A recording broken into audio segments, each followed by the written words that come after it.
Lavengro Part 3 by George Borrow. Chapter 83. Highly Poetical, Volander, Grecian Mythology, Making a Petuel Tongues of Flame, Hammering, Spite of Duckerin, Heaviness. It has always struck me that there is something highly poetical about a forge. I am not singular in this opinion. Various individuals have assured me that they can never pass by one, even in the midst of a crowded town, without experiencing sensations which they can scarcely define, but which are highly pleasurable. I have a decided penchant for forges, especially rural ones, placed in some quaint, quiet spot, a dingle, for example, which is a poetical place, or at a meeting of four roads, which is still more so. For how many a superstition, and superstition is the soul of poetry, is connected with these crossroads. I love to light upon such a one, especially after nightfall, as everything about a forge tells to most advantage at night.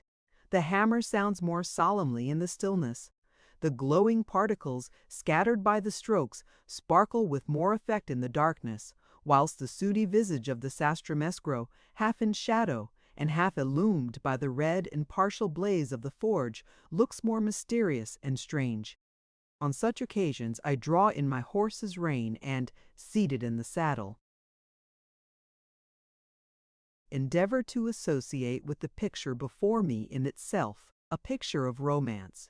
Whatever of the wild and wonderful I have read of in books, or have seen with my own eyes in connection with forges, I believe the life of any blacksmith, especially a rural one, would afford materials for a highly poetical history. I do not speak unadvisedly, having the honor to be free of the forge, and therefore fully competent to give an opinion as to what might be made out of the forge by some dexterous hand. Certainly the strangest and most entertaining life ever written is that of a blacksmith of the olden North. A certain Volander or Volint, who lived in woods and thickets, made keen swords so keen, indeed, that if placed in a running stream, they would fairly divide an object, however slight, which was borne against them by the water, and who eventually married a king's daughter, by whom he had a son who was as bold a knight as his father was a cunning blacksmith. I never see a forge at night, when seated on the back of my horse at the bottom of a dark lane, but I somehow or other associate it with the exploits of this extraordinary fellow, with many other extraordinary things, amongst which, as I have hinted before, are particular passages of my own life, one or two of which I shall perhaps relate to the reader. I never associate Vulcan and his Cyclops with the idea of a forge. These gentry would be the very last people in the world to flit across my mind whilst gazing at the forge from the bottom of the dark lane. The truth is, they are highly unpoetical fellows, as well they may be, connected as they are with the Grecian mythology. At the very mention of their names, the forge burns dull and dim, as if snowballs had been suddenly flung into it.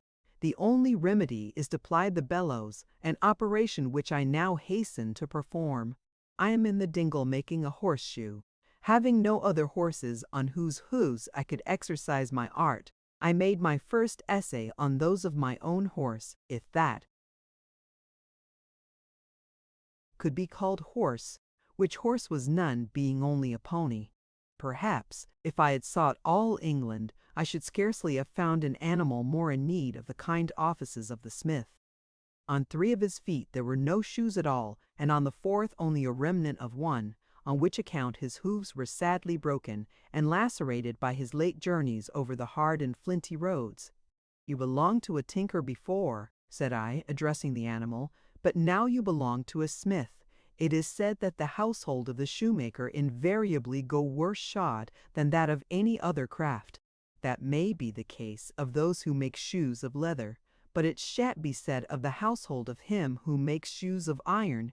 At any rate, it shan't be said of mine. I tell you what, my Gry, whilst you continue with me, you shall both be better shod and better fed than you were with your last master.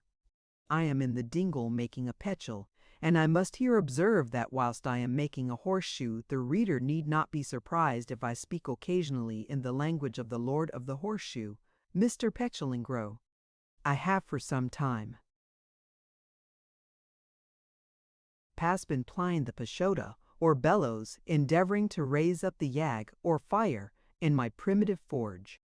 The angar, or coals, are now burning fiercely, casting forth sparks and long vajsko chipes, or tongues of flame.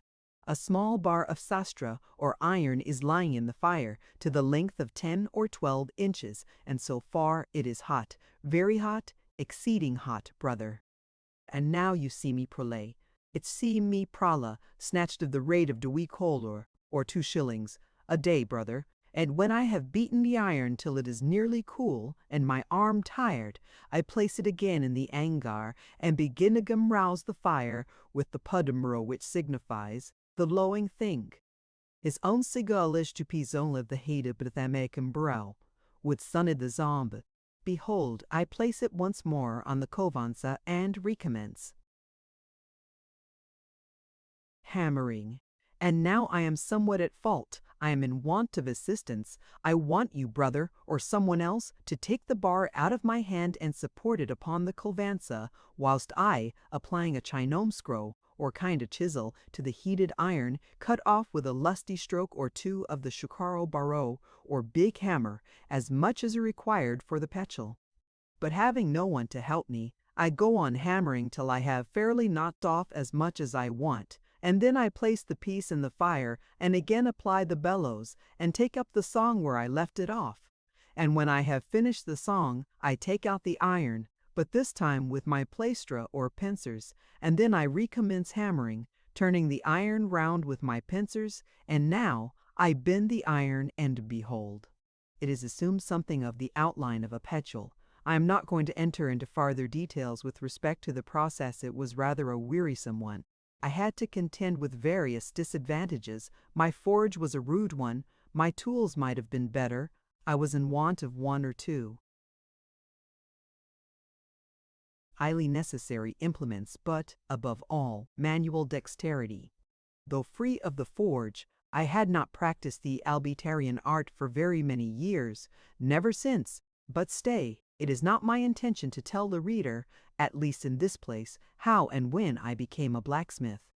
There was one thing, however, which stood me in good stead in my labor, the same thing which through life has ever been of incalculable utility to me, and has not unfrequently supplied the place of friends, money, and many other things of almost equal importance, iron perseverance, without which all the advantages of time and circumstance are of very little avail in any undertaking. I was determined to make a horseshoe, and a good one, in spite of every obstacle, in spite of Duckerin. At the end of 4 days, during which I had fashioned and refashioned the thing at least 50 times, I had made a petchel such as no master of the craft need have been ashamed of. With the second shoe I had less difficulty, and, by the time I had made the fourth, I would have scorned to take off my hat to the best smith in Cheshire. But I had not yet shod my little gry. This I proceeded now to do. After having first well pared the hoofs with my churi, I applied each petchel hot, glowing hot, to the pendro. Oh, how the hoofs hissed, and oh, the pleasant pungent odor which diffused itself through the dingle, an odor good for an ailing spirit. I shod the little horse bravely, merely pricked him once, slightly, with a coffee, for doing which, I remember, he kicked me down. I was not disconcerted, however, but, getting up, promised to be more cautious in future, and having finished the operation, I filed the hoof well with the rin barreau, then dismissed him to graze amongst the trees, and putting my smaller tools into the much-tar, I sat down on my stone, and supporting my arm upon my knee, leaned my head upon my hand. Heaviness had come over me. Chapter 84. Several causes, frogs and eft, gloom and twilight.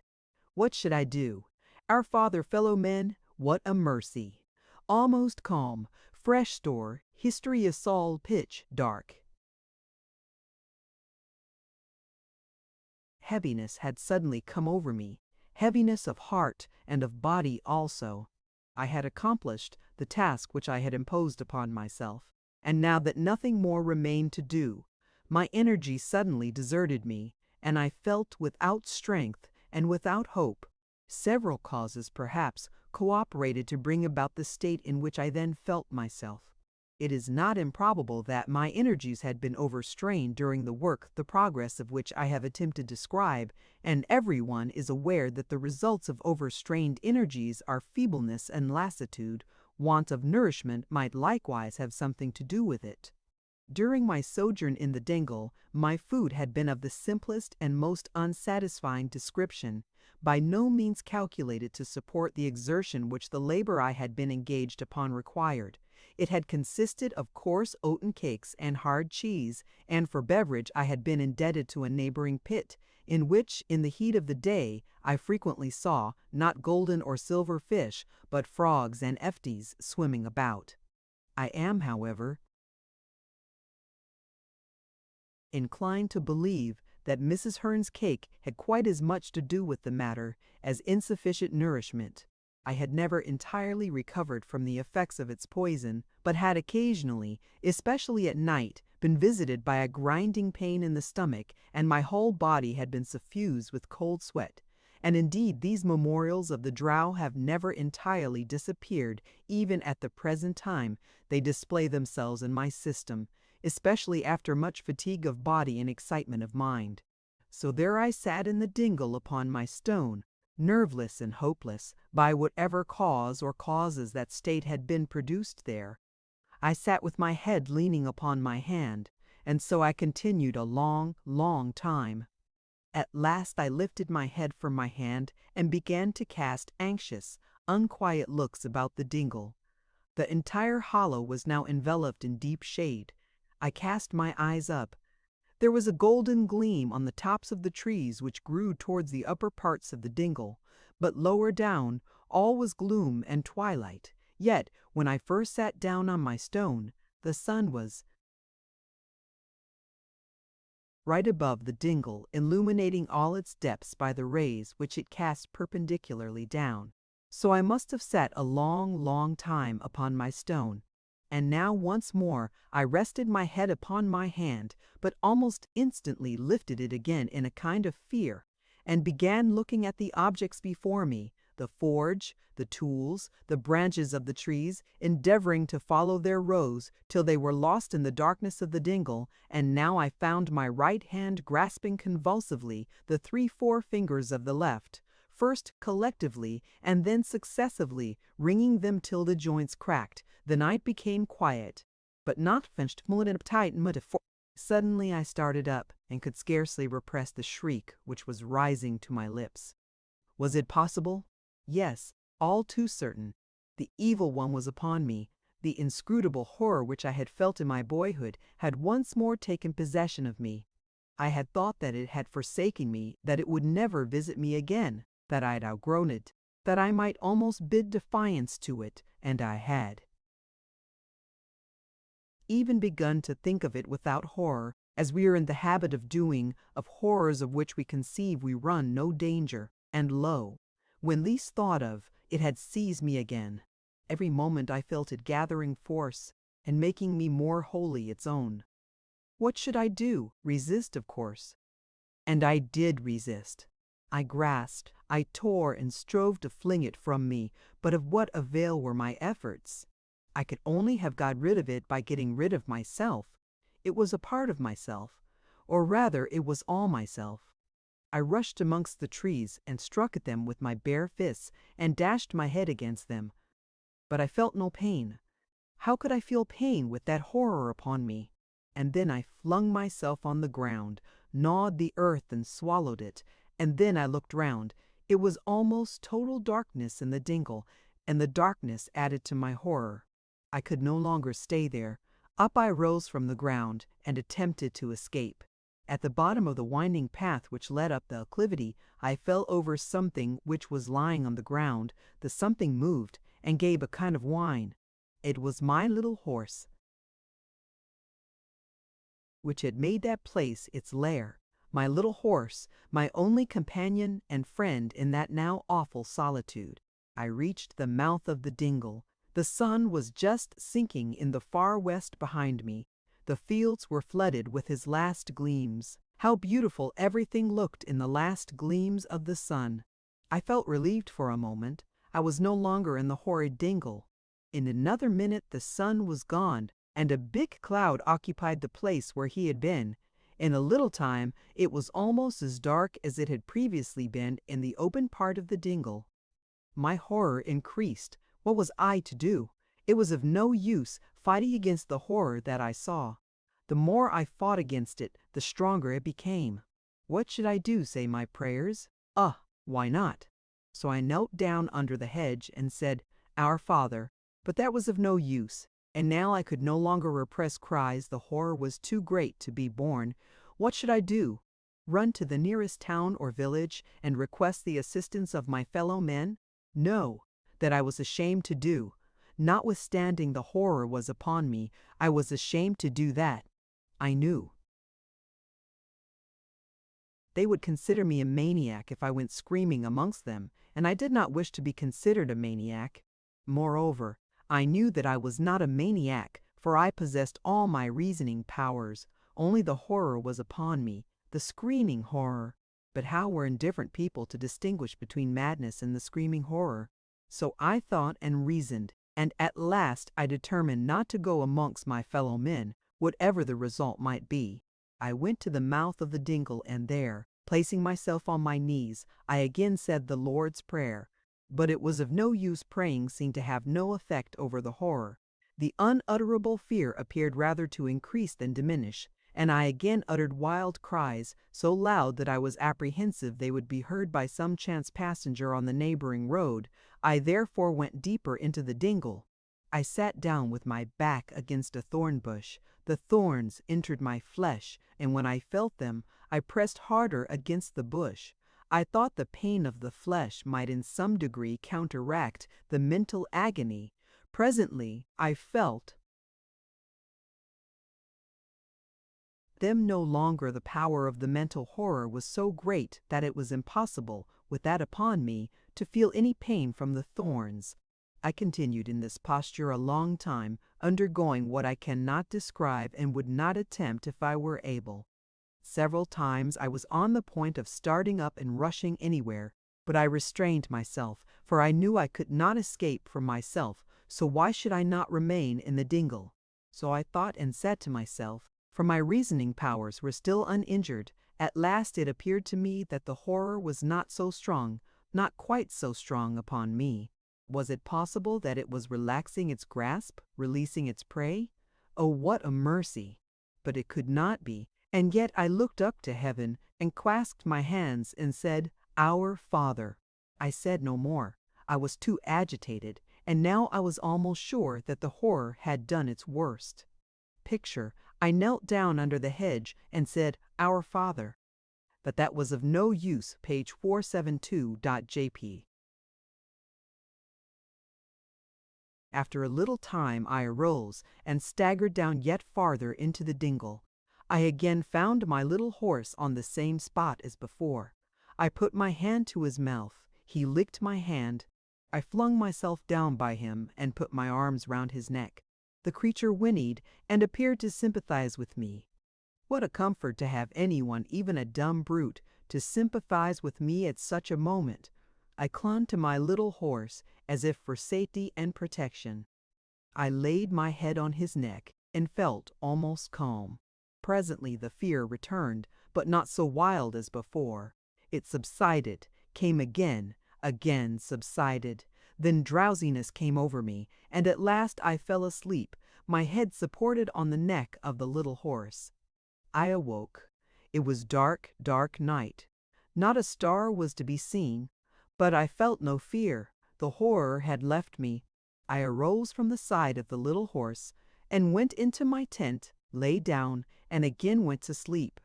I awoke in the morning weak and sore, and shuddering at the remembrance of what I had gone through on the preceding day. The sun was shining brightly, but it had not yet risen high enough to show its head above the trees which fenced the eastern side of the dingle, on which account the dingle was wet and dank from the dews of the night. I kindled my fire, and after sitting by it for some time to warm my frame, I took some of the coarse food which I have already mentioned. Notwithstanding my late struggle and the coarseness of the fare, I ate with appetite. My provisions had by this time been very much diminished, and I saw that it would be speedily necessary, in the event of my continuing to reside in the dingle, to lay in a fresh store. After my meal, I went to the pit and filled a can with water, which I brought to the dingle, and then again sat down on my stone.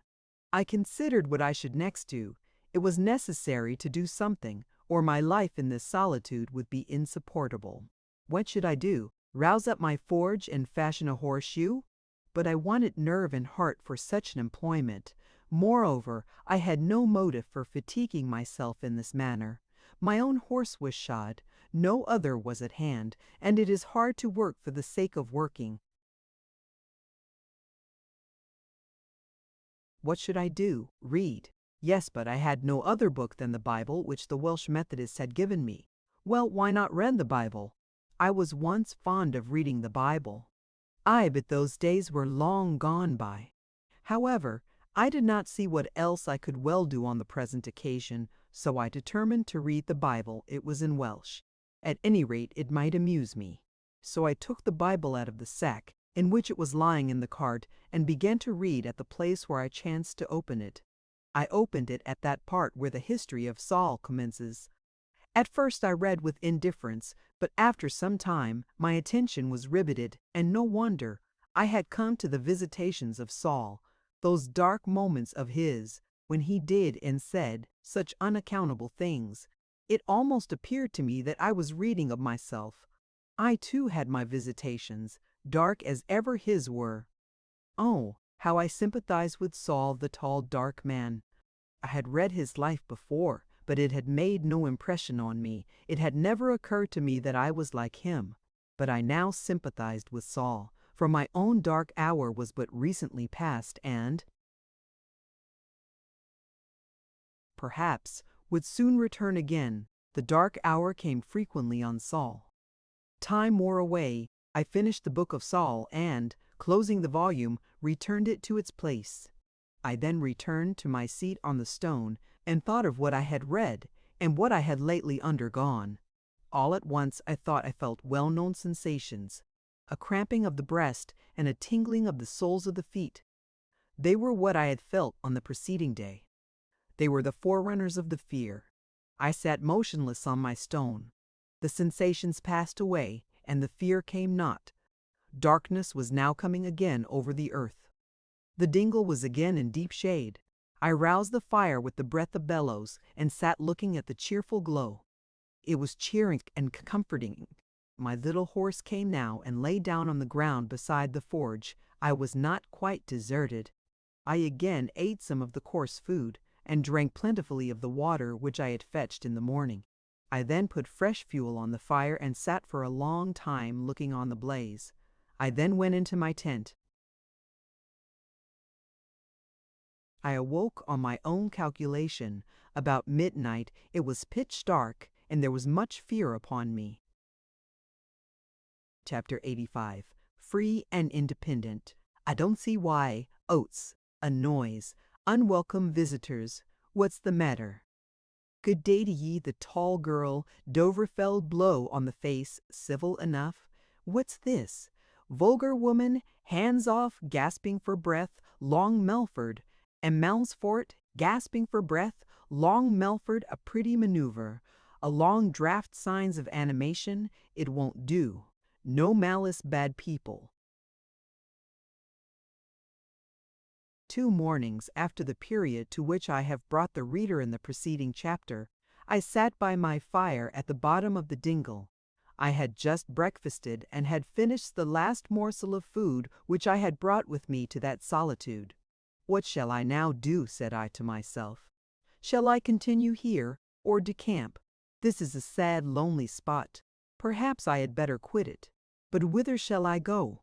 The wide world is before me, but what can I do therein? I have been in the world already without much success. No, I had better remain here. The place is lonely, it is true, but here I am free and independent, and can do what I please, but I can't remain here without food.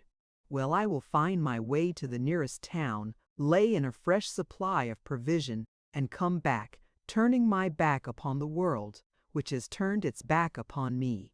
I don't see why I should not write a little sometimes. I have pens and an inkhorn, and for a writing desk I can place the Bible on my knee. I shouldn't wonder if I could write a capital satire on the world on the back of that Bible, but first of all I must think of supplying myself with food. I rose up from the stone on which I was seated, determining to go to the nearest town with my little horse and cart and procure what I wanted. The nearest town, according to my best calculation, lay about 5 miles distant. I had no doubt, however, that by using ordinary diligence I should be back before evening. In order to go lighter, I determined to leave my tent standing as it was, and all the things which I had purchased of the tinker just as they were. I need not be apprehensive on their account, said I to myself.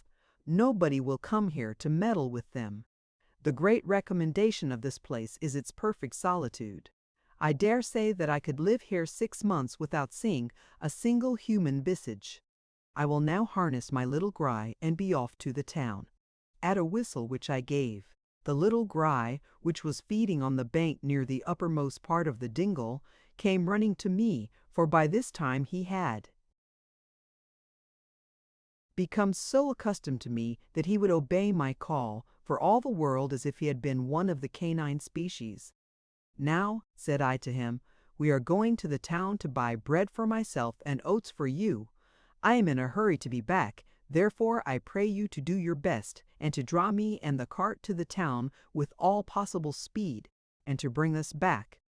If you do your best, I promise you oats on your return. You know the meaning of oats, Ambrol? Ambrol whinnied as if to let me know that he understood me perfectly well, as indeed he well might, as I had never once fed him during the time that he had been in my possession, without saying the word in question to him. Now Ambrol in the gypsy tongue signifieth a. So I caparisoned Ambrol, and then, going to the cart, I removed 2 or 3 things from it into the tent. I then lifted up the shafts, and was just going to call to the pony to come and be fastened to them, when I thought I heard a noise. I stood stock still, supporting the shaft of the little cart in my hand, and bending the right side of my face slightly towards the ground. But I could hear nothing. The noise which I thought I had heard was not one of those sounds which I was accustomed to hear in that solitude, the note of a bird, or the rustling of a bough. It was there I heard it again, a sound very much resembling the grating of a wheel amongst gravel. Could it proceed from the road? Oh no, the road was too far distant for me to hear the noise of anything moving along it. Again I listened, and now I distinctly heard the sound of wheels, which seemed to be approaching the dingle.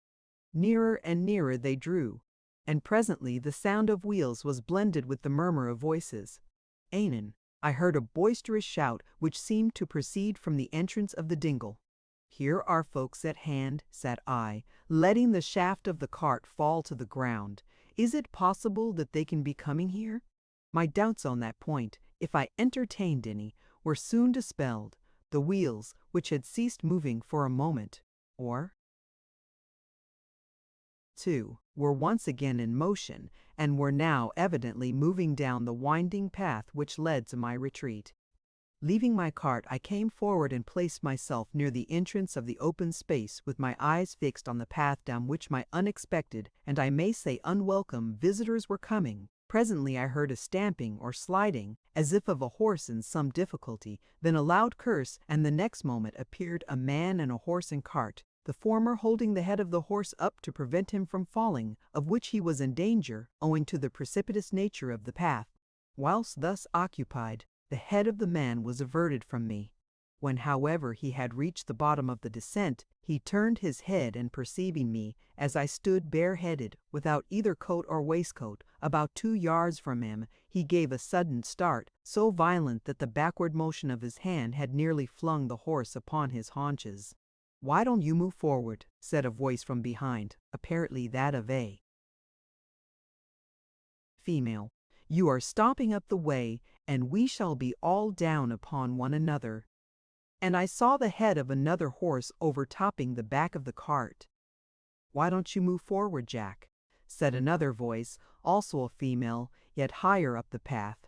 The man stirred not, but remained staring at me in the posture which he had assumed on first perceiving me, his body very much drawn back, his left foot far in advance of his right, and with his right hand still grasping the halter of the horse, which gave way more and more, till it was clean down on its haunches. "What's the matter?" said the voice which I had last heard. "Get back with you, Belle, Moll," said the man, still staring at me. "Here's something not over canny or comfortable." "What is it?" said the same voice. "Let me pass, Moll, and I'll soon clear the way." And I heard a kind of rushing down the path. "You need not be afraid," said I, addressing myself to the man. "I mean you no harm. I am a wanderer like yourself, come here to seek for shelter. You need not be afraid. I am a Roman chabot by matriculation, one of the right sort, and no mistake. Good day to ye, brother. I bid ye welcome." The man eyed me suspiciously for a moment. Then, turning to his horse with a loud curse, he pulled him up from his haunches and led him and the cart farther down to one side of the dingle, muttering, as he passed me, "Afraid?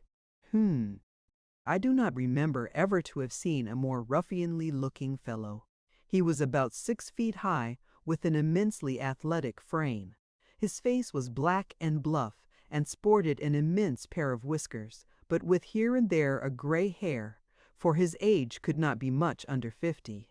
He wore a faded blue frock-coat, corduroys, and highlows. On his black head was a kind of red nightcap. Round his bull neck a Barcelona handkerchief. I did not like the look of the man at all. "Afraid?" growled the fellow, proceeding to unharness his horse. That was the word, I think. But other figures were now already upon the scene. Dashing past the other horse and cart, which by this time had reached the bottom of the pass, appeared an exceedingly tall woman, or rather girl, for she could scarcely have been above 18. She was dressed in a tight bodice and a blue stuff gown. Hat, bonnet, or cap she had none, and her hair, which was flaxen, hung down on her shoulders unconfined. Her complexion was fair, and her features handsome. With a determined but open expression she was followed by another female, about 4. "What's the matter, Jack?" said the latter, looking at the man. "Only afraid, that's all," said the man, still proceeding with his work. "Afraid at what at that lad? Why, he looks like a ghost. I would engage to thrash him with one hand." "You might beat me with no hands at all," said I. "Fair damsel, only by looking at me I never saw such a face and figure, both regal. Why, you look like Ingeborg, Queen of Norway. She had 12 brothers, you know, and could lick them all, though they were heroes on Dovrefeld in Norway, were once together seen. The 12 heroic brothers of Ingeborg the Queen." "None of your chaffing, young fellow," said the tall girl, "or I will give you what shall make you wipe your face. Be civil, or you will rue it." "Well, perhaps I was a peg too high," said I. "I ask your pardon, here's something." A bit lower, as I was jawing to the Gav Yek Divis I met on the Drum Myro Romaneci. "None of your Romaneci's, young fellow," said the tall girl, looking more menacingly than before, and clenching her fist. "You had better be civil. I am none of your cheese. And though I keep company with gypsies, or to speak more proper, half and halves, I would have you to know that I come of Christian blood and parents, and was born in the great house of Long Melford." "I have no doubt," said I, "that it was a great house.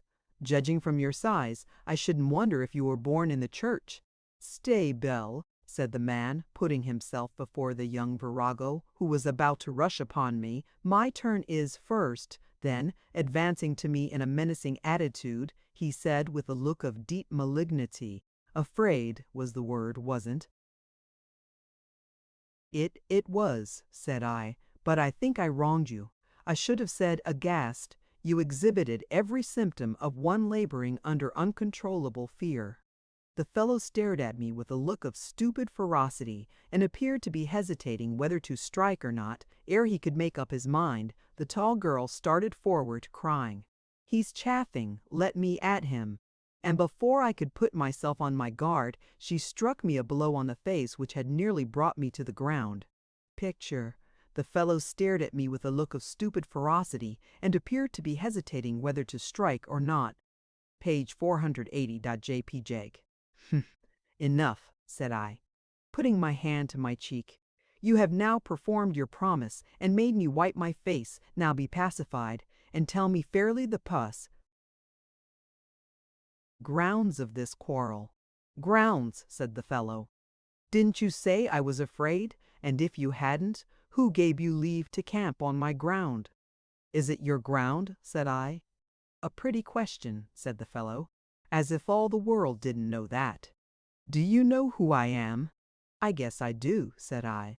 Unless I am much mistaken, you are he whom folks call the Flaming Time Man. To tell you the truth, I'm glad we have met, for I wish to see you. These are your 2 wives, I suppose. I greet them. There's no harm done. There's room enough here for all of us. We shall soon be good friends, I dare say, and when we are a little better acquainted, I'll tell you my history. Well, if that doesn't beat all, said the fellow.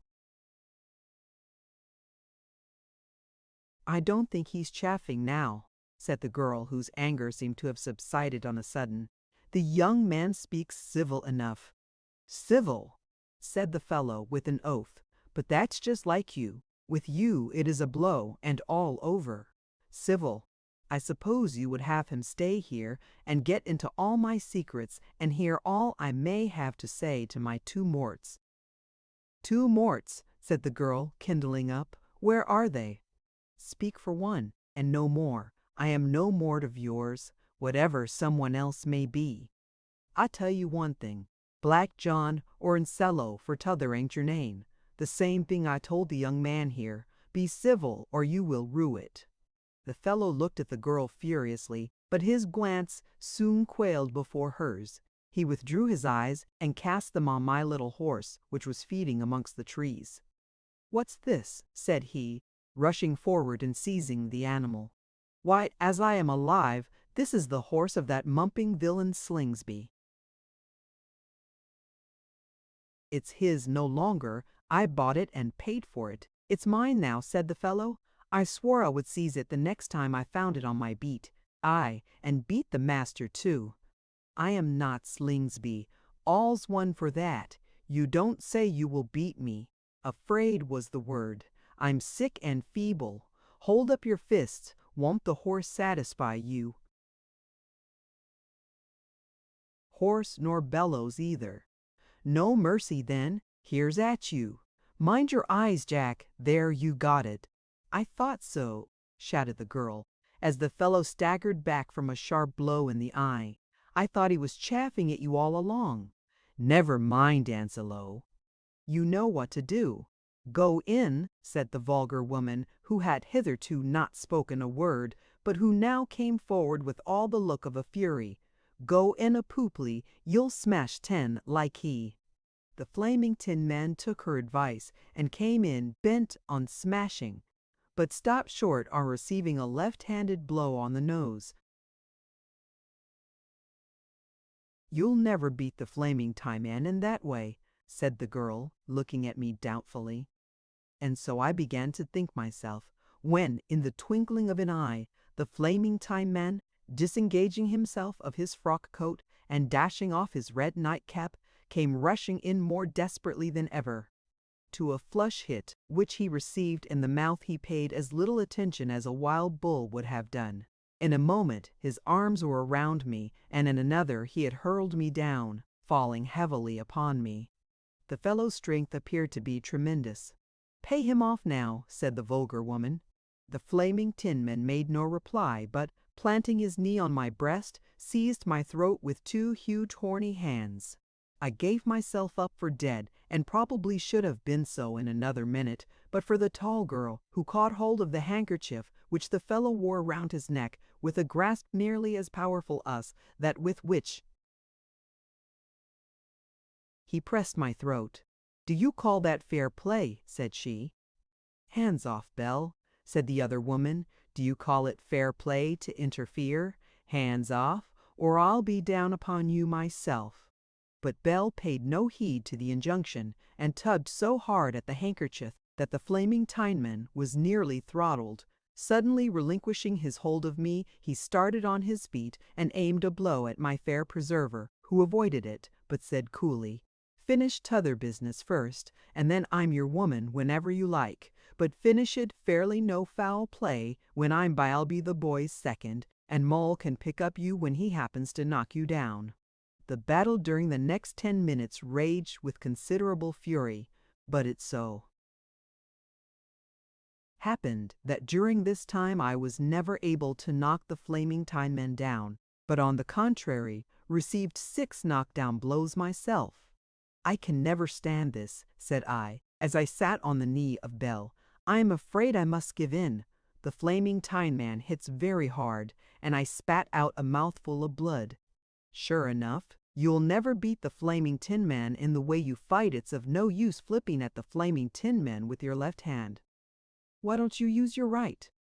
"Because I'm not handy with it," said I, and then getting up, I once more confronted the flaming Time Man and struck him 6 blows for his one, but they were all left-handed blows, and the blow which the flaming Time Man gave me knocked me off my legs. "Now, will you use Long Melford?" said Belle, picking me up. "I don't know what you mean by Long Melford," said I, gasping for breath. "Why, this long ride of yours," said Belle, feeling my right arm. "If you do, I shouldn't wonder if you yet stand a chance." And now the flaming Tineman was once more ready, much more ready than myself. I, however, rose from my second's knee as well as my weakness would permit me. On he came, striking left and right, appearing almost as fresh as to wind and spirit as when he first commenced the combat, though his eyes were considerably swelled, and his nether lip was cut in 2. On he came, striking left and right, and I did not like his blows at all, or even the wind of them, which was anything but agreeable, and I gave way before him. At last he aimed a blow which, had it taken full effect, would doubtless have ended the battle. But owing to his slipping, the fist only grazed my left shoulder and came with terrific force against a tree, close to which I had been driven. Before the Tinman could recover himself, I collected all my strength and struck him beneath the ear, and then fell to the ground, completely exhausted. And it so happened that the blow which I struck the tinker beneath the ear was a right-handed blow. Picture, his eyes were considerably swelled, and his nether lip was cut in 2, page 483. JPG. "Hurrah for Long Melford!" I heard Belle exclaim. "There is nothing like Long Melford for shortness all the world over."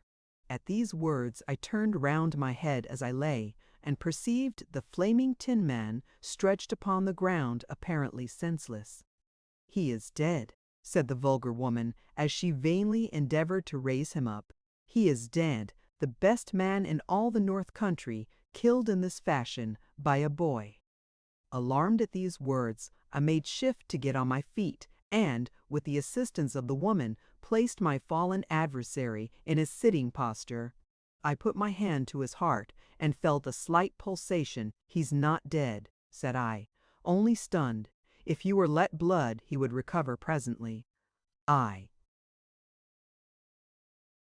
produced a penknife which I had in my pocket, and, bearing the arm of the Tinman, was about to make the necessary incision, when the woman gave me a violent blow, and, pushing me aside, exclaimed, "I'll tear the eyes out of your head if you offer to touch him. Do you want to complete your work, and murder him outright now he's asleep? You have had enough of his blood already." "You are mad," said I. "I only seek to do him service." "Well, if you won't let him be blooded, fetch some water and fling it in his face. You know where the pit is." Tixture! It so happened that the blow which I struck the tinker beneath the ear was a right-handed blow, page 485. JPG. "A pretty maneuver," said the woman. "Leave my husband in the hands of you, and that limmer who has never been true to us. I should find him strangled or his throat cut when I came back. Do you go," said I to the tall girl. "Take the can and fetch some water from the pit." "You had better go yourself," said the girl. wiping a tear as she looked on the yet senseless form of the tinker. "You had better go yourself, if you think water will do him good." I had by this time somewhat recovered my exhausted powers, and, taking the can, I bent my steps as fast as I could to the pit. Arriving there, I lay down on the brink, took a long draught, and then plunged my head into the water, after which I filled the can and bent my way back to the dingle. Before I could reach the path which led down into its depths, I had to pass some way along its side. I had arrived at a part immediately over the scene of the last encounter, where the bank, overgrown with trees, sloped precipitously down. Here I heard a loud sound of voices in the dingle. I stopped, and laying hold of a tree, leaned over the bank and listened. The two women appeared to be in hot dispute in the dingle. "It was all owing to you, you limmer," said the vulgar woman to the other. "Had you not interfered, the old man would soon have settled the boy." "I'm for fair play and long Melfort," said the other. "If your old man, as you call him, could have settled the boy fairly, he might for all I should have cared, but no foul work for me, and as for sticking the boy with our gullies when he comes back, as you proposed, I am not so fond of your old man or you that I should oblige you in it to my soul's destruction. Hold your tongue, or I'll listen no farther, but hastened as fast as I could to the dingle." My adversary had just begun to show signs of animation. The vulgar woman was still supporting him, and occasionally cast glances of anger at the tall girl, who was walking slowly up and down. I lost no time in dashing the greater part of the water into the tinman's face, whereupon he sneezed, moved his hands, and presently looked round him. At first his looks were dull and heavy, and without any intelligence at all. He soon, however, began to recollect himself, and to be conscious of his situation. He cast a scowling glance at me, then one of the deepest malignity at the tall girl, who was still walking about without taking much notice of what was going forward. At last he looked at his right hand, which had evidently suffered from the blow against the tree, and a half-stifled curse escaped his lips. The vulgar woman now said something to him in a low tone, whereupon he looked at her for a moment and then got upon his legs.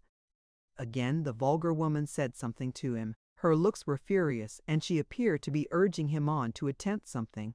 I observed that she had a clasp knife in her hand. The fellow remained standing for some time, as if hesitating what to do. At last he looked at his hand, and, shaking his head, said something to the woman which I did not understand. The tall girl, however, appeared to overhear him, and probably repeating his words, said, "No, it won't do. You are right there. And now hear what I have to say. Let bygones be bygones, and let us all shake hands and camp here, as the young man was saying just now." The man looked at her, and then, without any reply, went to his horse, which was lying down among the trees, and kicking it up, led it to the cart, to which he forthwith began to harness it. The other cart and horse had remained standing motionless during the whole affair which I have been recounting at the bottom of the pass. The woman now took the horse by the head, and leading it with the cart into the open part of the dingle, turned both round, and then led them back, till the horse and cart had mounted a little way up the ascent. She then stood still and appeared to be expecting the man. During this proceeding, Belle had stood looking on without saying anything. At last, perceiving that the man had harnessed his horse to the other cart, and that both he and the woman were about to take their departure, she said, "You are not going, are you?" Receiving no answer, she continued, "I tell you what, both of you, Black John, and you, Moll, his Mort, this is not treating me over civilly. However, I am ready to put up with it, and to go with you if you like, for I bear no malice. I'm sorry for what has happened, but you have only yourselves to thank for it. Now, shall I go with you? Only tell me." The man made no manner of reply, but flogged his horse. The woman, however, whose passions were probably under less control, replied, with a screeching tone, "Stay where you are, you jade, and may the curse of Judas cling to you. stay with the bit of a mullo whom you helped, and my only hope is that he may gully you before he comes to be. Have you with us, indeed? After what's past, no, nor nothing belonging to you. Fetch down your malia, go-cart, and live here with your chabo. She then whipped on the horse and ascended the pass, followed by the man. The carts were light, and they were not long in ascending the winding path. I followed to see that they took their departure. Arriving at the top, I found near the entrance a small donkey cart, which I concluded belonged to the girl. The tinker and his mort were already at some distance. I stood looking after them for a little time. Then taking the donkey by the reins, I led it with the cart to the bottom of the dingle. Arrived there, I found Belle seated on the stone by the fireplace. Her hair was all disheveled, and she was in tears. They were bad people, said she, and I did not like them, but they were my only acquaintance in the wide world. Picture. The tinker and his mort were already at some distance. I stood looking after them for a little time. Page 4888, JPEG. Chapter 86. At tea. Vapors, isopel burners, softly and kindly, sweet pretty creature, bread and water, two sailors, truth and constancy, very strangely. In the evening of that same day, the tall girl and I sat at tea by the fire, at the bottom of the dingle, the girl on a small stool and myself, as usual, upon my stone. The water which served for the tea had been taken from a spring of pellucid water in the neighborhood, which I had not had the good fortune to discover, though it was well known to my companion and to the wandering people who frequented the dingle. This tea is very good, said I, but I cannot enjoy it as much as if I were well. I feel very sadly. How else should you feel, said the girl, after fighting with the flaming tin man. All I wonder at is that you can feel at all. As for the tea, it ought to be good, seeing that it cost me 10 shillings a pound. That's a great deal for a person in your station to pay. In my station, I'd have you to know, young man, however, I haven't the heart to quarrel with you. You look so ill, and after all, it is a good sum for one to pay who travels the roads. But if I must have tea, I like to have the best, and tea I must have, for I am used to it, though I can't help thinking that it sometimes fills my head with strange fancies, what some folks call vapors, making me weep and cry. Dear me, said I should never have thought that one of your size and fierceness would weep and cry. My size and fierceness. I tell you what, young man, you are not over-civil this evening, but you are ill, as I said before, and I shan't take much notice of your language, at least for the present. As for my size, I am not so much bigger than yourself, and as for being fierce, you should be the last one to fling that at me. It is well for you that I can be fierce sometimes. If I hadn't taken your part against blazing Bosville, you wouldn't be now taking tea with me. It is true that you struck me in the face first, but we'll let that pass. So that man's name is Bosville. What's your own? Isopel burners. Picture, isopel burners, page 491 SHABC. How did you get that name? I say, young man, you seem fond of asking questions. Will you have another cup of tea? I was just going to ask for another. Well then, here it is, and much good may it do you. As for my name, I got it from my mother. Your mother's name, then, was Isopel. Isopel Berners. But had you never a father? Yes, I had a father, said the girl, sighing, but I don't bear his name. Is it the fashion, then, in your country for children to bear their mother's name? If you ask such questions, young man, I shall be angry with you. I have told you my name, and whether my father's or mother's, I am not ashamed of it. It is a noble name. There you are right, young man. The chaplain in the great house where I was born told me it was a noble name. It was odd enough, he said, that the only 3 noble names in the county were to be found in the great house. Mine was one, the other 2 were Javero and Buhan. What do you mean by the great house? The workhouse? Is it possible that you were born there? Yes, young man, and as you now speak softly and kindly, I will tell you my whole tale. My father was an officer of the sea, and was killed at sea as he was coming home to marry my mother, Isabel Berners. He had been acquainted with her, and had left her, but after a few months he wrote her a letter to say that he had no rest, and that he repented, and that as soon as his ship came to port, he would do her all the reparation in his power.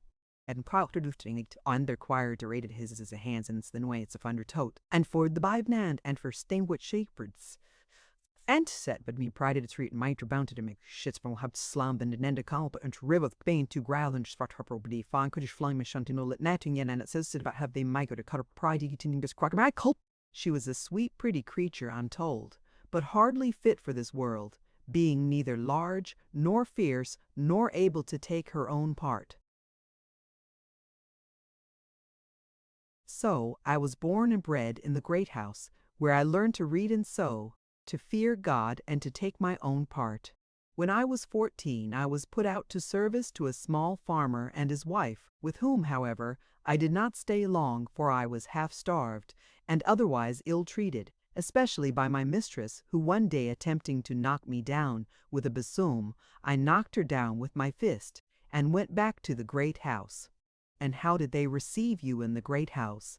Not very kindly, young man. On the contrary, I was put into a dark room where I was kept a fortnight on bread and water. I did not much care, however, being glad to have got back to the great house, at any rate the place where I was born, and where my poor mother died, and in the great house I continued 2 years longer, reading and sewing, fearing God, and taking my own part when necessary. At the end of the 2 years, I was again put out to service, but this time to a rich farmer and his wife, with whom, however, I did not live long, less time, I believe, than with the poor ones, being obliged to leave for it knocking your mistress down. No, young man, knocking my master down, who conducted himself improperly towards me. This time I did not go back to the great house, having a misgiving that they would not receive me, so I turned my back to the great house where I was born and where my poor mother died, and wandered for several days, I know not whither, supporting myself on a few halfpence which I chanced to have in my pocket. It happened one day, as I sat under a hedge crying, having spent my last farthing, that a comfortable-looking elderly woman came up in a cart, and seeing the state in which I was, she stopped and asked what was the matter with me. I told her some part of my story, whereupon she said, "Cheer up, my dear, if you like, you shall go with me, and wait upon me." Of course I wanted little persuasion, so I got into the cart and went with her. She took me to London and various other places, and I soon found that she was a traveling woman, who went about the country with silks and linen. I was of great use to her, more especially in those places where we met evil company. Once, as we were coming from Dover, we were met by 2 sailors, who stopped our cart and would have robbed and stripped us. "Let me get down," said I. So I got down and fought with them both till they turned round and ran away. 2 years I lived with the old gentlewoman, who was very kind to me, almost as kind as a mother.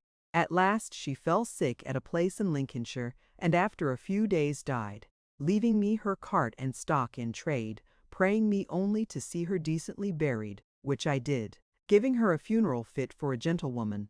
After which I travelled the country melancholy enough for want of company, but so far fortunate that I could take my own part when anybody was uncivil to me. At last, passing through the valley of Todmorden, I formed the acquaintance of Blazing Bosville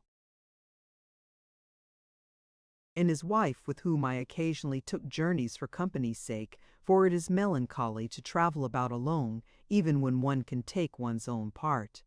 I soon found they were evil people, but, upon the whole, they treated me civilly, and I sometimes lent them a little money, so that we got on tolerably well together.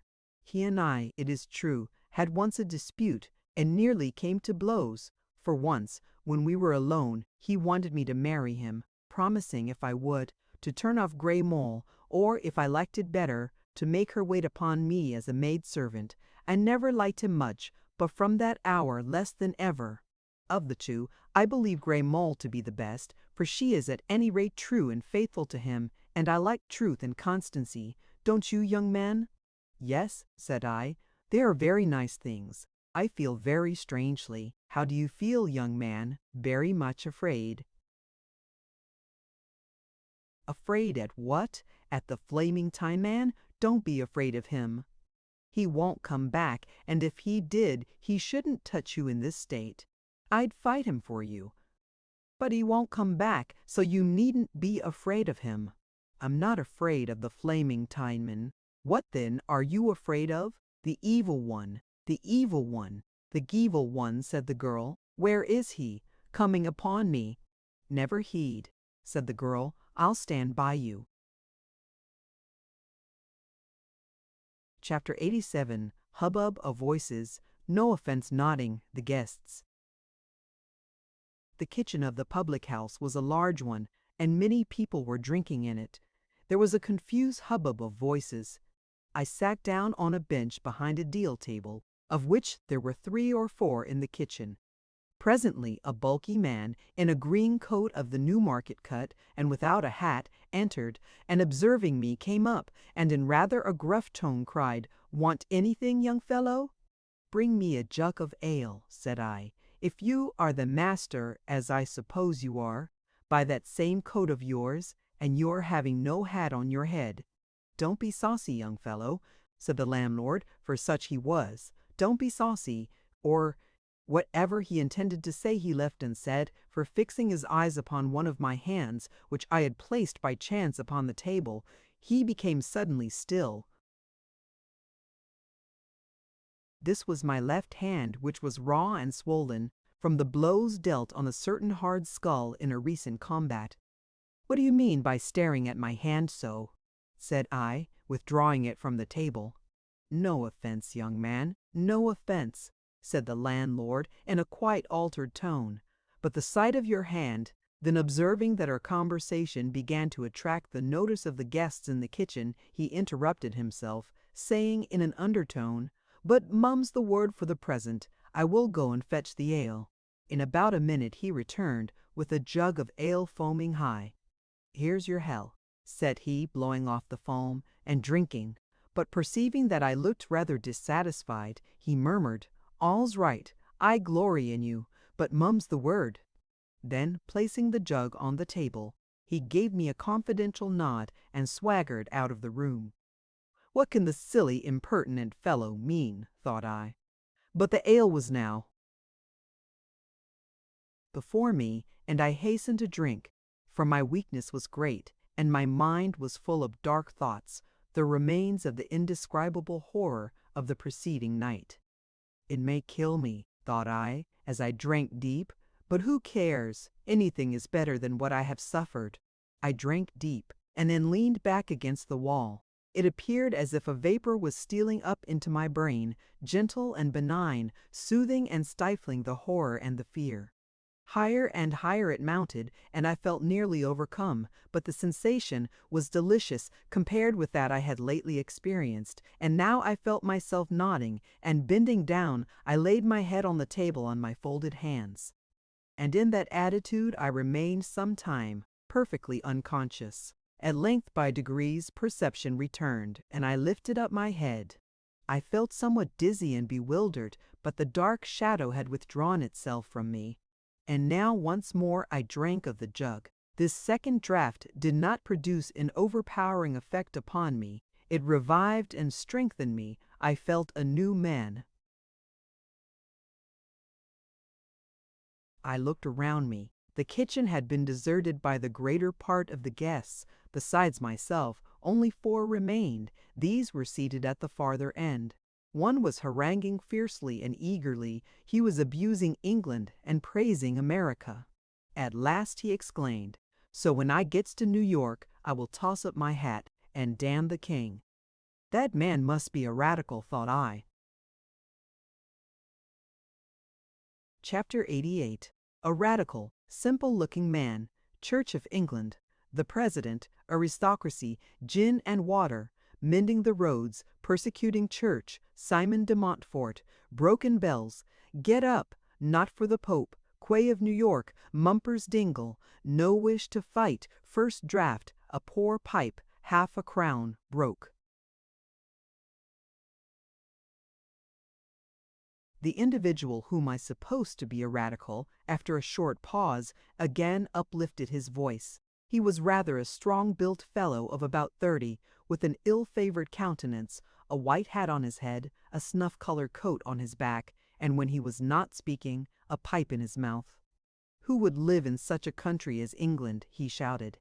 "There is no country like America," said his nearest neighbor, a man also in a white hat and of a very ill-favored countenance.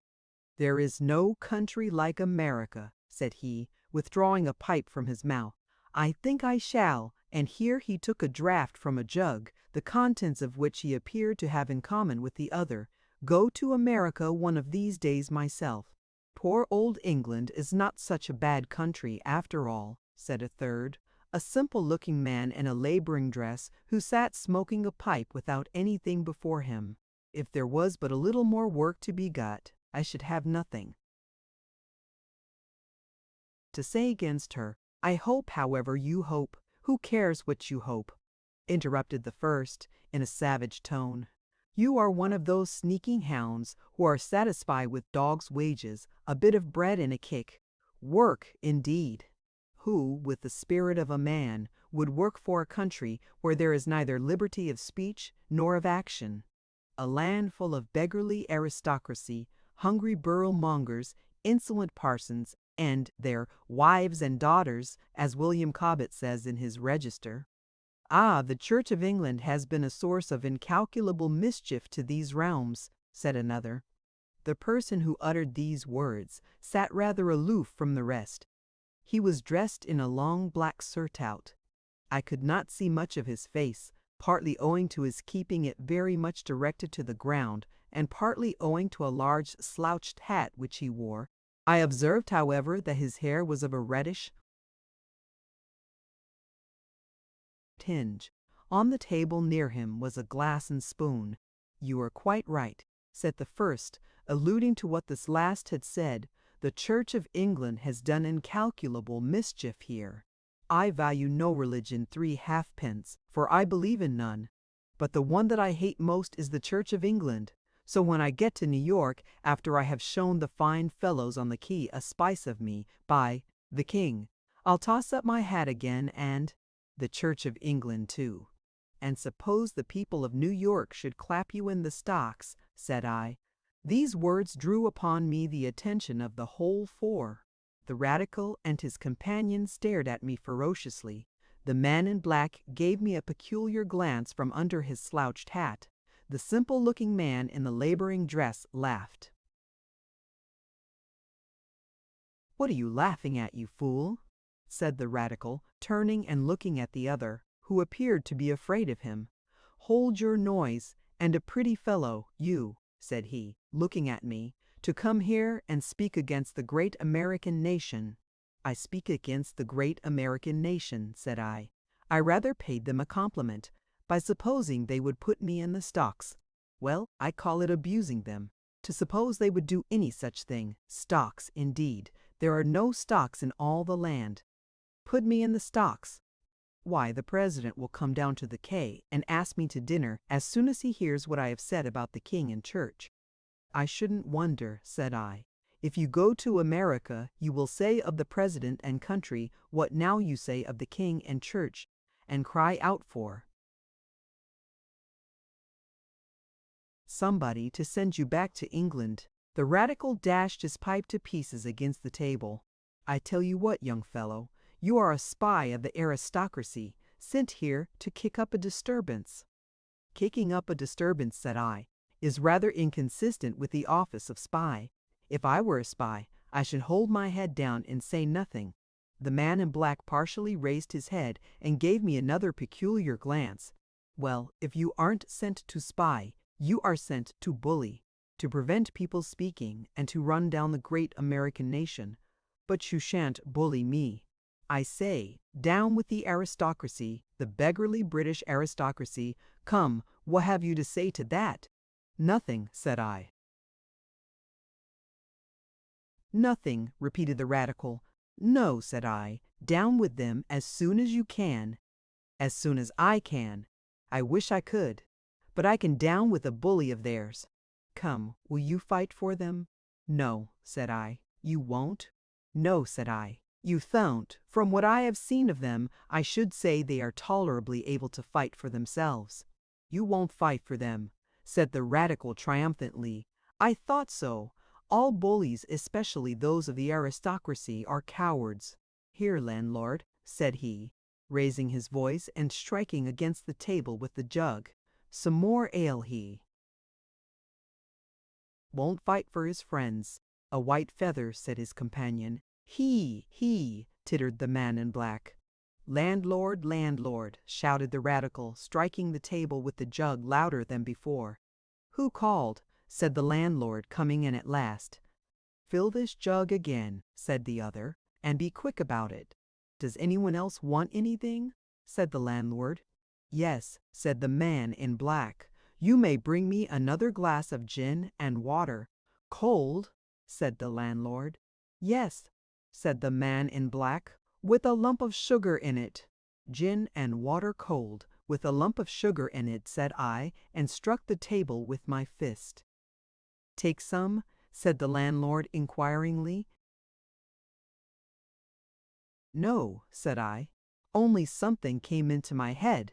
He's mad, said the man in black. Not he, said the radical. He's only shamming. He knows his master is here, and therefore has recourse to these maneuvers, but it won't do. Come, landlord, what are you staring at? Why don't you obey your orders? Keeping your customers waiting in this manner is not the way to increase your business. The landlord looked at the radical and then at me. At last, taking the jug and glass, he left the apartment and presently returned with each filled with its respective liquor. He placed the jug with beer before the radical, and the glass with the gin and water before the man in black, and then, with a wink to me, he sauntered out. Here is your health, sir, said the man of the snuff-colored coat, addressing himself to the one in black. I honor you for what you said about the Church of England. Everyone who speaks against the Church of England has my warm heart. Down with it, I say, and may the stones of it be used for mending the roads, as my friend William says in his register. The man in black, with a courteous nod of his head, drank to the man in the snuff-colored coat. With respect to the steeples, said he, I am not altogether of your opinion. They might be turned to better account than to serve to mend the roads. They might still be used as places of worship, but not for the worship of the Church of England. I have no fault to find with the steeples. It is the church itself which I am compelled to arraign. But it will not stand long. The respectable part of its ministers are already leaving it. It is a bad church, a persecuting church. Whom does it persecute? Said I. The man in black glanced at me slightly, and then replied slowly, the Catholics. And do those whom you call Catholics never persecute? Said I. Never, said the man in black. Did you ever read Fox's Book of Martyrs? Said I. He, tittered the man in black. There is not a word of truth in Fox's Book of Martyrs. 10 times more than in the Flos Sanctorum, said I. The man in black looked at me but made no answer. And what say you to the massacre of the Albigenses and the Vaudois, whose bones lie scattered on the cold Alp, or the revocation of the Edict of Nantes? The man in black made no answer. Go to, said I. It is because the Church of England is not a persecuting church that those whom you call the respectable part are leaving her. It is because they can't do with the poor dissenters what Simon de Montfort did with the Albigenses and the cruel Piedmontese with the Vaudois, that they turn to bloody Rome. The Pope will no doubt welcome them, for the Pope, do you see, being very much in want, will welcome, hullo, said the radical, interfering. What are you saying about the Pope? I say, hurrah for the Pope. I value no religion three halfpence, as I said before, but if I were to adopt any, it should be the Popish as it's called, because I conceive the Popish to be the grand enemy of the Church of England, of the beggarly aristocracy and the borough-monger system, so I won't hear the Pope abused while I am by. Come, don't look fierce. You won't fight, you know, I have proved it, but I will give you another chance. I will fight for the Pope. Will you fight against him? Oh dear me, yes, said I, getting up and stepping forward. I am a quiet, peaceable young man, and, being so, am always ready to fight against the Pope, the enemy of all peace and quiet. To refuse fighting for the aristocracy is a widely different thing from refusing to fight against the Pope, so come on, if you are disposed to fight for him. To the Pope broken bells, to St. James broken shells, no Popish vile oppression but the Protestant succession. Confusion to the groin, hurrah for the Boyne, for the army at Clonmel, and the Protestant young gentlemen who live there as well. An orangs man, said the man in black. Not a platitude, said I. The man in black gave a slight start. Amongst that family, said I, no doubt something may be done, but amongst the Methodist preachers I should conceive that the success would not be great. The man in black sat quite still, especially amongst those who have wives, I added. The man in black stretched his hand towards his gin and water. However, said I, we shall see what the grand movement will bring about, and the results of the lessons in elocution. The man in black lifted the glass up to his mouth and, in doing so, let the spoon fall. But what has this to do with the main question? Said I. I am waiting here to fight against the Pope.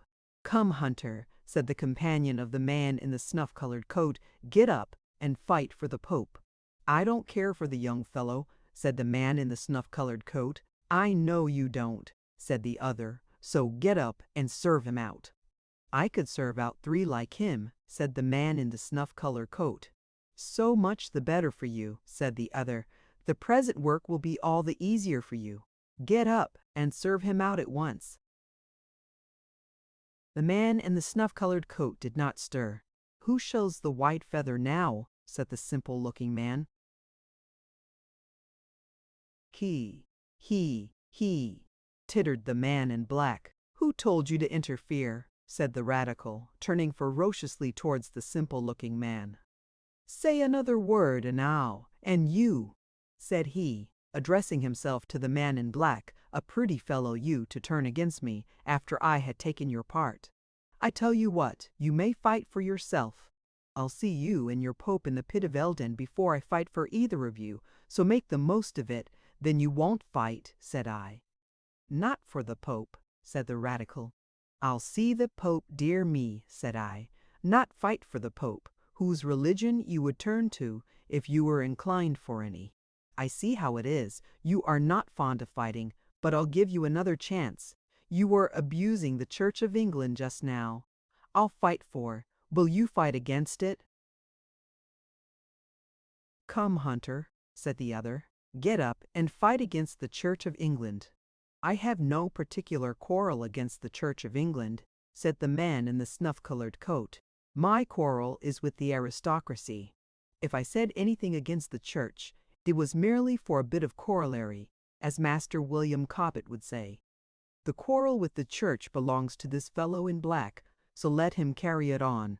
However, he continued suddenly, I won't slink from the matter either. It shall never be said by the fine fellows on the quay of New York that I wouldn't fight against the Church of England. So down with the beggarly aristocracy, the Church, and the Pope to the bottom of the pit of Eldon, and may the Pope fall first and the others upon him. Thereupon, dashing his hat on the table, he placed himself in an attitude of offense and rushed forward. He was, as I have said before, a powerful fellow, and might have proved a dangerous antagonist, more especially to myself, who after my recent encounter with the flaming Tyneman and my wrestlings with the evil one, was in anything but fighting order. Any collision, however, was prevented by the landlord, who, suddenly appearing, thrust himself between us. "There shall be no fighting here," said he.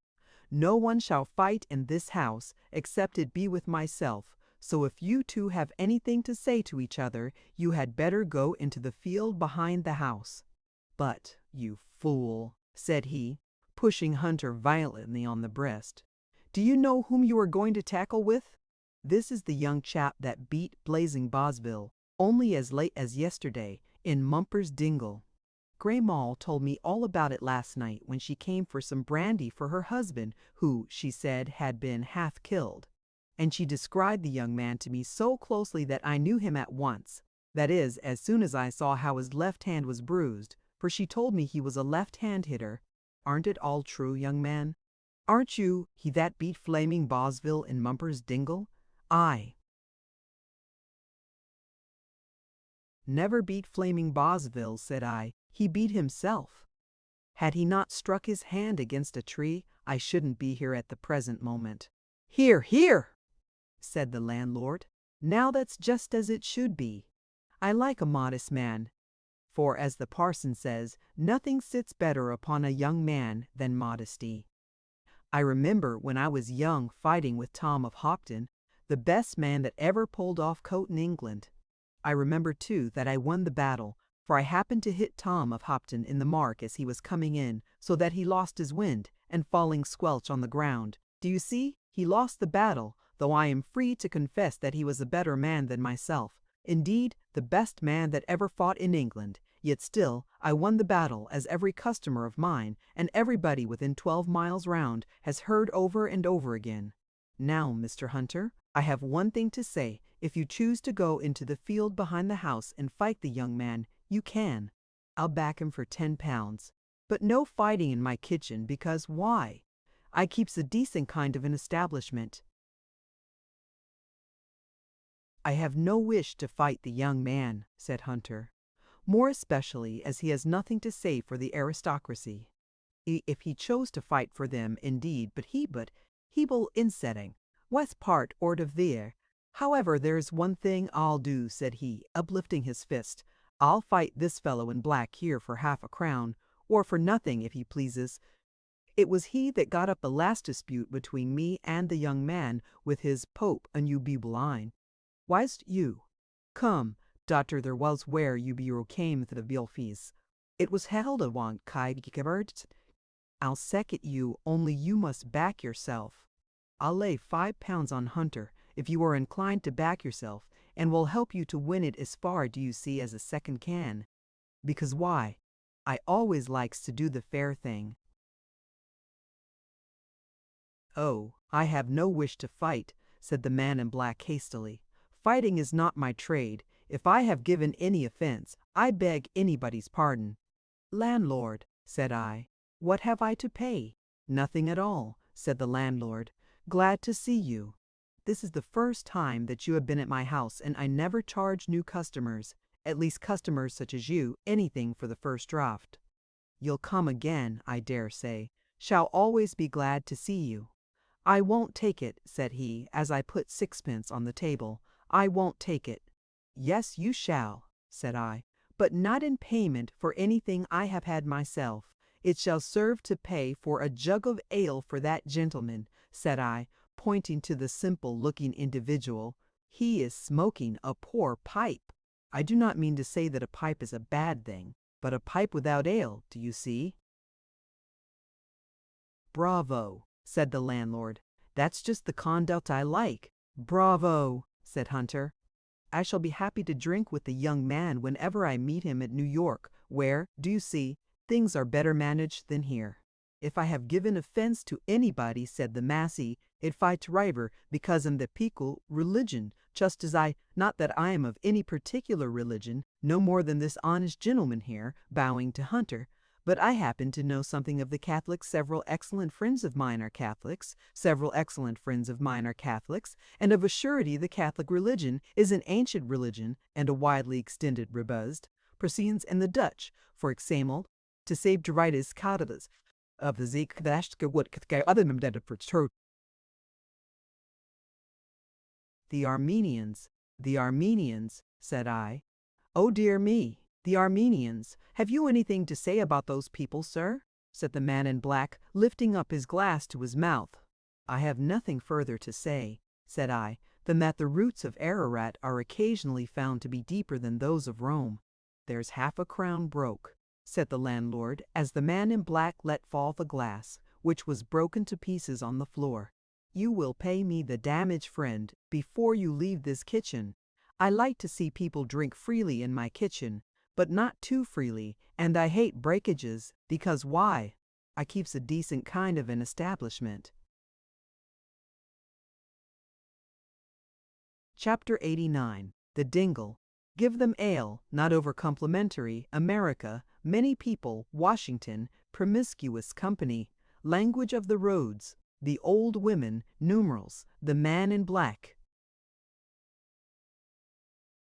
The public house where the scenes which I have attempted to describe in the preceding chapters took place was at the distance of about 2 miles from the dingle. The sun was sinking in the west by the time I returned to the latter spot. I found Belle seated by a fire over which her kettle was suspended. During my absence she had prepared herself a kind of tent consisting of large hoops covered over with tarpaulins, quite impenetrable to rain, however violent. "I am glad you are returned," said she, as soon as she perceived me. "I began to be anxious about you. Did you take my advice?" "Yes," said I. "I went to the public house and drank ale as you advised me. It cheered, strengthened, and drove away the horror from my mind. I am much beholden to you." "I knew it would do you good," said Belle. "I remembered that when the poor women in the great house were afflicted with hysterics and fearful imaginings, the surgeon, who was a good kind man, used to say, 'Ale, give them ale, and let it be strong.'" "He was no advocate for tea then?" said I. "He had no objection to tea, but he used to say, 'Everything in its season.' Shall we take ours now? I have waited for you." "I have no objection," said I. "I feel rather heated, and at present should prefer tea to ale, everything in its season, as the surgeon said." Thereupon Belle prepared tea, and, as we were taking it, she said, "What did you see and hear at the public house?"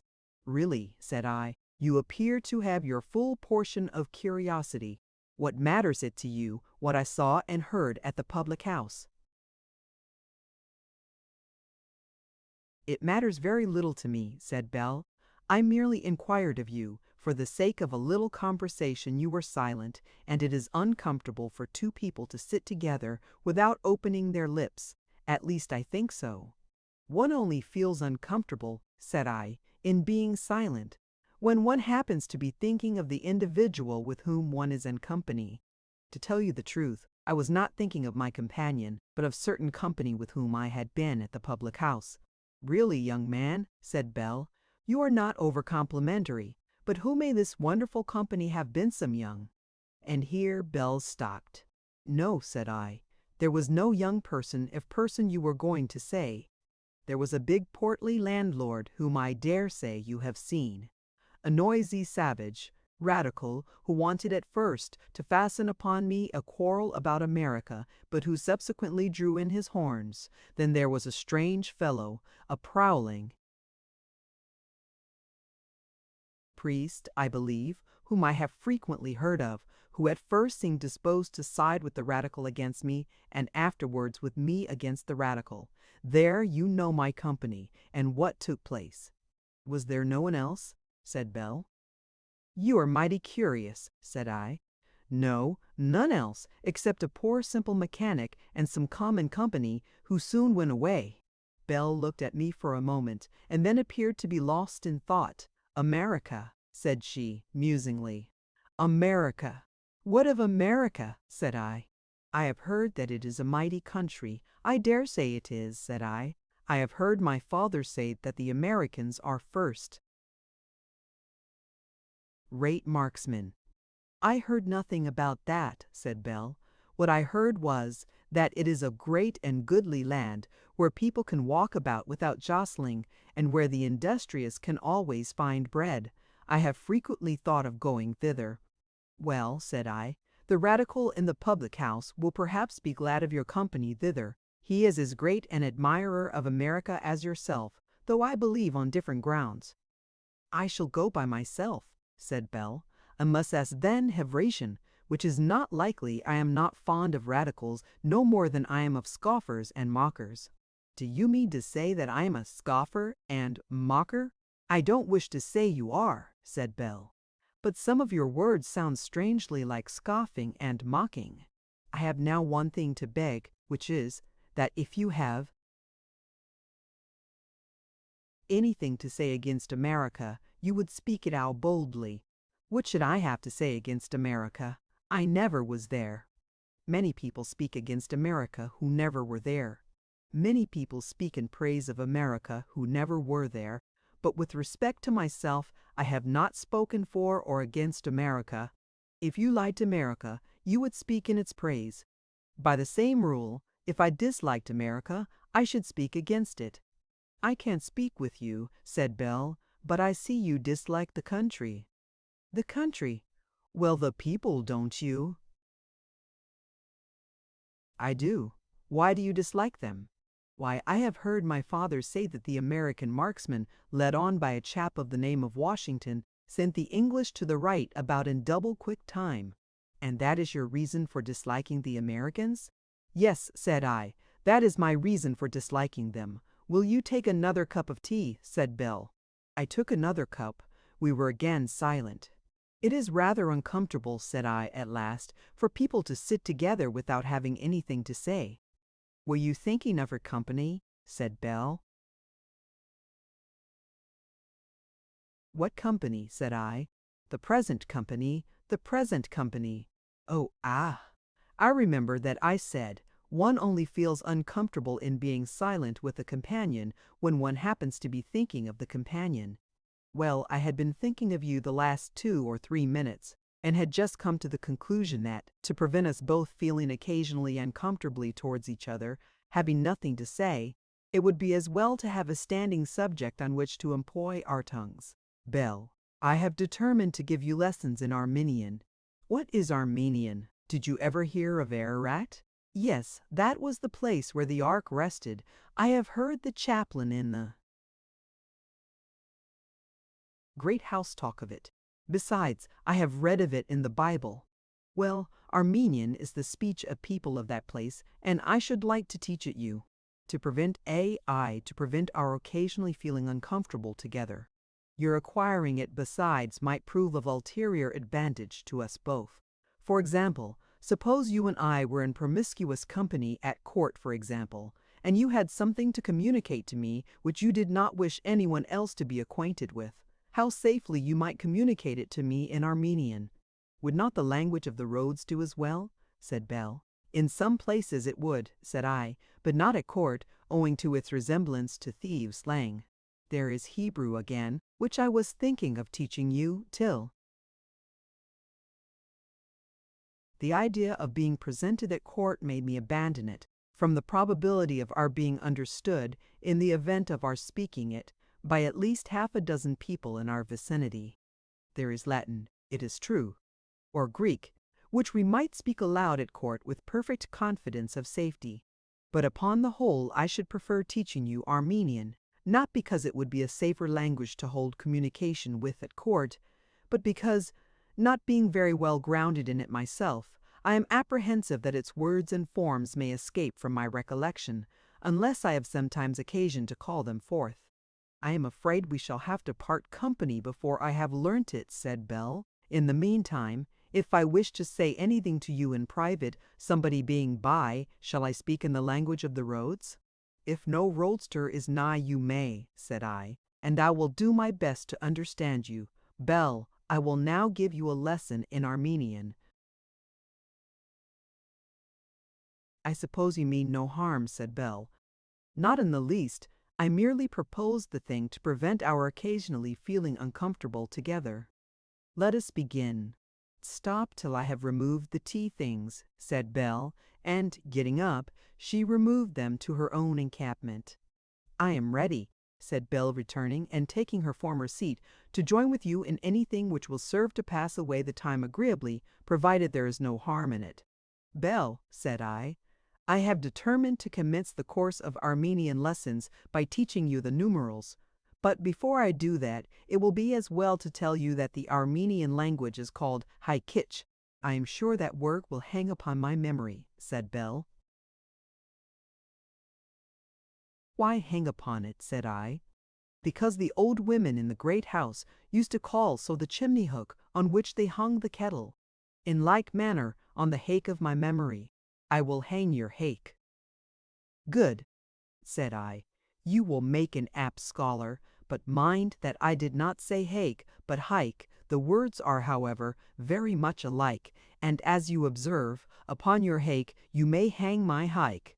We will now proceed to the numerals. What are numerals? Said Belle. Numbers. I will say the Heikan numbers up to 10. There, have you heard them? Yes.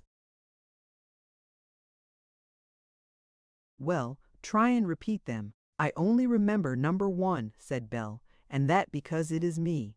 I will repeat them again, said I, and pay greater attention. Now, try again. Me Jurgo Irh. I neither said Jurgo nor Irh. I said Yurgo and Yirh. Belle, I am afraid I shall have some difficulty with you as a scholar.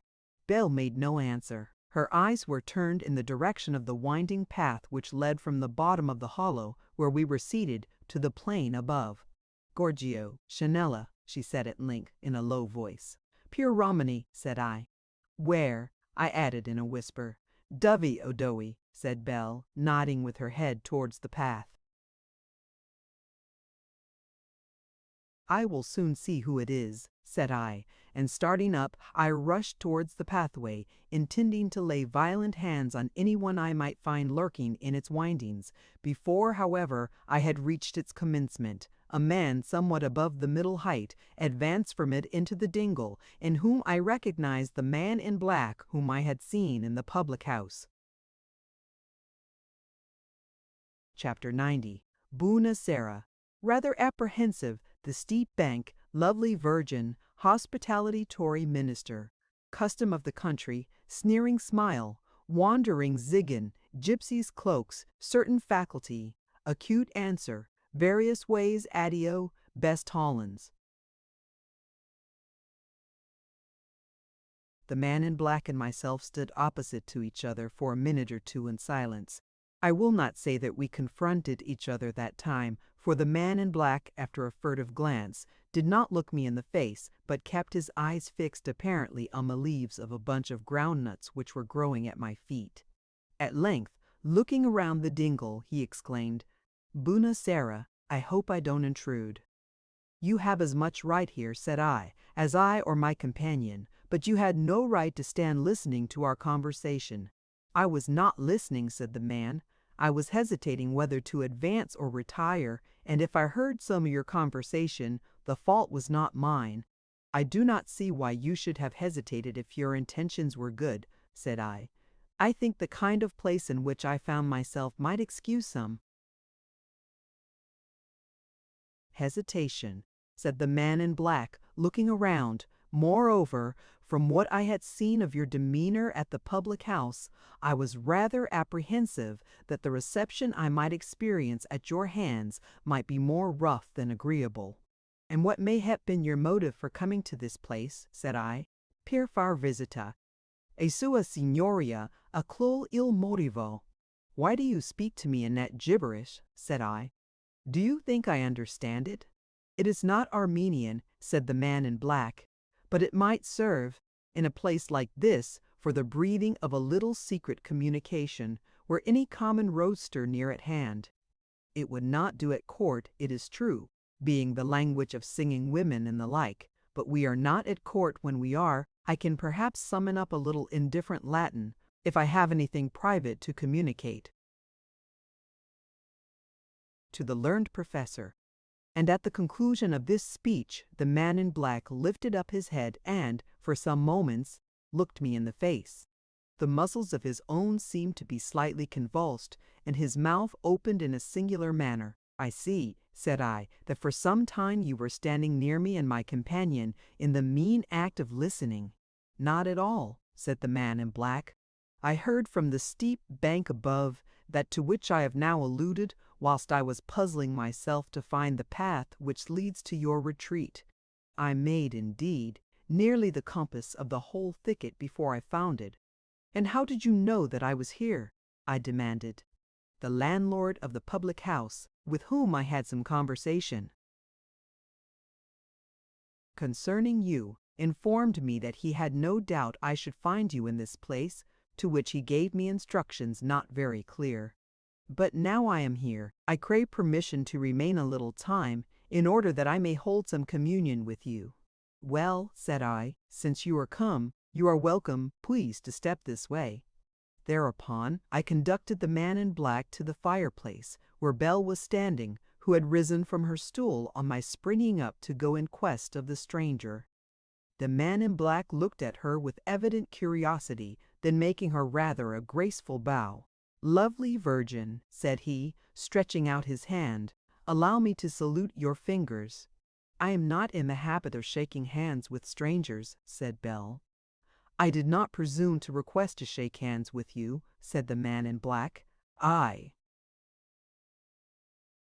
merely wish to be permitted to salute with my lips the extremity of your 2 forefingers.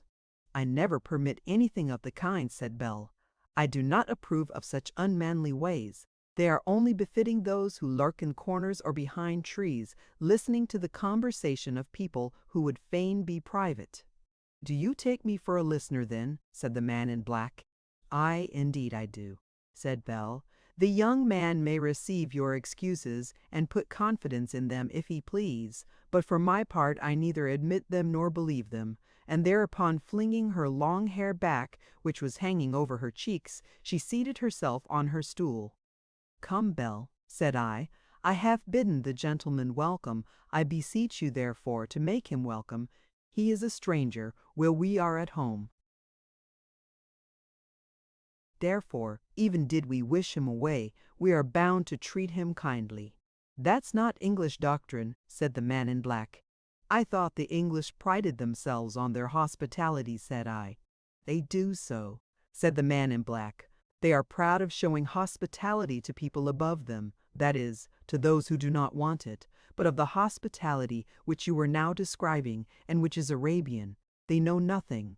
No Englishman will tolerate another in his house, from whom he does not expect advantage of some kind, and to those from whom he does, he can be civil enough. An Englishman thinks that, because he is in his own house, he has a right to be boorish and brutal to anyone who is disagreeable to him, as all those are who are really in want of assistance.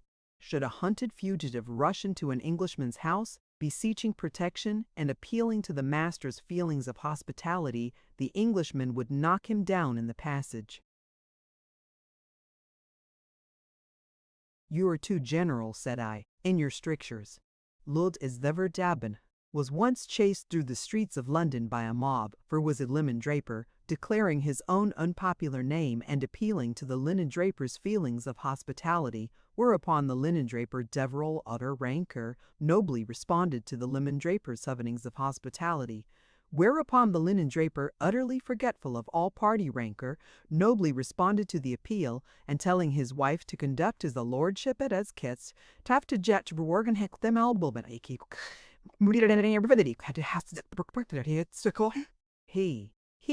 he, tittered the man in black. Well, said I, I'm afraid your own practice is not very different from that which you have been just now describing. You sided with the radical in the public house against me as long as you thought him the most powerful, and then turned against him when you saw he was cowed. What have you to say to that? Oh, when one is in Rome, I mean England, one must do as they do in England. I was merely conforming to the custom of the country, he. But I beg your pardon here, as I did in the public house. I made a mistake. Well, said I, we will drop the matter, but pray seat yourself on that stone, and I will sit down on the grass near you. The man in black, after proffering 2 or 3 excuses for occupying what he supposed to be my seat, sat down upon the stone, and I squatted down, gypsy fashion, just opposite to him, Belle sitting on her stool at a slight distance on my right. After a time I addressed him thus, Am I to reckon this a mere visit of ceremony? Should it prove so, it will be, I believe, the first visit of the kind ever paid me. Will you permit me to ask, said the man in black. The weather is very warm, said he, interrupting himself, and taking off his hat. I now observed that he was partly bald, his red hair having died away from the fore part of his crown. His forehead was high, his eyebrows scanty, his eyes gray and sly, with a downward tendency. His nose was slightly aquiline, his mouth rather large, a kind of sneering smile played continually on his lips. His complexion was somewhat rubicund.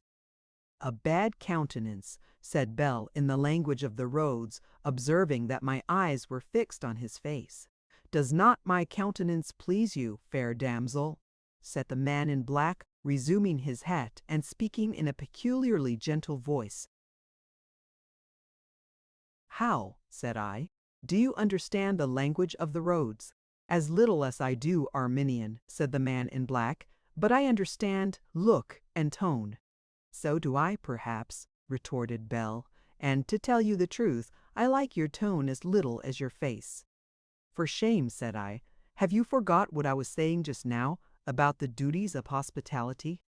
You have not yet answered my question, said I, addressing myself to the man, with respect to your visit. Will you permit me to ask who you are?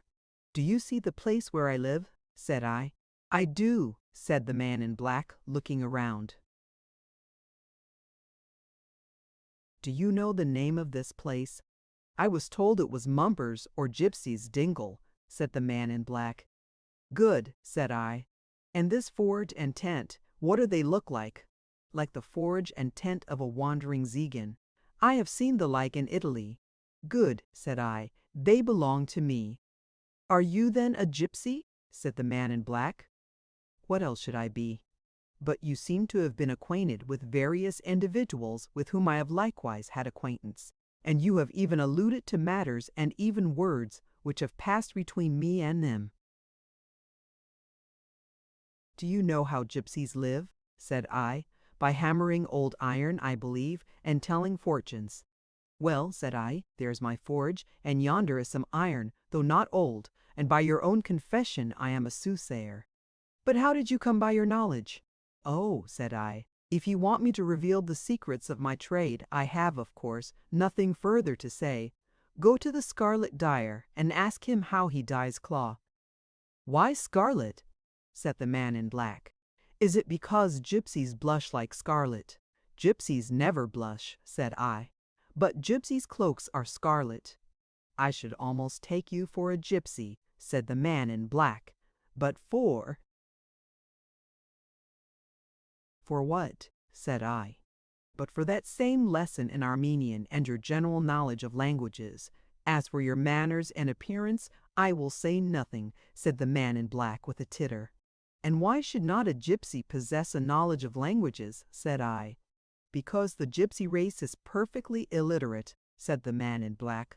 They are possessed, it is true, of a knavish acuteness, and are particularly noted for giving subtle and evasive answers. And in your answers, I confess, you remind me of them.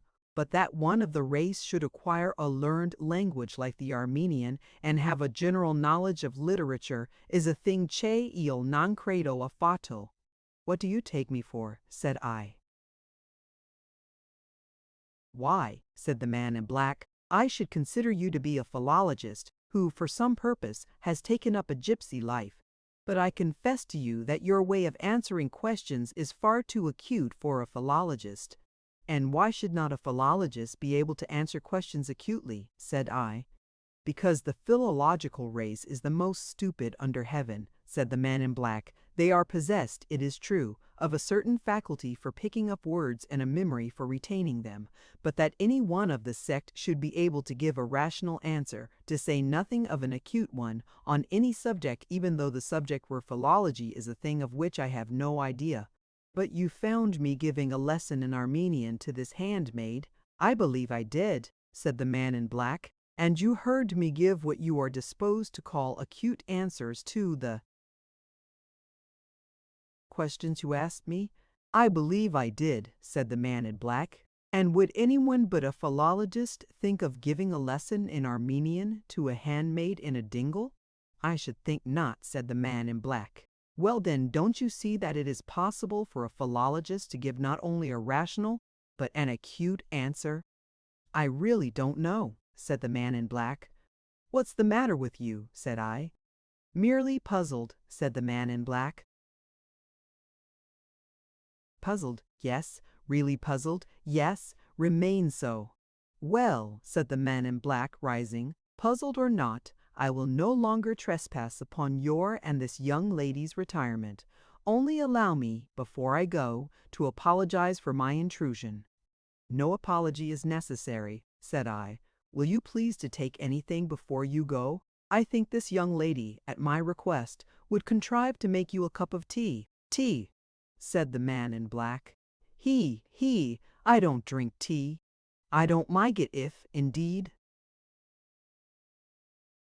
you had," and here he stopped. "There's nothing like gin and water, is there?" said I. "But I am sorry to say I have none." "Gin and water," said the man in black. "How do you know that I am fond of gin and water? Did I not see you drinking some at the public house?" "You did," said the man in black, "and I remember that when I called for some, you repeated my words. Permit me to ask, is gin and water an unusual drink in England?" "It is not usually drunk cold and with a lump of sugar," said I. "And did you know who I was by my calling for it so?" "Gypsies have various ways of obtaining information," said I. "With all your knowledge," said the man in black, "you do not appear to have known that I was coming to visit you." "Gypsies do not pretend to know anything which relates to themselves," said I. "But I advise you, if you ever come again, to come openly." "Have I your permission to come again?" said the man in black. "Come when you please. This dingle is as free for you as me." "I will visit you again," said the man in black. "Till then, addio." "Bill," said I. After the man in black had departed, we did not treat that man very hospitably. He left us without having eaten or drunk at our expense. "You offered him some tea," said Bell, "which, as it is mine, I should have grudged him, for I like him not." Our liking or disliking him had nothing to do with the matter. He was our visitor and ought not to have been permitted to depart dry. Living as we do in this desert, we ought always to be prepared to administer to the wants of our visitors. "Bell, do you know where to procure any good Hollands?" "I think I do," said Bell, "but I will have no buts." "Bell, I expect that with as little delay as possible you procure, at my expense, the best Hollands you can find." Chapter 91. Excursions. Adventurous English, opaque forests, the greatest patience. Time passed on, and Bell and I lived in the dingle. When I say lived, the reader must not imagine that we were always there. She went out upon her pursuits, and I went out where inclination led me, but my excursions were very short ones, and hers occasionally occupied whole days and nights. If I am asked how we passed the time when we were together in the dingle, I would answer that we passed the time very tolerably, all things considered. We conversed together, and when tired of conversing, I would sometimes give Belle a lesson in Armenian. Her progress was not particularly brilliant, but upon the whole satisfactory. In about a fortnight, she had hung up 100 Haikan numerals upon the Haikan of her memory. I found her conversation highly entertaining. She had seen much of England and Wales, and had been acquainted with some of the most remarkable characters who traveled the roads at that period, and let me be permitted to say that many remarkable characters have traveled the roads of England of whom fame has never said a word. I loved to hear her anecdotes of these people, some of whom I found had occasionally attempted to lay violent hands either upon her person or effects, and had invariably been humbled by her without the assistance of either justice or constable. I could clearly see, however, that she was rather tired of England and wished for a change of scene. She was particularly fond of talking of America, to which country her aspirations chiefly tended. She had heard much of America, which had excited her imagination, for at that time America was much talked of, on roads and in homesteads at least. So said Belle, who had good opportunities of knowing, and most people allowed that it was a good country for adventurous English. The people who chiefly spoke against it, as she informed me, were soldiers disbanded upon pensions, the sextons of village churches, and excisemen. Belle had a craving desire to visit that country, and to wander with cart and little animal amongst its forests. When I would occasionally object that she would be exposed to danger from strange and perverse customers, she said that she had not wandered the roads of England so long and alone to be afraid of anything which might befall in America, and that she hoped, with God's favor, to be able to take her own part, and to give to perverse customers as good as they might bring. She had a dauntless heart, that same Belle. Such was the staple of Belle's conversation. As for mine, I would endeavor to entertain her with strange dreams of adventure, in which I figured in opaque forests, strangling wild beasts, or discovering and plundering the hordes of dragons, and sometimes I would narrate to her other things far more genuine, how I had tamed savage mares, wrestled with Satan, and had dealings with ferocious publishers. Belle had a kind heart, and would weep at the accounts I gave her of my early wrestlings with the dark monarch. She would sigh, too, as I recounted the many slights and degradations I had received at the hands of ferocious publishers, but she had the curiosity of a woman, and once, when I talked to her of the triumphs which I had achieved over unbroken mares, she lifted up her head and questioned me as to the secret of the virtue which I possessed over the virtue which I possessed over the virtue which I possessed over the aforesaid animals, whereupon I sternly reprimanded, and forthwith commanded her to repeat the Armenian numerals, and, on her demurring, I made use of words, to escape which she was glad to comply, saying the Armenian numerals from 1 to 100, which numerals, as a punishment for her curiosity, I made her repeat 3 times, loading her with the bitterest reproaches whenever she committed the slightest error, either in accent or pronunciation, which reproaches chapid, or with the quietal. And now I have given a very fair account of the manner in which Isabel Berners and myself passed our time in the dingle. Chapter 92. The Landlord, rather too old, without a shilling, reputation, a fortnight ago, liquids, the main chance, respectability, irrational beings, Parliament Cove, my brewer. Amongst other excursions, I went several times to the public house to which I introduced the reader in a former chapter. I had experienced such beneficial effects from the ale I had drunk on that occasion, that I wished to put its virtue to a frequent test. Nor did the ale on subsequent trials belie the good opinion which I had at first formed of it. After each visit which I made to the public house, I found my frame stronger and my mind more cheerful than they had previously been.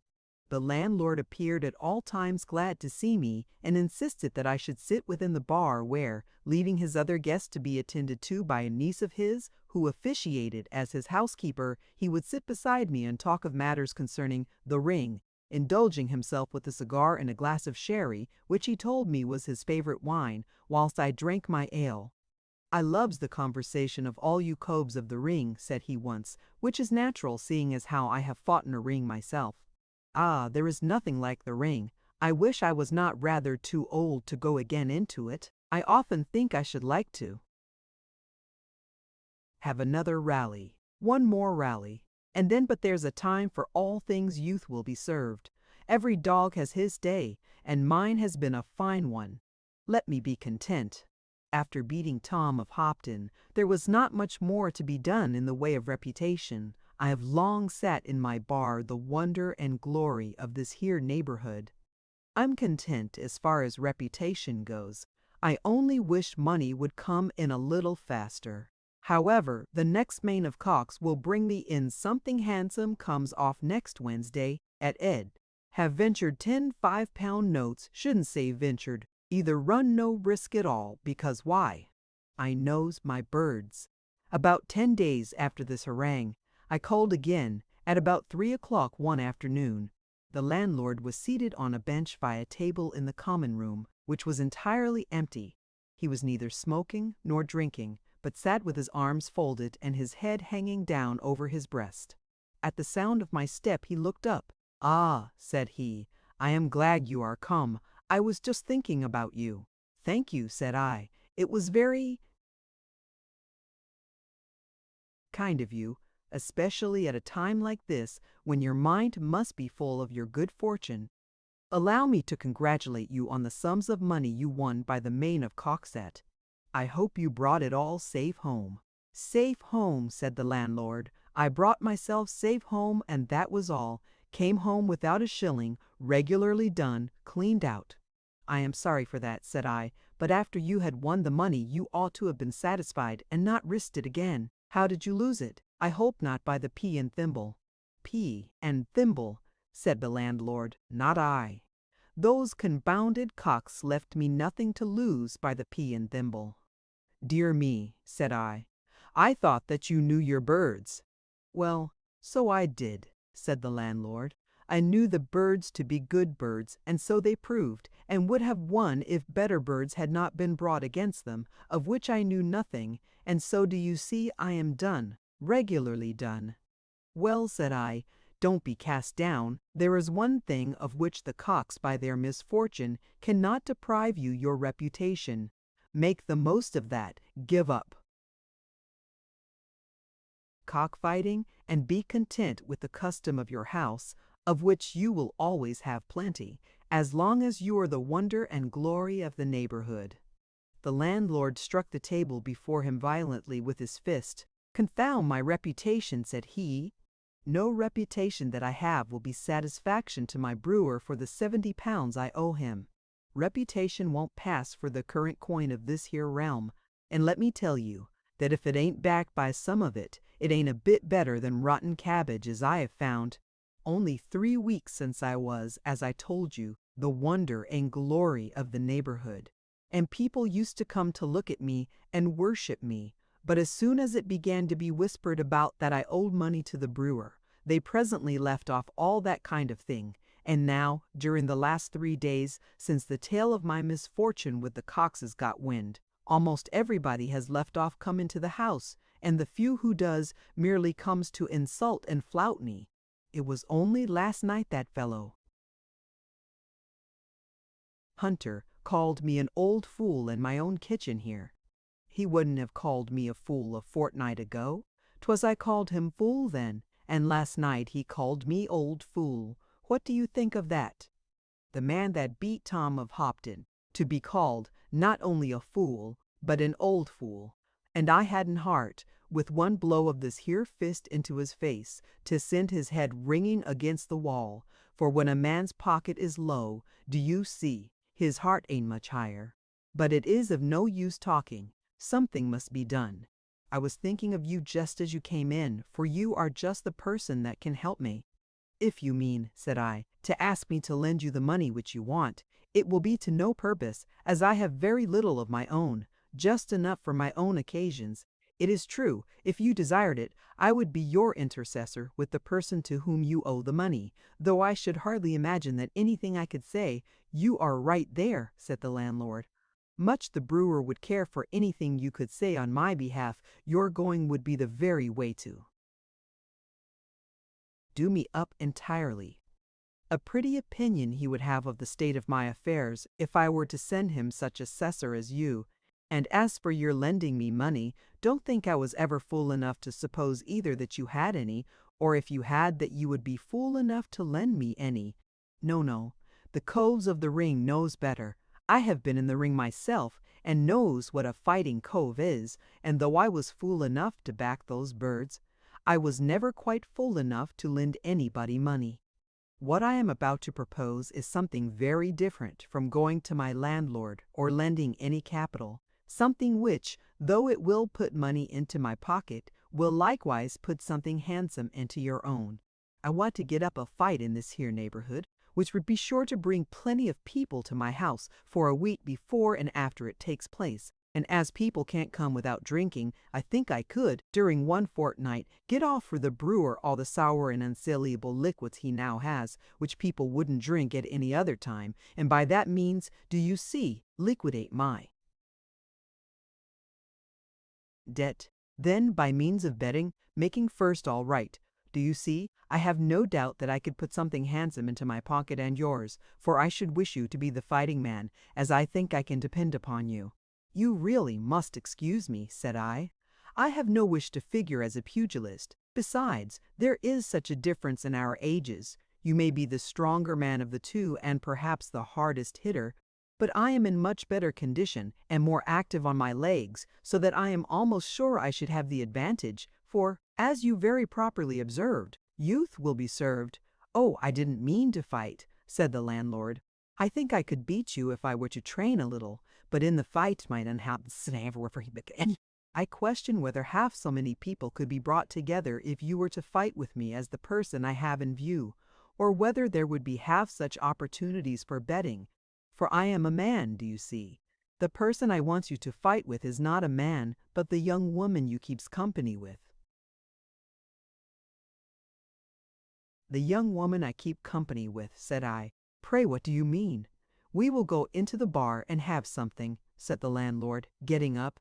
My niece is out, and there is no one in the house, so we can talk the matter over quietly.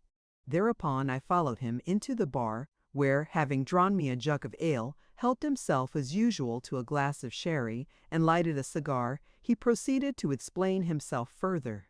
What I wants is to get up a fight between a man and a woman. There never has yet been such a thing in the ring, and the mere noise of the matter would bring thousands of people together, quite enough to drink out, for the thing should be close to my house, all the brewer's stock of liquids, both good and bad. But, said I, you were the other day boasting of the respectability of your house. Do you think that a fight between a man and a woman close to your establishment would add to its respectability? Confound the respectability of my house, said the landlord. Will the respectability of my house pay the brewer, or keep the roof over my head? No, no. When? Respectability won't keep a man, do you see? The best thing is to let it go and wander. Only let me have my own way, and both the brewer, myself, and every one of us will be satisfied.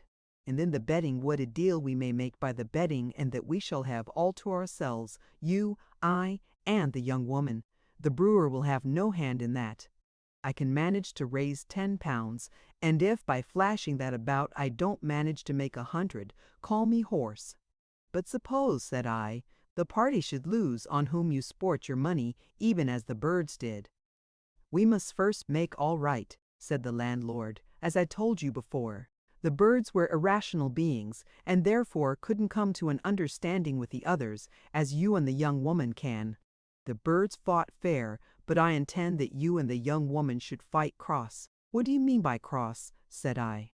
Come, come, said the landlord, don't attempt to gammon me. You in the ring and pretend not to know what fighting cross is. That won't do, my fine fellow. But as no one is near us, I will speak out. I intend that you and the young woman should understand one another, and agree beforehand which should be beat, and if you take my advice, you will determine between you that the young woman shall be beat, as I am sure that the odds will run high upon her, her character as a fist woman being spread far and wide, so that all the flats who think it will be all right will back her, as I myself would if I thought it would be a fair thing. Then, said I, you would not have us fight fair? By no means, said the landlord. Because why? I conceives that a cross is a certainty to those who are in it, whereas by the fair thing one may lose all he has. But, said I, you said the other day that you liked the fair thing. That was by way of gammon, said the landlord. Just, do you see, as a Parliament cove might say, speechifying from a barrel to a set of flats whom he means to sell. Come, what do you think of the plan? It is a very ingenious one, said I. Ain't it? Said the landlord. The folks in this neighborhood are beginning to call me old fool, but if they don't call me something else, when they sees me friends with the brewer and money in my pocket, my name is not Catchpole. Come, drink your ale, and go home to the young gentlewoman." "I am going," said I, rising from my seat after finishing the remainder of the ale. "Do you think she'll have any objection?" said the landlord. "To do what?" said I. "Why, to fight cross." "Yes, I do," said I. "But you will do your best to persuade her?" "No, I will not," said I. "Are you fool enough to wish to fight fair?" "No," said I. "I am wise enough to wish not to fight at all. And how's my brewer to be paid?" said the landlord. "I really don't know," said I. "I'll change my religion," said the landlord. Chapter 93. Another visit. A la Margoutte. Clever man, Napoleon's estimate. Another statue. One evening, Belle and myself received another visit from the man in black. After a little conversation of not much importance, I asked him whether he would not take some refreshment, assuring him that I was now in possession of some very excellent Hollands, which, with a glass, a jug of water, and a lump of sugar, was heartily at his service. He accepted my offer, and Belle going with the jug to the spring, from which he was in the habit of procuring water for tea, speedily returned with it full of the clear, de fulleth a tipple of the air, violet baby. Having placed the jug by the side of the man in black, she brought him a glass and spoon and a teacup, the latter containing various lumps of snowy white sugar. In the meantime, I had produced a bottle of the stronger liquid. The man in black helped himself to some water, and likewise to some Hollands, the proportion of water being about 2/3. Then adding a lump of sugar, he stirred the whole up, tasted it, and said that it was good. "This is one of the good things of life," he added after a short pause. "What are the others?" I demanded. "There is Malvoisie sac," said the man in black, "and partridge, and beccafico." "And what do you say to high mass?" said I. "High mass," said the man in black. "However," he continued after a pause, "I will be frank with you. I came to be so. I may have heard high mass on a time, and said it too. But as for any predilection for it, I assure you I have no more than for a long high church sermon." "You speak a la Margot," said I. "Margot?" said the man in black musingly. "Margot." "You have read Pulci, I suppose?" said I. "Yes, yes," said the man in black, laughing. "I remember." "He might be rendered into English," said I, "something in this style." To which Margot answered with a sneer, "I like the blue no better than the black. My faith consists alone in savory cheer, in roasted capons and in potent sack, but above all in famous gin and clear, which often lays the Briton on his back. With lump of sugar, and with lymph from well, I drink it, and defy the fiends of hell." He, said the man in black. "That is more than Mezzofonte could have done for a stanza of Byron." "A clever man," said I. "Who?" said the man in black. "Mezzofonte di Bologna." He, said the man in black. "Now I know that you are not a gypsy, at least a soothsayer." "No soothsayer would have said that." "Why?" said I. "Does he not understand 25 tongues?" "Oh yes," said the man in black, "and 25 added to them. But he. It was principally from him, who was certainly the greatest of philologists, that I formed my opinion of the sect." "You ought to speak of him with more respect," said I. "I have heard say that he has done good service to your see." "Oh yes," said the man in black, "he has done good service to our see, that is, in his way. When the neophytes of the propaganda are to be examined in the several tongues in which they are destined to preach, he is appointed to question them, the questions being first written down for Hals. He, of course you know Napoleon's estimate of Mezzofonte. He sent for the linguist from motives of curiosity, and after some discourse with him, told him that he might depart. Then turning to some of his generals, he observed, Nous avons ici un impol quel homme would avoir pas beaucoup de paroles avec bien d'esprit. You are ungrateful to him, said I. Well, perhaps when he is dead and gone you will do him justice. True, said the man in black. When he is dead and gone, we intend to erect him a statue of wood on the left-hand side of the door of the Vatican Library. Of wood, said I. He was the son of a carpenter, you know, said the man in black. The figure will be of wood for no other reason, I assure you. You should place another statue on the right. Perhaps we shall, said the man in black, but we know of no one amongst the philologists of Italy, nor indeed of the other countries inhabited by the faithful, worthy to sit parallel in effigy with our illustrissimo, when indeed we have conquered these regions of the perfidious by bringing the inhabitants thereof to the true faith. I have no doubt that we shall be able to select one worthy to bear him company, one whose statue shall be placed on the right hand of the library, in testimony of our joy at his kind. Would thou a white, it did shad for always to give quite day. Would? Said I. I hope not, said the man in black. No, if I be consulted as to the material for the statue, I should strongly recommend bronze. And when the man in black had said this, he emptied his second tumbler of its contents and prepared himself another. Chapter 94.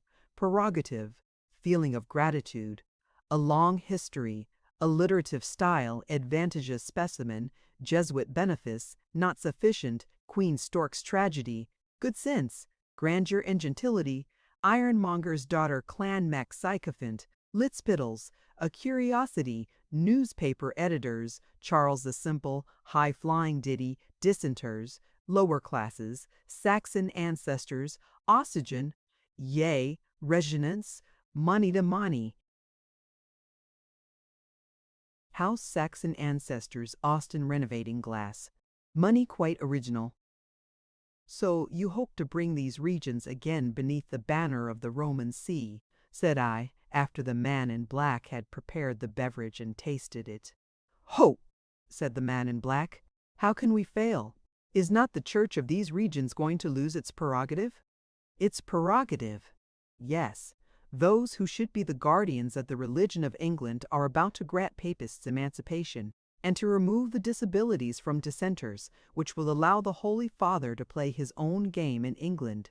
On my inquiring how the Holy Father intended to play his game, the man in black gave me to understand that he intended for the present to cover the land with temples, in which the religion of Protestants would be continually scoffed at and reviled.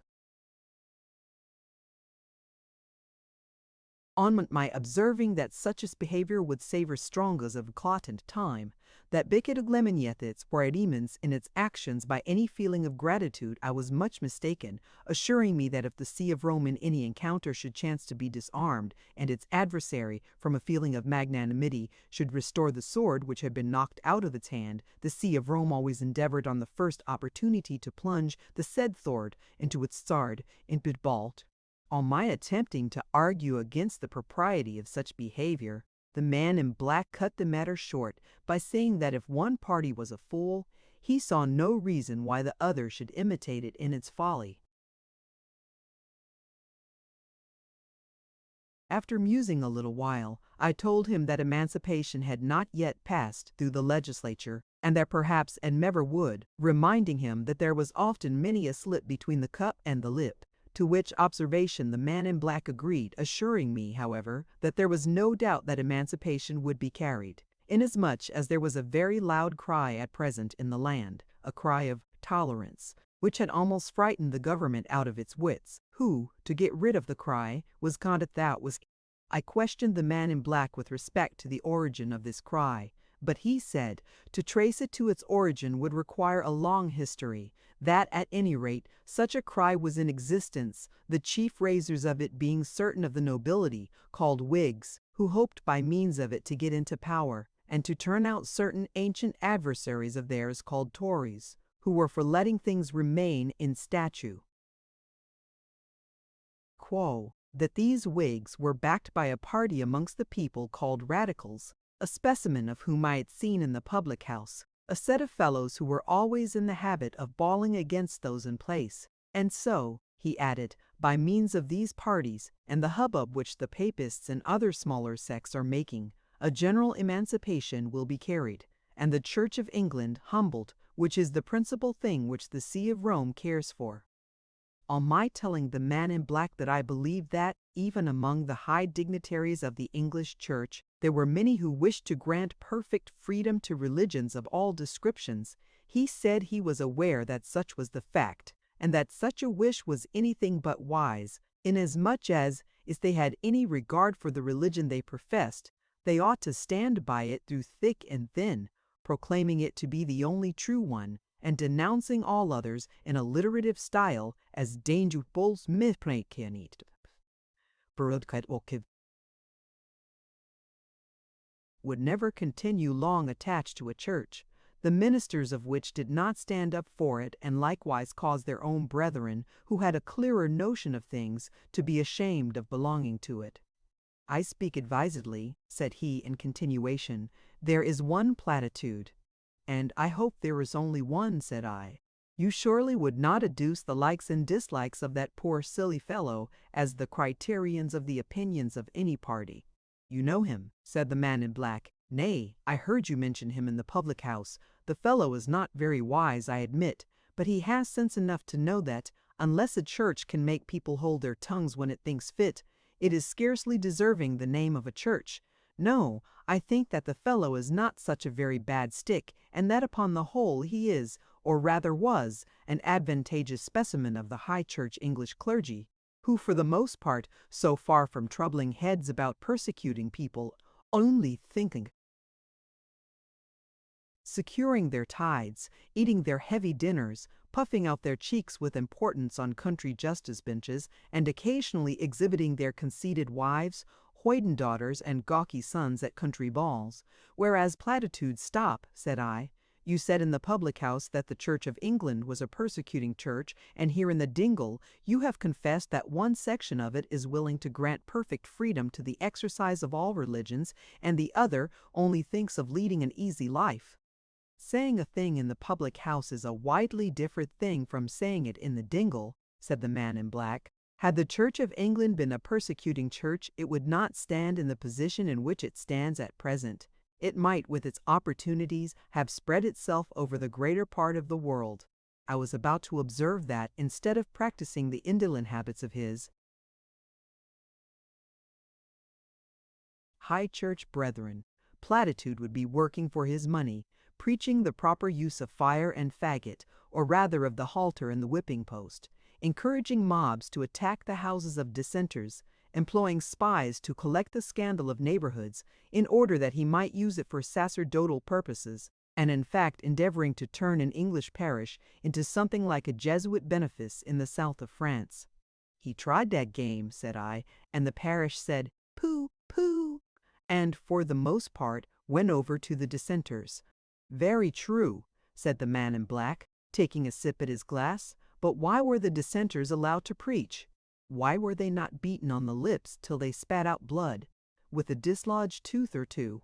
Why, but because the authority of the Church of England has, by its own fault, become so circumscribed that Mr. Platitude was not able to send a host of beadles and sbirri to their chapel to bring them to reason, on which account Mr. Platitude is very properly ashamed of his church, and is thinking of uniting himself with one which possesses more vigor and authority. It may have vigor and authority, said I, in foreign lands, but in these kingdoms the day for practicing its atrocities is gone by.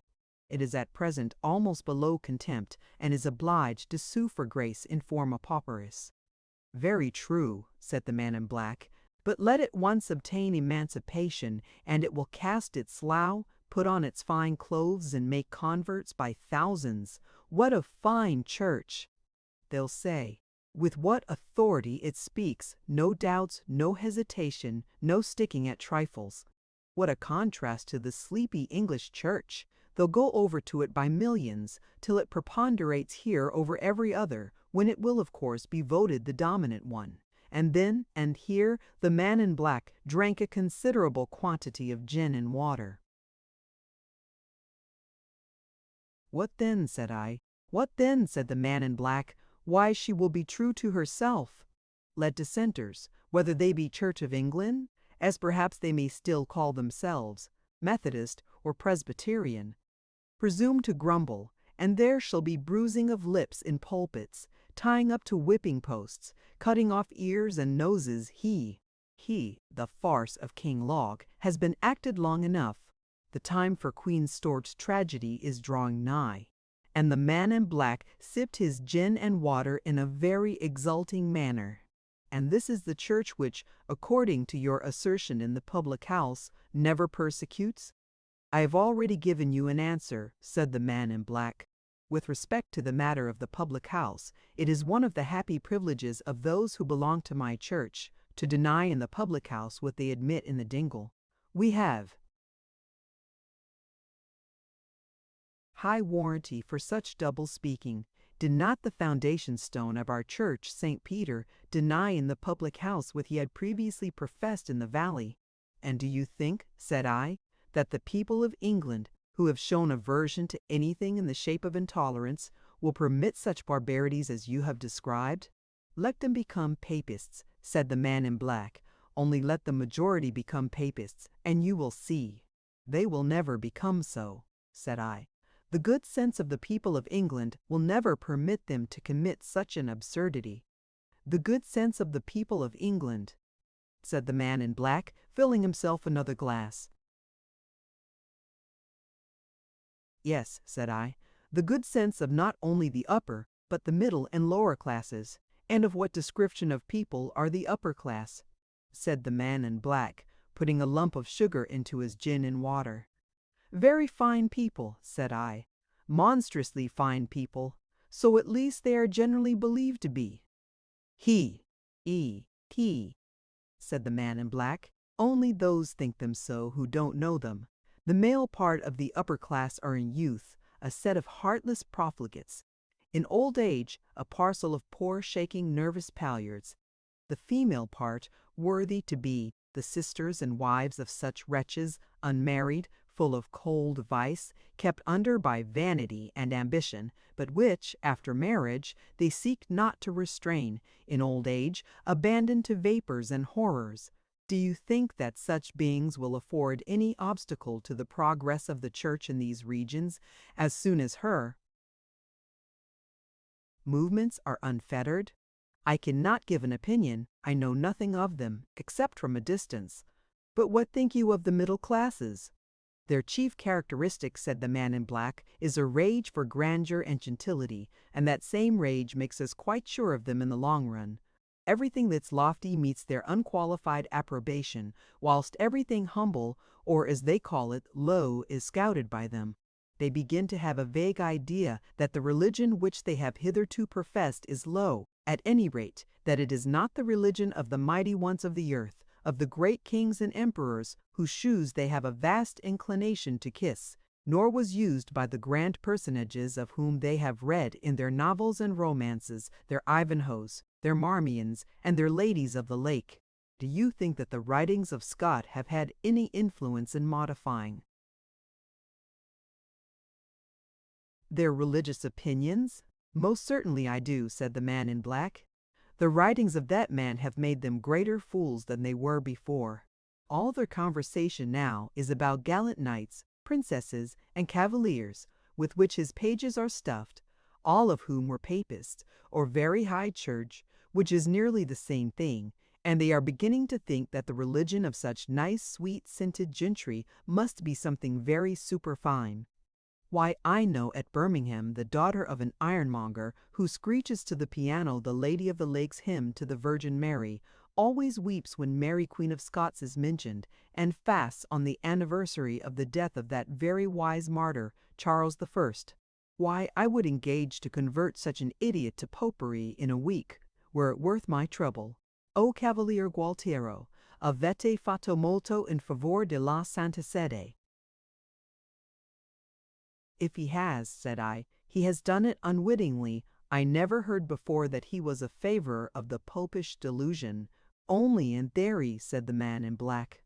Trust any of the clan Mac sycophant for interfering openly and boldly in favor of any cause on which the sun does not shine benignantly. Et depissa sempini, suing for grace in these regions in forma, Paul point forma. The very next time the canny Scot was admitted to the royal symposium, he did not say, "By my faith, your majesty, I have always thought at the bottom of my heart that popery as ill scrapit tongues can, it was a very grand religion. I shall be proud to follow your majesty. I det both not, said I det both Gouty George and his devoted servant will be bouldering it and thinks about it. Adopting popery. We can wait, said the man in black. In these days of rampant gentility, there will be no want of kings nor of Scots about them, but not Walter's, said I. Our work has been already tolerably well done by one, said the man in black. But if we wanted literature, we should never lack in these regions hosts of literary men of some kind or other to eulogize us, provided our religion were in the fashion, and our popish nobles chose, and they always do our bidding, to admit the canaille to their tables, their kitchen tables. As for literature in general, said he, the Santa Cid is not particularly partial to it. It may be employed both ways. In Italy in particular, it has discovered that literary men are not always disposed to be lickspittles. For example, Dante, said I. Yes, said the man in black, a dangerous personage. That poem of his cuts both ways, and then there was Pulci, that Morgant of his cuts both ways, or rather one way, and that sheer against us. And then there was Aretino, who dealt so hard with the Pulveri Frati. All writers, at least Italian ones, are not lickspittles. And then in Spain, 'tis true, Lope de Vega and Calderon were most inordinate lickspittles. The Principe Constanti of the last is a curiosity in its way. And then the Mary Stuart of Lope. I think I shall recommend the perusal of that work to the Birmingham ironmonger's daughter. She has been lately thinking of adding a slight knowledge of the magnificent language of the peninsula to the rest of her accomplishments. But then there was Cervantes, starving, but straight. He deals us some hard knocks in that second part of his Quixote. Then there were some of the writers of the picaresque novels. No, all literary men are not lickspittles, whether in Italy or Spain, or indeed upon the continent. It is only in England that all come, said I. Mind what you are about to say of English literary men. Why should I mind? Said the man in black. There are no literary men here. I have heard of literary men living in garrets, but not in dingles, whatever philologists may do. I may therefore speak out freely. It is only in England that literary men are invariably lickspittles, on which account perhaps they are so despised, even by those who benefit by their dirty services. Look at your fashionable novel writers, and above all, at your newspaper editors, ho, ho, ho. You will, of course, accept the editors of the From Your Censure of the last class, said I. Them, said the man in black, why they might serve as models in the dirty trade to all the rest who practice it. See how they bepraise their patrons, the grand Whig nobility, who hope, by raising the cry of liberalism and by putting themselves at the head of the populace, to come into power shortly. I don't wish to be hard at present upon those Whigs, he continued, for they are playing our game. But a time will come when, not wanting them, we will kick them to a considerable distance. And then, when toleration is no longer the cry and the Whigs are no longer backed by the populace, see whether the editors of the will stand by them. They will prove themselves as expert lickspittles of despotism as of liberalism. Don't think they will always bespatter the Tories and Austria.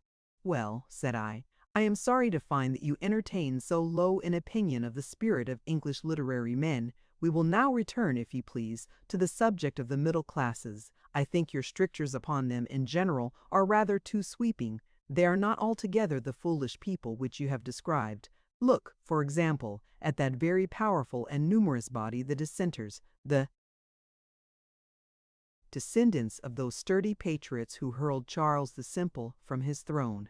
There are some sturdy fellows amongst them, I do not deny, said the man in black.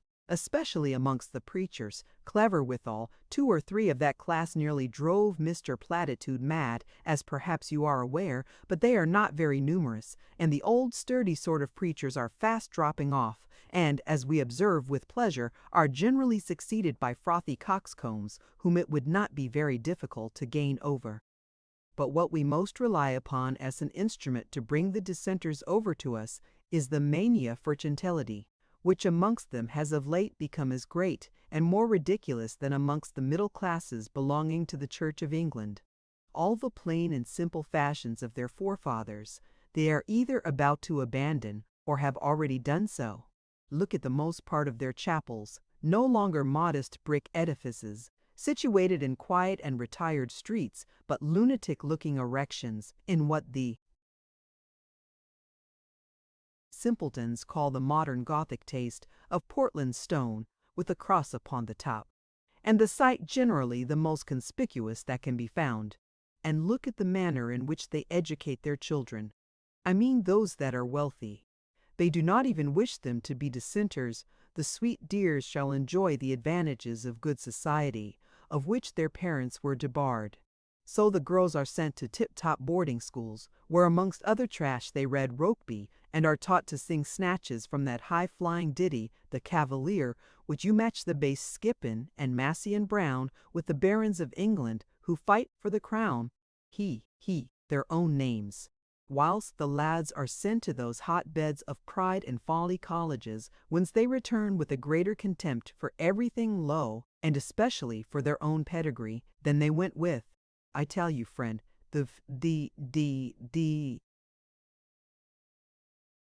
children of dissenters, if not their parents, are going over to the church as you call it, and the church is going over to Rome. I do not see the justice of that latter assertion at all, said I. Some of the dissenters' children may be coming over to the Church of England, and yet the Church of England be very far from going over to Rome. In the high road for it, I assure you, said the man in black. Part of it is going to abandon, the rest to lose their prerogative. And when a church no longer retains its prerogative, it speedily loses its own respect and that of others. Well, said I, if the higher classes have all the vices and follies which you represent, on which point I can say nothing, as I have never mixed with them, and even supposing the middle classes are the foolish beings you would fain make them, and which I do not believe them as a body to be, you would still find some resistance amongst the lower classes. I have a considerable respect for their good sense and independence of character, but pray let me hear your opinion of them. As for the lower classes, said the man in black, I believe them to be the most brutal wretches in the world, the most addicted to foul feeding, foul language, and foul vices of every kind, wretches who have neither love for country, religion, nor anything save their own vile selves. You surely do not think that they would oppose a change of religion? Why, there is not one of them but would hurrah for the Pope, or Mahomet, for the sake of a hearty gorge and a drunken bout, like those which they are treated with at election contests. Has your church any followers amongst them? Said I. Wherever there happens to be a Romish family of considerable possessions, said the man in black, our church is sure to have followers of the lower class, who have come over in the hope of getting something in the shape of dole or donation. As, however, the Romish is not yet the dominant religion, and the clergy of the English establishment have some patronage to bestow, the churches are not quite deserted by the lower classes, yet were the Romish to become the established religion, they would, to a certainty, all go over to it. You can scarcely imagine what a self-interested set they are. For example, the landlord of that public house in which I first met you, having lost a sum of money upon a cockfight, and his affairs in consequence being in a bad condition, is on the eve of coming over to us in the hus and hub again in the weekend world. And what could have put such an idea into the poor fellow's head? Said I. Oh, he and I have had some conversation upon the state of his affairs, said the man in black. I think he might make a rather useful convert in these parts, provided things take a certain turn, as they doubtless will. It is no bad thing to have a fighting fellow who keeps a public house belonging to one's religion. He has been occasionally employed as a bully at elections by the Tory party, and he may serve us in the same capacity. The fellow comes of a good stock. I heard him say that his father headed the High Church mob who sacked and burnt Priestley's house at Birmingham towards the end of the last century. A disgraceful affair, said I. What do you mean by a disgraceful affair? Said the man in black. I assure you that nothing has occurred for the last 50 years which has given the High Church party so much credit in the eyes of Rome as that. We did not imagine that the fellows had so much energy. Had they followed up that affair by 20 others of a similar kind, they would by this time have had everything in their own power, but they did not, and, as a necessary consequence, they are reduced to almost nothing. I suppose, said I, that your church would have acted very differently in its place. It has always done so, said the man in black, coolly sipping.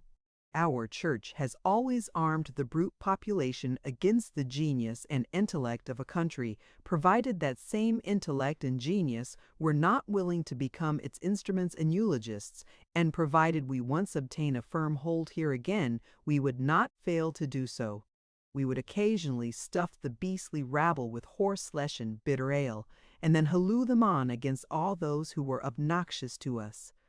Horseflesh and bitter ale, I replied. Yes, said the man in black, horseflesh and bitter ale, the favorite delicacies of their Saxon ancestors, who were always ready to do our bidding after a liberal allowance of such cheer. There is a tradition in our church that before the Northumbrian rabble, at the instigation of Austin, attacked and massacred the quaint Presbyterian monks of Bangor, they had been allowed a good gorge of horseflesh and bitter ale. He, continued the man in black. What a fine spectacle to see such a mob, headed by a fellow like our friend the landlord, sack the house of another Priestley. Then you don't deny that we have had a Priestley, said I, and admit the possibility of our having another? You were lately observing that all English literary men were sycophants. Lickspittles, said the man in black. Yes, I admit that you have had a Priestley, but he was a dissenter of the old class. You have had him, and perhaps may have another. Perhaps we may, said I. But with respect to the lower classes, have you mixed much with them? I have mixed with all classes, said the man in black, and with the lower not less than the upper and middle. They are much as I have described them, and of the three, the lower are the worst. I never knew one of them that possessed the slightest principle, no, not. It is true, there was one fellow whom I once met, who, but it is a long story, and the affair happened abroad. I ought to know something of the English people, he continued after a moment's pause. I have been many years amongst them, laboring in the cause of the church. Your see must have had great confidence in your powers when it selected you to labor for it in these parts, said I. They chose me, said the man in black, principally because, being of British extraction and education, I could speak the English language and bear a glass of something strong. It is the opinion of my see that it would hardly do to send a missionary into a country like this who is not well versed in English, a country where, they think, so far from understanding any language besides his own, scarcely one individual in 10 speaks his own intelligibly, or an ascetic person, where, as they say, high and low, male and female, are at some period of their lives fond of a renovating glass, as it is styled in other words, of tippling. Your see appears to entertain a very strange opinion of the English, said I. Not altogether an unjust one, said the man in black, lifting the glass to his mouth. Well, said I, it is certainly very kind on its part to wish to bring back such a set of beings beneath its wing. Why, as to the kindness of my see, said the man in black, I have not much to say. My see has generally in what it does a tolerably good motive. These heretics possess in plenty what my sea has a great hankering for, and can turn to a good account money. The founder of the Christian religion cared nothing for money, said I. What have we to do with what the founder of the Christian religion cared for? Said the man in black. How could our temples be built and our priests supported without money? But you are unwise to reproach us with a desire of obtaining money. You forget that your own church, if the Church of England be your own church, as I suppose it is from the willingness which you displayed in the public house to fight for it, is equally avaricious. Look at your greedy bishops and your corpulent rectors. Do they imitate Christ in his disregard for money? You might as well tell me that they imitate Christ in his meekness and humility. Well, said I, whatever their faults may be, you can't say that they go to Rome for money. The man in black made no direct answer, but appeared by the motion of his lips to be repeating something to himself. I see your glass is again empty, said I. Perhaps you will replenish it. The man in black arose from his seat, adjusted his habiliments, which were rather in disorder, and placed upon his head his hat, which he had laid aside. Then, looking at me, who was still lying on the ground, he said, I might, perhaps, take another glass, though I believe I have had quite as much as I can well bear. But I do not wish to hear you utter anything more this evening. After that last observation of yours, it is quite original. I will meditate upon it on my pillow this night. After having said, and fat and get it, and he then made Bell a low bow, slightly motioned to me with his hand as if bidding farewell, and then left the dingle with rather uneven steps. Go to Rome for money, I heard him say as he ascended the winding path. He, go to Rome for money, ho, ho, ho, ho, ho. Ticture go to Rome for money, I heard him say as he ascended the winding path. He, go to Rome for money, ho, ho, ho, ho. Page 538 Jab. Chapter 95. Wooded retreat. Fresh shoes. Wood fire. Ash, when green. Queen of China. Cleverest people declensions. Armenian. Thunder, deep olive. What do you mean? Cool Adonai, the thick bushes, wood pigeon, old Godier. Nearly 3 days elapsed without anything of particular moment occurring. Belle drove the little cart containing her merchandise about the neighborhood, returning to the dingle towards the evening. As for myself, I kept within my wooded retreat, working during the periods of her absence, leisurely at my forge. Having observed that the quadruped which my companion drove was as much in need of shoes as my own had been some time previously, I had determined to provide it with a set, and during the aforesaid periods occupied myself in preparing them. As I was employed 3 mornings and afternoons about them, I am sure that the reader will agree that I worked leisurely, or rather lazily. On the 3rd day Bill arrived somewhat later than usual. I was lying on my back at the bottom of the dingle, employed in tossing up the shoes which I had produced, and catching them as they fell, some being always in the air, mounting or descending, somewhat after the fashion of the waters of a fountain. Picture, I was lying on my back at the bottom of the dingle, employed in tossing up the shoes, and catching them as they fell. Page 540 WTHT. Why have you been absent so long? Said I to Belle. It must be long past 4 by the day. I had been almost killed by the heat, said Belle. I was never out in a more sultry day. The poor donkey, too, could scarcely move along. He shall have fresh shoes, said I, continuing my exercise. Here they are quite ready. Tomorrow I will tack them on. And why are you playing with them in that manner? Said Belle. Partly in triumph at having made them, and partly to show that I can do something besides making them. It is not everyone who, after having made a set of horseshoes, can keep them going up and down in the air without letting one fall. One has now fallen on your chin, said Belle, and another on my cheek, said I, getting up. It is time to discontinue the game, for the last shoe drew blood. Belle went to her own little encampment, and as for myself, after having flung the donkey shoes into my tent, I put some fresh wood on the fire, which was nearly out, and hung the kettle over it. I then issued forth from the dingle, and strolled round the wood that surrounded it. For a long time I was busied in meditation, looking at the ground, striking with my foot, half unconsciously, the tufts of grass and thistles that I met in my way.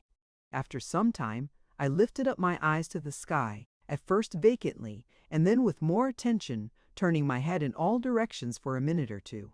After which I returned to the dingle. Isabel was seated near the fire, over which the kettle was now hung. She had changed her dress, no signs of the dust and fatigue of her late excursion remained. She had just added to the fire a small billet of wood, 2 or 3 of which I had left beside it. The fire cracked, and a sweet odor filled the dingle. "I am fond of sitting by a wood fire," said Belle. "When abroad, whether it be hot or cold, I love to see the flames dart out of the wood. But what kind is this, and where did you get it?" "It is ash," said I, "green ash. Somewhat less than a week ago, whilst I was wandering along the road by the side of a wood, I came to a place where some peasants were engaged in cutting up and clearing away a confused mass of fallen timber.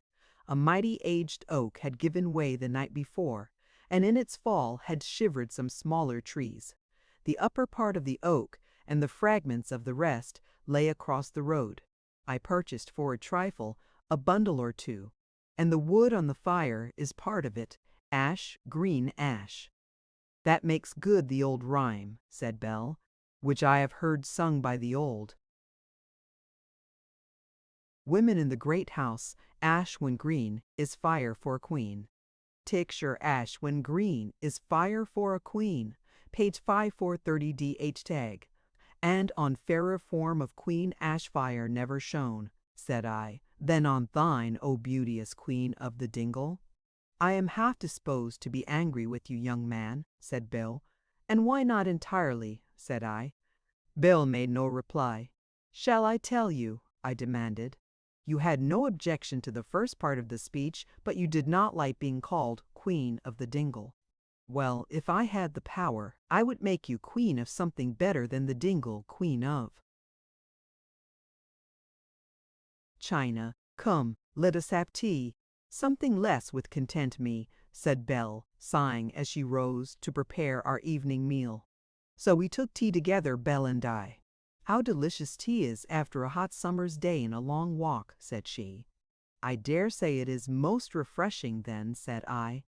"But I have heard people say that they most enjoy it on a cold winter's night when the kettle is hissing on the fire and their children playing on the hearth." Belle sighed. "Where does tea come from?" she presently demanded. "From China," said I. "I just now mentioned it, and the mention of it put me in mind of tea."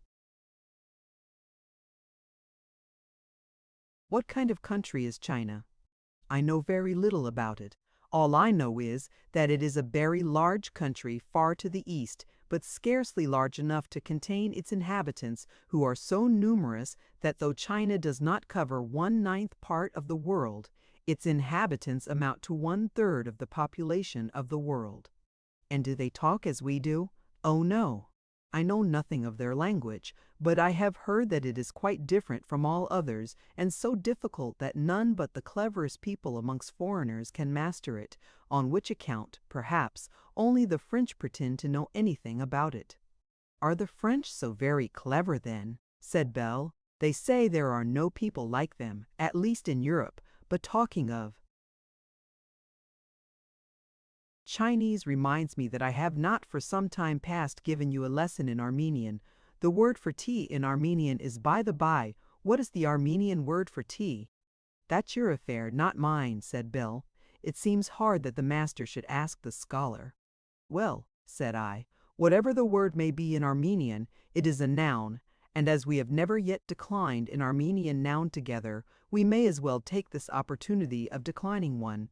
"Belle, there are 10 declensions in Armenian." "What's a declension?" "The way of declining a noun." "Then, in the civilest way imaginable, I decline the noun." "Is that a declension?" You should never play on words. To do so is low, vulgar, smelling of the pothouse, the workhouse. Belle, I insist on your declining an Armenian noun. I have done so already, said Belle. If you go on in this way, said I shall decline taking any more tea with you. Will you decline an Armenian noun? I don't like the language, said Belle. If you must teach me languages, why not teach me French or Chinese? I know nothing of Chinese. And as for French, none but a Frenchman is clever enough to speak it, to say nothing of teaching. No, we will stick to Armenian, unless indeed you would prefer Welsh. Welsh, I have heard, is vulgar, said Belle, so, if I must learn one of the two, I will prefer Armenian, which I never heard of till you mentioned it to me. Though, of the two, I really think Welsh sounds best. The Armenian noun, said I, which I propose for your declension this night, is which signifieth master. I neither like the word nor the sound, said Belle. I can't help that, said I. It is the word I choose, master, with all its variations, being the first noun the sound of which I would have you learn from my lips. Come, let us begin. A master, of a master, etc. Repeat, I am not much used to say the word, said Belle, but to oblige you I will decline it as you wish. And thereupon Belle declined master in Armenian. You have declined the noun very well, said I. That is in the singular number. We will now go to the plural. What is the plural, said Belle? That which implies more than one, for example. Masters, you shall now go through masters in Armenian. Never, said Belle, never. It is bad to have one master, but more I would never bear, whether in Armenian or English. You do not understand, said I. I merely want you to decline masters in Armenian. I do decline them. I will have nothing to do with them, nor with master either. I was wrong to what sound is that. I did not hear it, but I dare say it is thunder. In Armenian. Never mind what it is in Armenian, but why do you think it is thunder? Ere I returned from my stroll, I looked up into the heavens, and by their appearance I judged that a storm was nigh at hand. And why did you not tell me so? You never asked me about the state of the atmosphere, and I am not in the habit of giving my opinion to people on any subject, unless questioned. But setting that aside, can you blame me for not troubling you with forebodings about storm and tempest, which might have prevented the pleasure you promised yourself in drinking tea, or perhaps a lesson in Armenian, though you pretend to dislike the latter? My dislike is not pretended, said Belle. I hate the sound of it, but I love my tea, and it was kind of you not to wish to cast a cloud over my little pleasures. The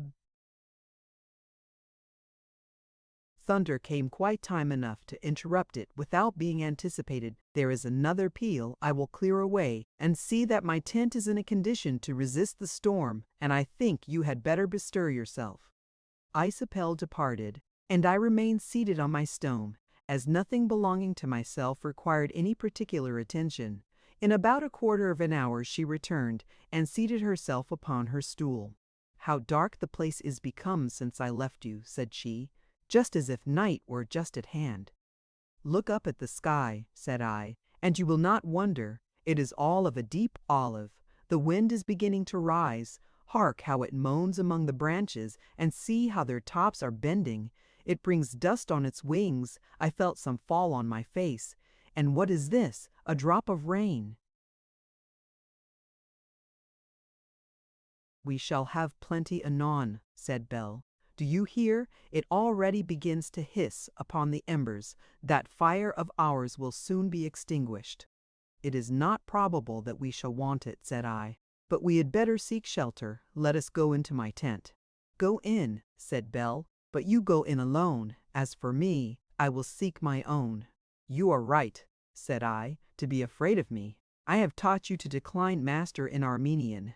You almost tempt me, said Belle, to make you decline mistress in English. To make matters short, said I decline a mistress.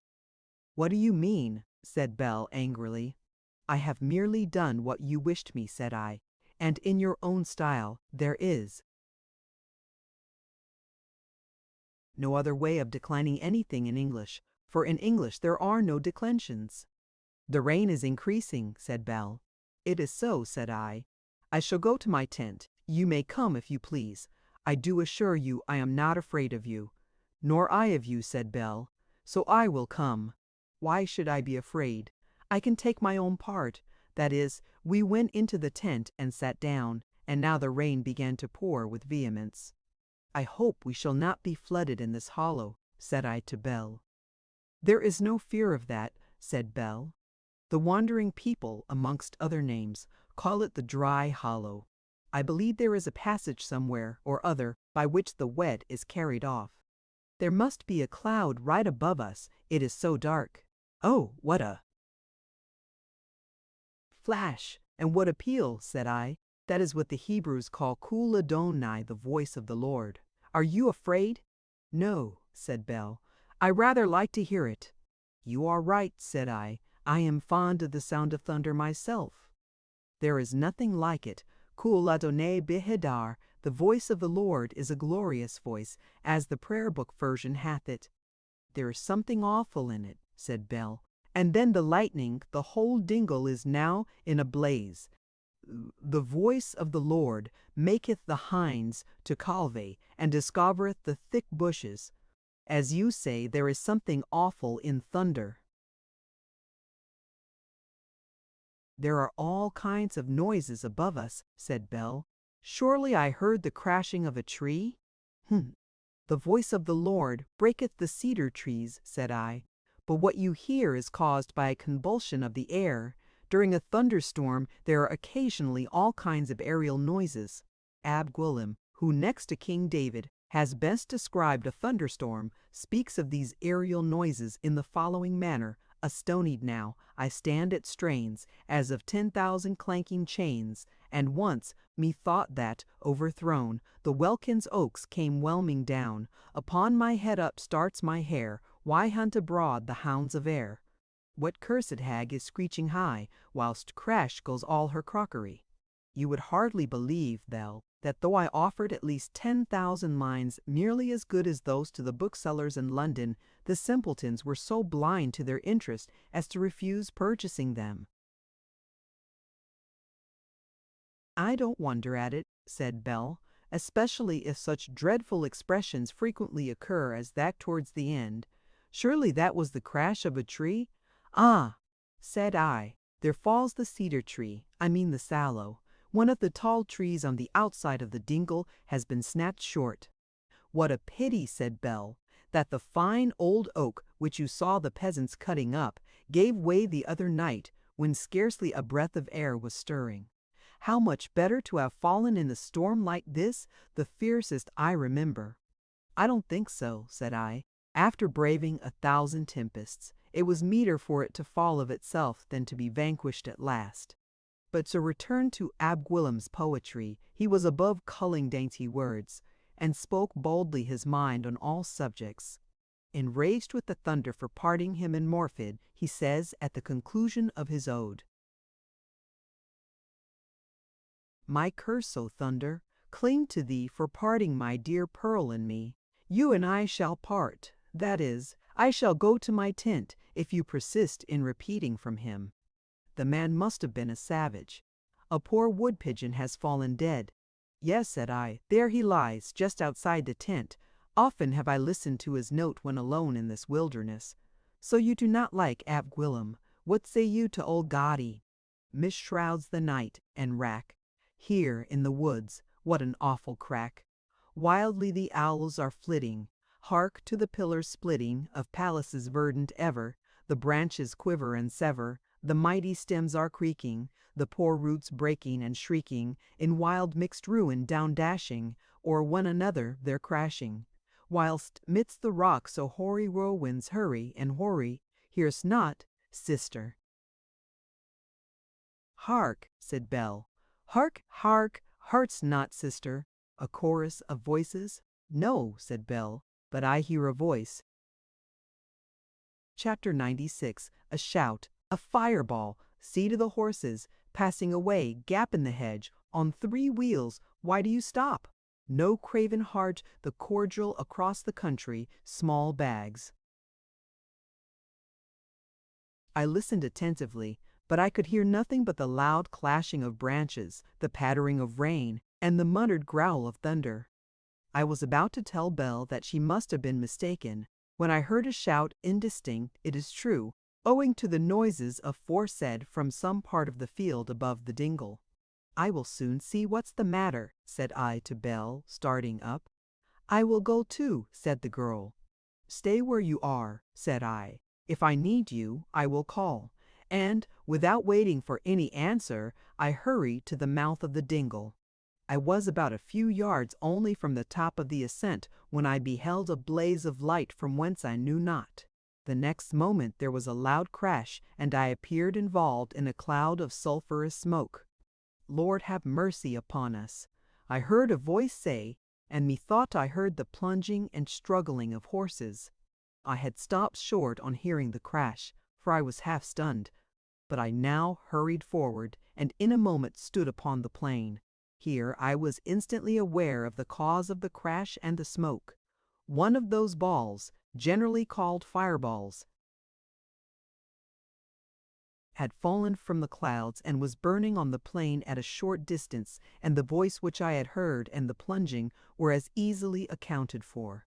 Near the left-hand corner of the grove which surrounded the dingle, and about 10 yards from the fireball, I perceived a chaise, with a postilion on the box, who was making efforts, apparently useless, to control his horses, which were kicking and plunging in the highest degree of excitement. I instantly ran towards the chaise in order to offer what help was in my power. "Help me," said the poor fellow, as I drew nigh. But before I could reach the horses, they had turned rapidly round. One of the forewheels flew from its axle-tree, the chaise was overset, and the postilion flung violently from his seat upon the field.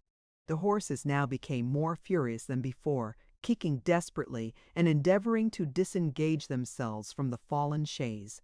As I was hesitating whether to run to the assistance of the postilion or endeavor to disengage the animals, I heard the voice of Belle exclaiming, "See to the horses, I will look after the man." She had it seems, been alarmed by the crash which accompanied the firebolt, and had hurried up to learn the cause. I forthwith seized the horses by the heads, and used all the means I possessed to soothe and pacify them, employing every gentle modulation of which my voice was capable. Belle, in the meantime, had raised up the man who was much stunned by his fall, but, presently recovering his recollection to a certain degree, he came limping to me, holding his hand to his right thigh.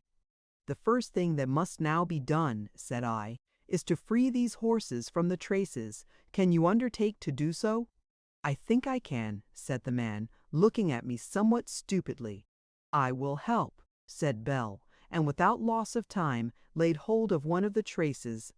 The man, after a short pause, also set to work, and in a few minutes the horses were extricated. "Now," said I to the man, "what is next to be done?" "I don't know," said he. "Indeed, I scarcely know anything. I have been so frightened by this horrible storm, and so shaken by my fall." "I think," said I, "that the storm is passing away, so cast your fears away too, and as for your fall, you must bear it as lightly as you can. I will tie the horses amongst those trees, and then we will all betake us to the hollow below. And what's to become of my chaise?" said the postilion, looking ruefully on the fallen vehicle. "Let us leave the chaise for the present," said I. "We can be of no use to it." "I don't like to leave my chaise lying on the ground in this weather," said the man. "I love my chaise and him whom it belongs to." "You are quite right to be fond of yourself," said I, "on which account I advise you to seek shelter from the rain as soon as possible." "I was not talking of myself," said the man, "but my master, to whom the chaise belongs." "I thought you called the chaise yours," said I. "That's my way of speaking," said the man, "but the chaise is my master's, and a better master does not live. Don't you think we could manage to raise up the chaise?" "And what is to become of the horses?" said I. "I love my horses well enough," said the man, but they will take less harm than the chaise. We two can never lift up that chaise, but we three can, said Belle. At least, I think so, and I know where to find two poles which will assist us. You had better go to the tent, said I. You will be wet through. I care not for a little wetting, said Belle. Moreover, I have more gowns than one. See you after the horses. Thereupon, I led the horses past the mouth of the dingle to a place where a gap in the hedge afforded admission to the copse or plantation on the southern side. Forcing them through the gap, I led them to a spot amidst the trees which I deemed would afford them the most convenient place for standing. Then, darting down into the dingle, I brought up a rope and also the halter of my own nag, and with these fastened them each to a separate tree in the best manner I could. This done, I returned to the chaise and the postilion. In a minute or two Belle arrived with two poles which, it seems, had long been lying, overgrown with brushwood, in a ditch or hollow behind the plantation. With these both she and I set to work in endeavoring to raise the fallen chaise from the ground. We experienced considerable difficulty in this undertaking. At length, with the assistance of the postilion, we saw our efforts crowned with success. The chaise was lifted up and stood upright on three wheels. Picture. At length, with the assistance of the postilion, we saw our efforts crowned with success. The chaise was lifted up and stood upright on three wheels. Page 552.jpg. We may leave it here in safety, said I, for it will hardly move away on three wheels, even supposing it could run by itself. I am afraid there is work here for a wheelwright, in which case I cannot assist you. If you were in need of a blacksmith, it would be otherwise. I don't think either the wheel or the axle is hurt, said the postilion, who had been handling both. It is only the linchpin having dropped out that caused the wheel to fly off. If I could but find the linchpin, though, perhaps, it fell out a mile away. Very likely, said I, but never mind the linchpin. I can make you one, or something that will serve, but I can't stay here any longer. I'm going to my place below with this young gentlewoman, and you had better follow us. I am ready, said the man, and after lifting up the wheel and propping it against the chaise, he went with us, slightly limping and with his hand pressed to his thigh. As we were descending the narrow path, Bill leading the way, and myself the last of the party, the postilion suddenly stopped short and looked about him. "Why do you stop?" said I. "I don't wish to offend you," said the man, "but this seems to be a strange place you are leading me into. I hope you and the young gentlewoman, as you call her, don't mean me any harm. You seemed in a great hurry to bring me here." "We wish to get you out of the rain," said I, "and ourselves too.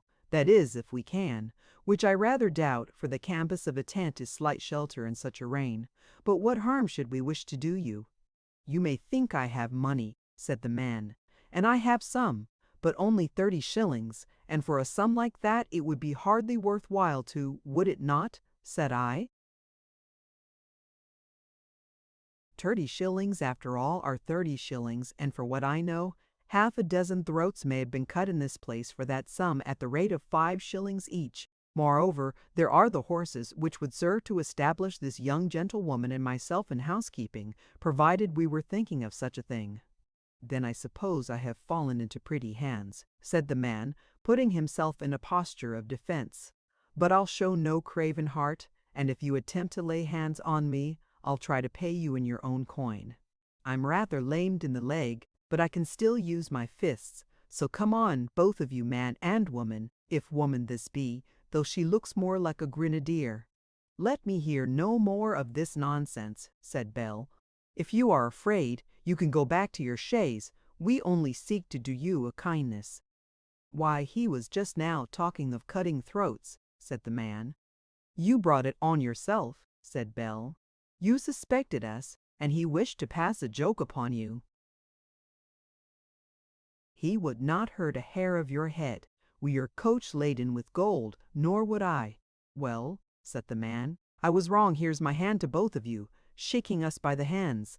I'll go with you where you please, but I thought this a strange lonesome place, though I ought not much to mind strange lonesome places, having been in plenty of such when I was a servant in Italy. Without coming to any harm come, let us move on, for 'tis a shame to keep you two in the rain. So we descended the path which led into the depths of the dingle. At the bottom I conducted the postilion to my tent, which, though the rain dripped and trickled through it, afforded some shelter. There I bade him sit down on the log of wood, whilst I placed myself as usual on my stone. Belle in the meantime had repaired to her own place of abode. After a little time I produced a bottle of the cordial of which I previously had occasion to speak, and made my guest take a considerable draught. I then offered him some bread and cheese, which he accepted with thanks. In about an hour the rain had much abated. "What do you now propose to do?" said I. "I scarcely know," said the man. "I suppose I must endeavor to put on the wheel with your help." "How far are you from your home?" I demanded. "Upwards of 30 miles," said the man. "My master keeps an inn on the Great North Road, and from thence I started early this morning with a family, which I conveyed across the country to a hall at some distance from here. On my return I was beset by the thunderstorm, which frightened the horses, who dragged the chaise off the road to the field above, and overset it, as you saw. I had proposed to pass the night at an inn about 12 miles from here on my way back, though how I am to get there tonight I scarcely know, even if we can put on the wheel, for to tell you the truth I am shaken by my fall, and the smolder and smoke of that fireball have rather bewildered my head. I am, moreover, not much acquainted with the way. The best thing you can do," said I, "is to pass the night here. I will presently light a fire, and endeavor to make you comfortable. In the morning we will see to your wheel." "Well," said the man, "I shall be glad to pass the night here, provided I do not intrude, but I must see to the horses." Thereupon I conducted the man to the place where the horses were tied. "The trees drip very much upon them," said the man, "and it will not do for them to remain here all night. They will be better out on the field, picking the grass, but first of all they must have a good feed of corn." Thereupon he went to his chaise, from which he presently brought 2 small bags, partly filled with corn. Into them he inserted the mouths of the horses, tying them over their heads. "Here we will leave them for a time," said the man. "When I think they have had enough, I will come back, tie their 4 legs, and let them pick about." Chapter 97. Fire of Charcoal. The Newcomer. No wonder. Not a blacksmith, a love affair, Gretna Green. A cool 1,000 family estates, borough interest, grand education, let us hear already quarreling, honorable parents, most heroically, not common people, fresh charcoal. It might be about 10 o'clock at night. Belle, the postilion, and myself sat just within the tent, by a fire of charcoal which I had kindled in the chafing pan. The man had removed the harness from his horses, and, after tethering their legs, had left them for the night in the field above to regale themselves on what grass they could find. The rain had long since entirely ceased, and the moon and stars shone bright in the firmament, up to which, putting aside the canvas, I occasionally looked from the depths of the dingle. Large drops of water, however, falling now and then upon the tent from the neighboring trees, would have served, could we have forgotten it, to remind us of the recent storm, and also a certain chilliness in the atmosphere, unusual to the season, proceeding from the moisture with which the ground was saturated. Yet these circumstances only served to make our party enjoy the charcoal fire the more. There we sat bending over it, Belle with her long beautiful hair streaming over her magnificent shoulders, the postilion smoking his pipe in his shirt sleeves and waistcoat having flung aside his greatcoat, which had sustained a thorough wetting, and I without my waggoner's slop, of which, it being in the same plight, I had also divested myself. The newcomer was a well-made fellow of about 30, with an open and agreeable countenance. I found him very well informed for a man in his station, and with some pretensions to humor.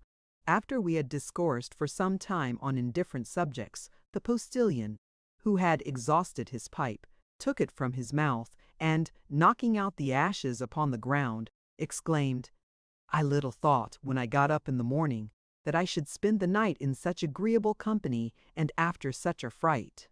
"Well," said I am glad that your opinion of us has improved.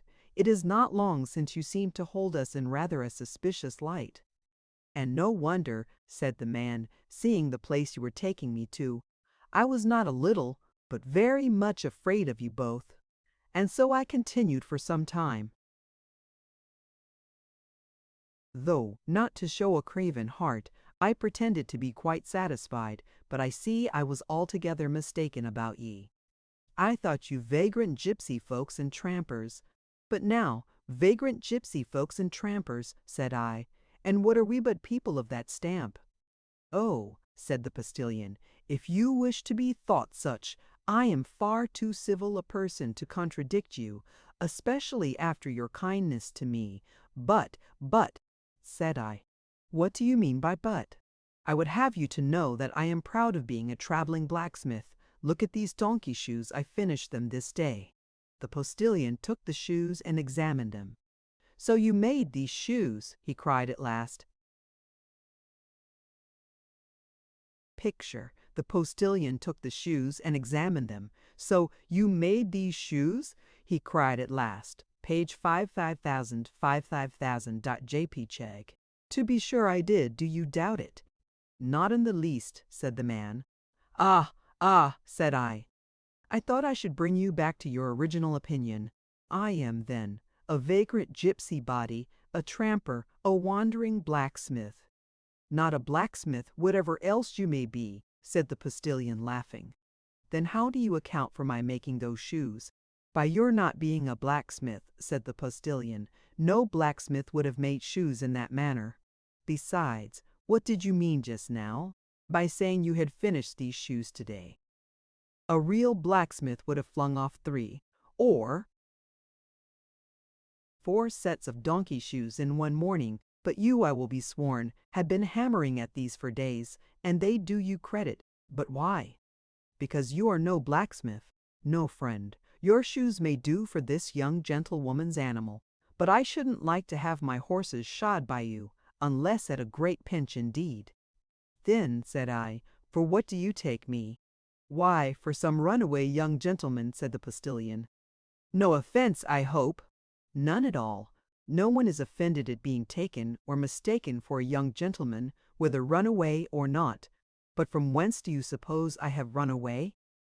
"Why, from college," said the man. "No offense." "None whatever. And what induced me to run away from college?" "A love affair, I'll be sworn," said the postillion. "You had become acquainted with this young gentlewoman, so she and you—" "Mind how you get on, friend," said Bell in a deep, serious tone. "Pray proceed," said I. "I dare say you mean no offense?" "None in the world," said the postillion. "All I was going to say was, that you agreed to run away together, you from college, and she from boarding school. Well, there's nothing to be ashamed of in a matter like that. Such things are done every day by young folks in high life." "Are you offended?" said I to Bell. Bell made no answer, but placing her elbows on her knees, buried her face in her hands. "So we ran away together," said I. "Aye," said the postillion, "to Gretna Green, though I can't say that I drove ye, though I have driven many a pair." "And from Gretna Green we came here?" "I'll be bound you did," said the man, "till you could arrange matters at home." "And the horseshoes?" said I. "The donkey shoes, you mean," answered the postillion. "Why, I suppose you persuaded the blacksmith who married you to give you, before you left, a few lessons in his trade. And we intend to stay here till we have arranged matters at home." "Aye," said the postillion, "till the old people are pacified, and they send you letters directed to the next post town, to be left till called for, beginning with 'Dear children,' and enclosing you each a check for £100, when you will leave this place and go home in a coach like gentlefolks to visit your governors. I should like nothing better than to have the driving of you, and then there will be a grand meeting of the two families, and after a few reproaches, the old people will agree to do something handsome for the poor thoughtless of the English. You won't get much the first year, 500 at the most, in order that the old folks may let you feel that they are not altogether satisfied with you, and that you are yet entirely in their power. But the second, if you don't get a cool 1,000, may I catch cold, especially should young madam here present a son and heir for the old people to fondle, destined one day to become sole heir of the two illustrious houses, and then all the grand folks in the neighborhood, who have blessed their prudent hearts, kept rather aloof from you till then, for fear you should want anything from them. I say all the carriage people in the neighborhood, when they see how swimmingly matters are going on, will come in shoals to visit you. Really, said I, you are getting on swimmingly. Oh, said the postilion, I was not a gentleman's servant 9 years without learning the ways of gentry, and being able to know gentry when I see them. And what do you say to all this? I demanded of Belle. Stop a moment, interposed the postilion. I have one more word to say, and when you are surrounded by your comforts, keeping your nice little barouche and pair, your coachman and livery servant, and visited by all the carriage people in the neighborhood, to say nothing of the time when you come to the family estates on the death of the old people, I shouldn't wonder if now and then you look back with longing and regret to the days when you lived in the damp, dripping dingle, had no better equipage than a pony or donkey cart, and saw no better company than a tramper or gypsy, except once, when a poor postilion was glad to seat himself at your charcoal fire. Pray, said I, did you ever take lessons in elocution? Not directly, said the postilion, but my old master, who was in Parliament, did, and so did his son, who was intended to be an orator. A great professor used to come and give them lessons, and I used to stand and listen, by which means I picked up a considerable quantity of what is called rhetoric. In what I last said, I was aiming at what I have heard him frequently endeavoring to teach my governors as a thing indispensably necessary in all oratory, a graceful peregrination. Peroration, perhaps? Just so, said the postilion. And now I'm sure I am not mistaken about you. You have taken lessons yourself, at first hand, in the college vacations, and a promising pupil you were, I make no doubt. Well, your friends will be all the happier to get you back. Has your governor much borough interest? I ask you once more, said I, addressing myself to Belle, what you think of the history which this good man has made for us. What should I think of it? Said Belle, still keeping her face buried in her hands. But that it is mere nonsense? Nonsense, said the postilion. Yes, said the girl, and you know it. May my leg always ache, if I do, said the postilion, patting his leg with his hand. Will you persuade me that this young man has never been at college? I have never been at college, but I, said the postilion, but I have been to the best schools in Britain, to say nothing of the celebrated one in Ireland. Well then, it comes to the same thing, said the postilion, or perhaps you know more than if you had been at college, and your governor, my governor, as you call him, said I, is dead. And his borough interest? My father had no borough interest, said I. Had he possessed any, he would perhaps not have died as he did, honorably poor. No, no, said the postilion. If he had had borough interest, he wouldn't have been poor, nor honorable, though perhaps a right honorable. However, with your grand education and genteel manners, you made all right at last by persuading this noble young gentlewoman to run away from boarding school with you. I was never at boarding school, said Belle, unless you call I, said the postilion. Boarding school is vulgar, I know. I beg your pardon, I ought to have called it academy, or by some other much finer name. You were in something much greater than a boarding school. There you are right, said Belle, lifting up her head and looking the postilion full in the face by the light of the charcoal fire, for I was bred in the workhouse. "Woo," said the postilion. "It is true that I am of good."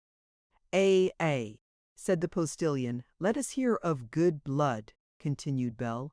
"My name is Berners, Isopel Berners, though my parents were unfortunate.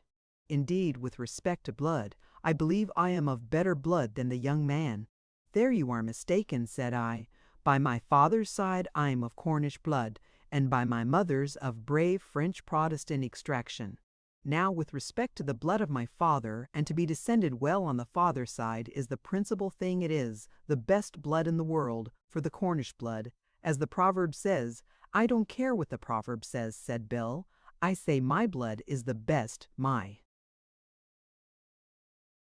name is Berners, Isabel Berners. It was my mother's name and is better, I am sure, than any you bear, whatever that may be. And though you say that the descent on the father's side is the principal thing, and I know why you say so," she added with some excitement, "I say that descent on the mother's side is of most account, because the mother just come from Gretna Green, and already quarreling." Said the postilion. "We do not come from Gretna Green," said Bell. "Ah, I had forgot," said the postilion. "None but great people go to Gretna Green." "Well then, from church, and already quarreling about family, just like two great people." "We have never been to church," said Bell. "And to prevent any more guessing on your part, it will be as well for me to tell you, friend, that I am nothing to thee, young man, and he, of course, nothing to me. I am a poor traveling girl born in a workhouse, journeying on my occasions with certain companions. I came to this hollow, where my company quarreled with the young man who had settled down here, as he had a right to do if he pleased, and not being able to drive him out, they went away after quarreling with me too, for not choosing to side with them. So I stayed here along with the young man, there being room for us both, and the place being as free to me as to him. And in order that you may be no longer puzzled with respect to myself," said I will give you a brief outline of my history. I am the son of honorable parents who gave me a first-rate education as far as literature and languages went, with which education I endeavored, on the death of my father, to advance myself to wealth and reputation in the big city, but failing in the attempt, I conceived a disgust for the busy world and determined to retire from it. After wandering about for some time and meeting with various adventures, in one of which I contrived to obtain a pony cart and certain tools used by smiths and tinkers, I came to this place, where I amused myself with making horseshoes, or rather pony shoes, having acquired the art of wielding the hammer and tongs from a strange kind of smith, not him of Gretna Green, whom I knew in my childhood. And here I lived, doing harm to no one, quite lonely and solitary, till one fine morning the premises were visited by this young gentlewoman and her companions. She did herself anything but justice when she said that her companions quarreled with her because she would not side with them against me. They quarreled with her because she came most heroically to my assistance as I was on the point of being murdered. And she forgot to tell you that, after they had abandoned her, she stood by me in the dark hour, comforting and cheering me, when unspeakable dread, to which I am occasionally subject, took possession of my mind. She says she is nothing to me, even as I am nothing to her. I am of course nothing to her, but she is mistaken in thinking she is nothing to me. I entertain the highest regard and admiration for her, being convinced that I might search the whole world in vain for a nature more heroic and devoted. And for my part," said Bell with a sob, "a more quiet, agreeable partner in a place like this I would not wish to have. It is true he has strange ways, and frequently puts words into my mouth very difficult to utter, but—" and here she buried her face once more in her hands. "Well," said the postilion, "I have been mistaken about you. That is not altogether, but in part.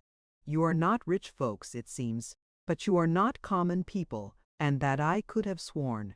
What I call a shame is, that some people I have known are not in your place, and you in theirs. You with their estates and borough interest, they in this dingle with these carts and animals. But there is no help for these things.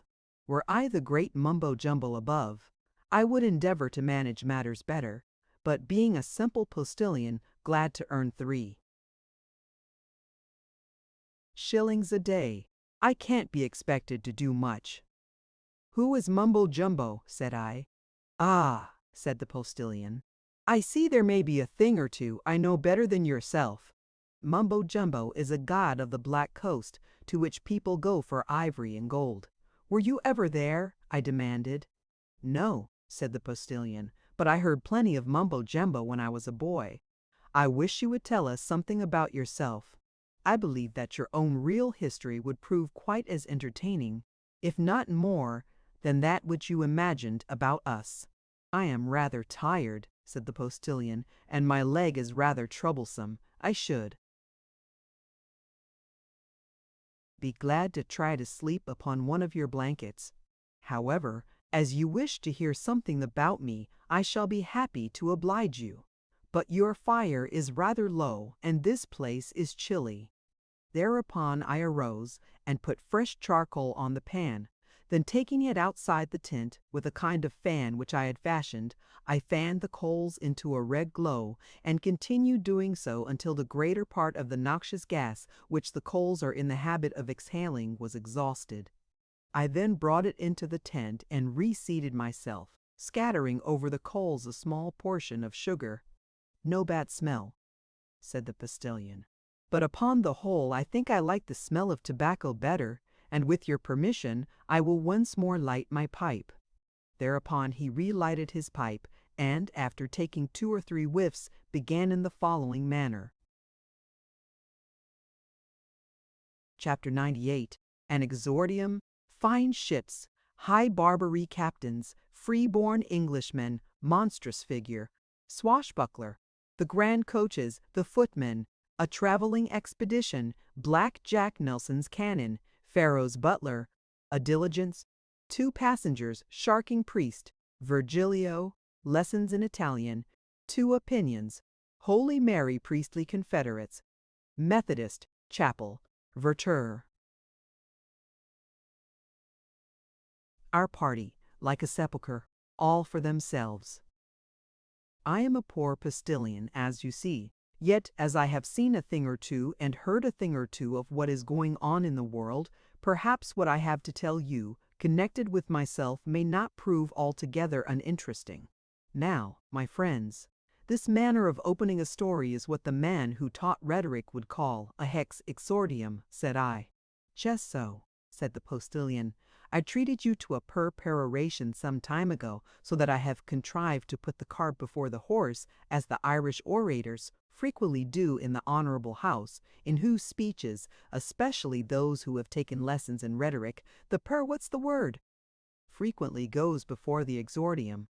I was born in the neighbouring county. My father was land steward to a squire of about 1,000 a year. My father had 2 sons, of whom I am the youngest by some years. My elder brother was of a spirited roving disposition, and for fear that he should turn out what is generally termed ungain, my father determined to send him to sea. So once upon a time, when my brother was about 15, he took him to the great seaport of the county, where he apprenticed him to a captain of one of the ships which trade to the high Barbary coast. Fine ships they were, I have heard say, more than 30 in number, and all belonging to a wonderful great gentleman, who had once been a parish boy, but had contrived to make an immense fortune by trading to that coast for gold dust, ivory, and other strange articles. And for doing so, I mean for making a fortune, had been made a knight baronet. So my brother went to the high Barbary shore on board the fine vessel, and in about a year returned and came to visit us. He repeated the voyage several times, always coming to see his parents on his return. Strange stories he used to tell us of what he had been witness to on the high Barbary coast, both offshore and on. He said that the fine vessel in which he sailed was nothing better than a painted hell, that the captain was a veritable fiend whose grand delight was in tormenting his men, especially when they were sick, as they frequently were, there being always fever on the high Barbary coast, and that though the captain was occasionally sick himself, his being so made no difference, or rather it did make a difference, though for the worse, he being when sick always more inveterate and malignant than at other times. He said that once, when he himself was sick, his captain had pitched his face all over, which exploit was much applauded by the other High Barbary captains, all of whom, from what my brother said, appeared to be of much the same disposition as my brother's captain, taking wonderful delight in tormenting the crews and doing all manner of terrible things. My brother frequently said that nothing would ever prevented him from running away from his ship and never returning, but the hope he entertained of one day being captain himself and able to torment people in his turn, which he solemnly vowed he would do as a kind of compensation for what he himself had undergone. And if things were going on in a strange way off the High Barbary shore amongst those who came there to trade, they were going on in a way yet stranger with the people who lived upon it. At of the strange weather divni ket favadi mana, and the purse cated to buy the barcane to with the Spanish captains, to be carried to Havdanget were bombed, we were moored, sold at a profit, the idea of which my brother said would have fowers, though pertig von the Vongeg was that freebolder for church, talking von demandable collable doitko father, the beges come McQuaddy, the vither mirror baggages.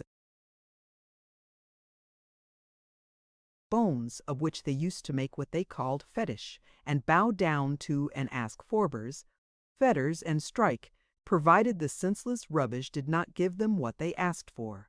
And then, above all, Mumbo Jumbo, the grand fetish master, who lived somewhere in the woods, and who used to come out every now and then with his fetish companions. A monstrous figure, all wound round with leaves and branches, so as to be quite indistinguishable, and the he seep wet climbing. Oh, the tales that my brother used to tell us of the High Barbary shore. Poor fellow! What became of him I can't say. The last time he came back from a voyage, he told us that his captain, as soon as he had brought his vessel to port and settled with his owner, drowned himself off the quay in a fit of the horrors, which it seems High Barbary captains, after a certain number of years, are much subject to. After staying about a month with us, he went to sea again with another captain, and bad as the old one had been, it appears the new one was worse, for, unable to bear his treatment, my brother left his ship off the High Barbary shore and ran away up the country. Some of his comrades, whom we afterwards saw, said that there were various reports about him on the shore. One that he had taken on with Mumbo Jumbo and was serving him in his house in the woods, in the capacity of swashbuckler or lifeguardsman. Another, that he was gone in quest of a mighty city in the heart of the Negro country. Another, that in swimming a stream he had been devoured by an alligator.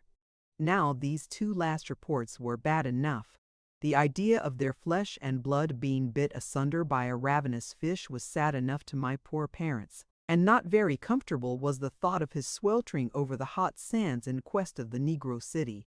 But the idea of their son, their eldest child, serving Mumbo Jumbo as swashbuckler was worst of all, and caused my poor parents to shed many a scalding tear. I stayed at home with my parents until I was about 18, assisting my father in various ways. I then went to live at the squire's, partly as groom, partly as footman. After living in the country some time, I attended the family in a trip of 6 weeks which they made to London. Whilst there, happening to have some words with an old ill-tempered coachman who had been for a great many years in the family, my master advised me to leave, offering to recommend me to a family of his acquaintance who were in need of a footman. I was glad to accept his offer, and in a few days went to my new place. My new master was one of the great gentry, a baronet in Parliament, and possessed of an estate of about 20,000 a year. His family consisted of his lady, a son, a fine young man just coming of age, and 2 very sweet, amiable daughters. I liked this place much better than my first. There was so much more pleasant noise and bustle, so much more grand company, and so many more opportunities of improving myself. Oh, how I liked to see the grand coaches drive up to the door with the grand company, and though amidst that company there were some who did not look very grand, there were others, and not a few, who did. Some of the ladies quite captivated me. There was the Marchioness of in particular. This young lady puts me much in mind of her. It is true, the Marchioness as I saw her then was about 15 years older than this young gentlewoman is now, and not so tall by some inches, but she had the very same hair, and much the same neck and shoulders. No offense, I hope. And then some of the young gentlemen, with their cool, haughty, care-for-nothing looks, struck me as being very fine fellows. There was one in particular, whom I frequently used to stare at, not altogether unlike someone I have seen hereabouts. He had a slight cast in his eye, but I won't enter into every particular. And then the footmen. Oh, how those footmen helped to improve me with their conversation. Many of them could converse much more glibly than their masters, and appeared to have much better taste. At any rate, they seldom approved of what their masters did. I remember being once with one in the gallery of the playhouse when something of Shakespeare's was being performed. Someone in the first tier of boxes was applauding very loudly. "That's my fool of a governor," said he. "He is weak enough to like Shakespeare. I don't. He's so confoundedly low, but he won't last long going down." Shakespeare culminated. I think that was the word culminated some time ago. And then the professor of elocution, of whom my governors used to take lessons, and of which lessons I had my share, by listening behind the door. But for that professor of elocution, I should not be able to round my periods in expression of his in the manner I do. After I had been 3 years at this place my mistress died. Her death, however, made no great alteration in my way of living, the family spending their winters in London, and their summers at their old seat in S as before. At last, the young ladies, who had not yet got husbands, which was strange enough, seeing, as I told you before, they were very amiable, proposed to our governor a traveling expedition abroad. The old baronet consented, though young master was much against it, saying they would all be much better at home. As the girls persisted, however, he at last withdrew his opposition, and even promised to follow them as soon as his parliamentary duties would permit, for he was just got into Parliament, and, like most other young members, thought that nothing could be done in the House without him. So the old gentleman and the 2 young ladies set off, taking me with them, and a couple of ladies' maids, to wait upon them. First of all, we went to Paris, where we continued 3 months. The old baronet and the ladies going to see the various sights of the city and the neighborhood, and I attending them. They soon got tired of sightseeing and of Paris too, and so did I. However, they still continued there, in order, I believe, that the young ladies might lay in a store of French finery. I should have passed my idle time at Paris, of which I had plenty after the sightseeing was over, very unpleasantly, but for Black Jack. Did you never hear of Black Jack? Ah, if you had ever been an English servant in Paris, you would have known Black Jack. Not an English gentleman's servant who has been at Paris for this last 10 years, but knows Black Jack and is ordinary. A strange fellow. He was of what country no one could exactly say, for as for judging from speech, that was impossible, Jack speaking all languages equally ill. Some said he came direct from Satan's kitchen, and that when he gives up keeping ordinary, he will return there again, though the generally received opinion at Paris was that he was at one time butler to King Farrell, and that after lying asleep for 4,000 years in a place called the Catacombs, he was awaked by the sound of Nelson's cannon at the Battle of the Nile, and going to the shore, took on with the admiral, and became in course of time steward, and that after Nelson's death he was captured by peace when he came to Paris and set up an ordinary for servants, sticking the name of Catcomb over the door, in allusion to the place where he had his long sleep. But whatever his origin was, Jack kept his own counsel, and appeared to care nothing for what people said about him or called him. Yes, I forgot, there was one name he would not be called, and that was Portuguese. I once saw Black Jack knock down a coachman 6 foot high, who called him Black-Face Portuguese. Any name but dat, you shab. said Black Jack, who was a little round fellow of about 5 feet 2. I would not stand to be called Portuguese by Nelson himself. Jack was rather fond of talking about Nelson, and hearing people talk about him, so that it is not improbable that he may have sailed with him, and with respect to his having been King Pharaoh's butler, all I have to say is, I am not disposed to give the downright lie to the report. Jack was always ready to do a kind turn to a poor servant out of place, and has often been known to assist such as were in prison, which charitable disposition he perhaps acquired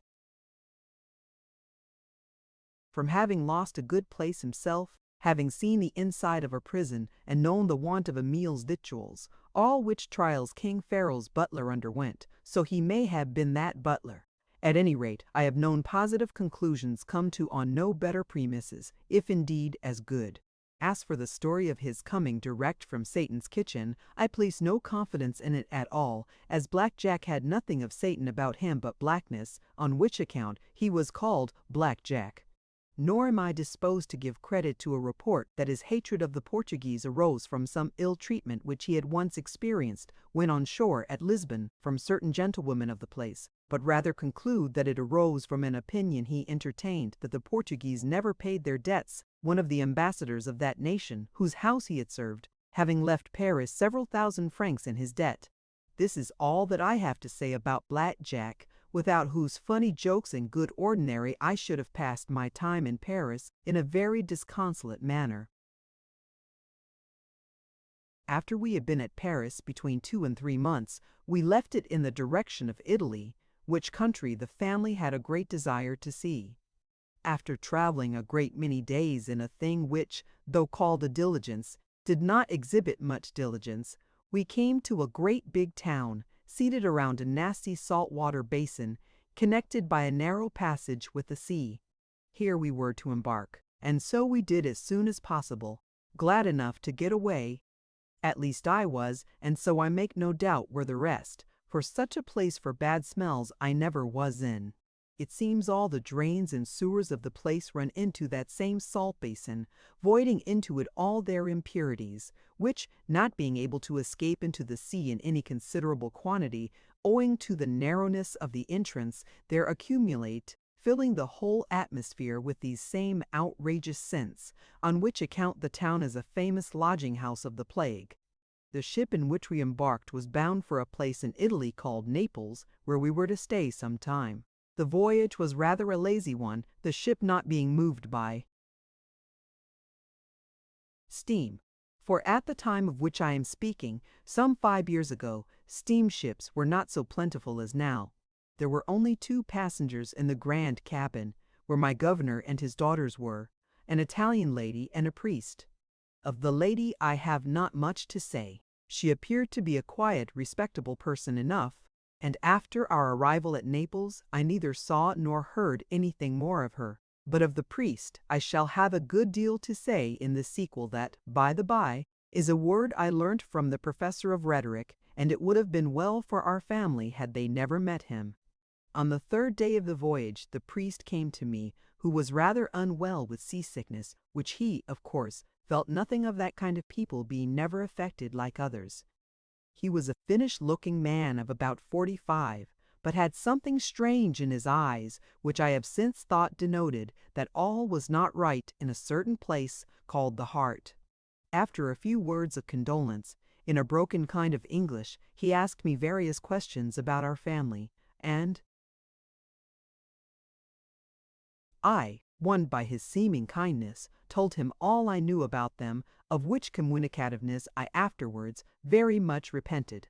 As soon as he had got out of me all he desired, he left me, and I observed that during the rest of the voyage he was wonderfully attentive to our governor, and yet more to the young ladies.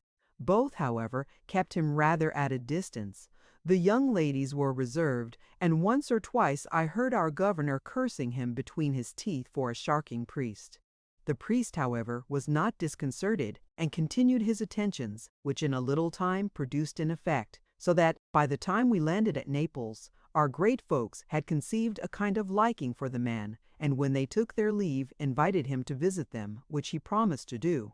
We hired a grand house or palace at Naples.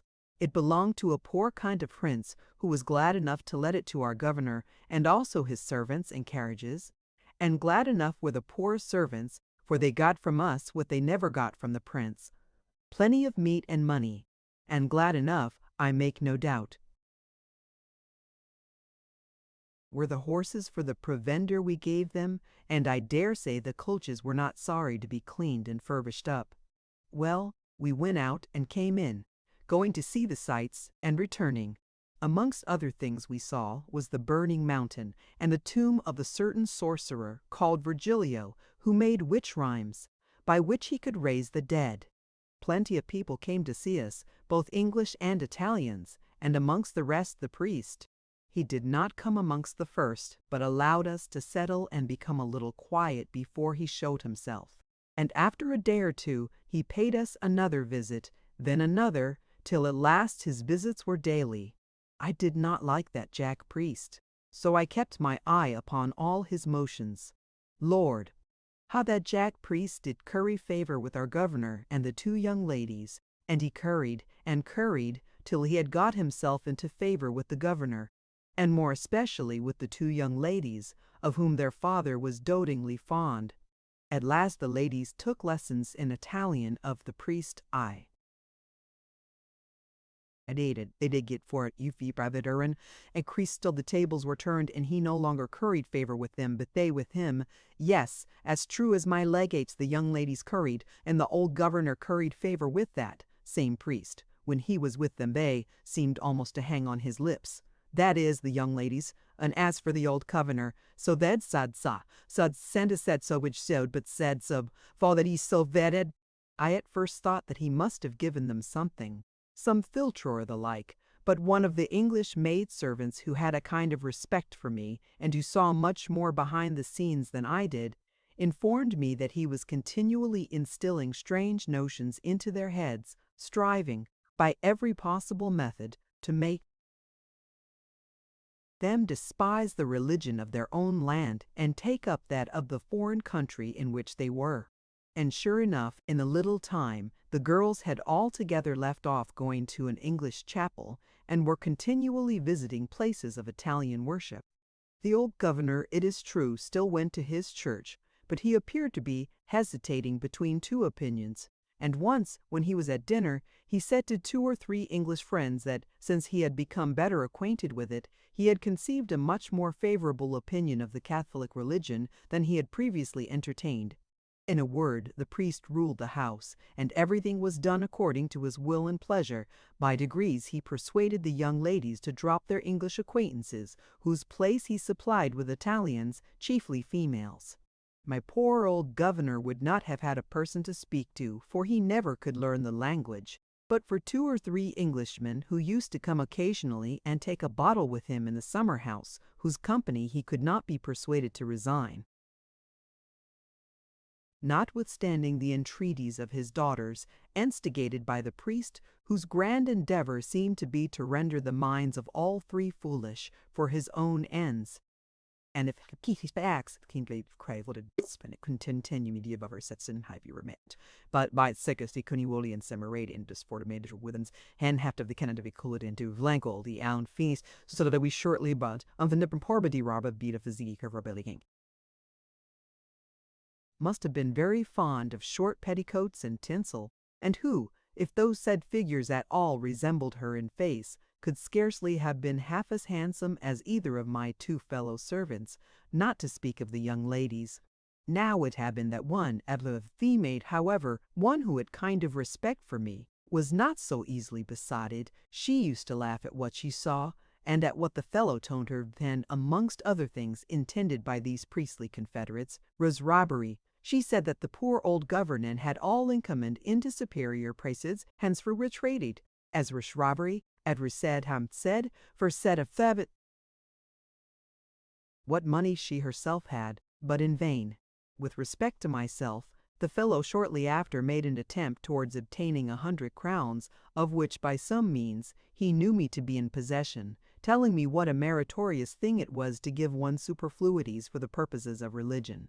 That is true, said I, and if, after my return to my native country, I find I have anything which I don't want myself, I will employ it in helping to build a Methodist chapel. By the time that the 3 months were expired for which we had hired the palace of the needy prince, the old governor began to talk of returning to England, at least of leaving Italy. I believe he had become frightened at the calls which were continually being made upon him for money.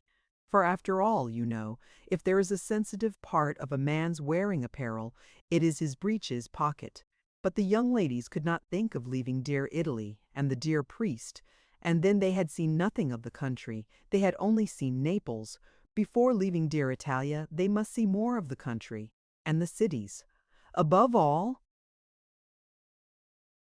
they must see a place which they called the Eternal City, or some similar nonsensical name, and they persisted so that the poor governor permitted them as usual to have their way, and it was decided what route they should take. That is, the priest was kind enough to decide for them, and was also kind enough to promise to go with them part of the route, as far as a place where there was a wonderful figure of Holy Mary, which the priest said it was highly necessary for them to see before visiting Eternal City. So we left Naples in Torlicidramundi figure Recaditscock. Besides our own family, there was the priest and his subordinate, and a couple of hired lackeys. We were several days upon the journey, traveling through a very wild country, which the ladies pretended to be delighted with, and which the governor cursed on account of the badness of the roads.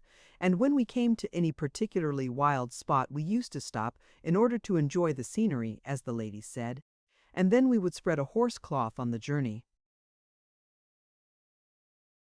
ground, and eat bread and cheese, and drink wine of the country. And some of the holes and corners in which we bivouacked, as the ladies called it, were something like this place where we are now, so that when I came down here it put me in mind of them. At last we arrived at the place where was the holy image. We went to the house or chapel in which the holy image was kept, a frightful, ugly black figure of Holy Mary, dressed in her usual way. And after we had stared at the figure, and some of our party had bowed down to it, we were shown a great many things which were called holy relics, which consisted of thumbnails and forenails and hair and teeth, and a feather or two, and a thigh bone, but whether of a man or a camel I can't say, all of which things, I was told, if properly touched and handled, had my with. And as we went from the holy house, we saw a man in a state of great excitement. He was foaming at the mouth and cursing the holy image and all its household, because, after he had worshipped it and made offerings to it, and besought it to assist him in a game of chance which he was about to play, it had left him in the lurch, allowing him to lose all his money. And when I thought of all the rubbish I had seen, and the purposes which it was applied to, in conjunction with the rage of the losing gamester at the deaf and dumb image, I could not help comparing the whole with what my poor brother used to tell me of the superstitious practices of the blacks on the high Barbary shore, and their occasional rage and fury at the things they worshipped. And I said to myself, if all this here doesn't smell of fetish, may I smell fetid. At this place the priest left us, returning to Naples with his subordinate, on some particular business, I suppose. It was, however, agreed that he should visit us at the Holy City. We did not go direct to the Holy City, but bent our course to 2 or 3 other cities which the family were desirous of seeing. But as nothing occurred to us in these places of any particular interest, I shall take the liberty of passing them by in silence. At length we arrived at the Eternal City, an immense city which, it wive, Antwis Priventerd, London would look like a mere assemblage of bee-skeps. However, give me the bee-skeps with their merry hum and bustle, and life and honey, rather than that huge town, which looked like a sepulchre, intermixed with black priests, grey priests, and though I don't say there was no honey in the place, for I believe, with great Chapter 99. A cloister, half English, new acquaintance, mixed liquors, turning papist, purposes of charity, foreign religion, melancholy, elbowing and pushing, outlandish sight, the figure, I don't care for you, Mary Andrews, one good religion of my country, fellow of spirit, a dispute. The next morning, female doll, proper dignity, fetish country. The day after our arrival, continued the postilion, I was sent, under the guidance of a lackey of the place, with the letter which the priest, when he left, had given us for a friend of his in the Eternal City. We went to a large house, and on ringing, were admitted by a porter into a cloister, where I saw some ill-looking, shabby young fellows walking about, who spoke English to one another.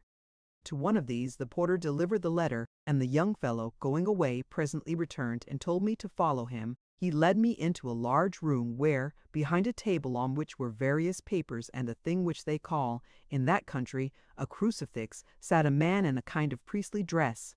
The lad, having opened the door for me, shut it behind me and went away.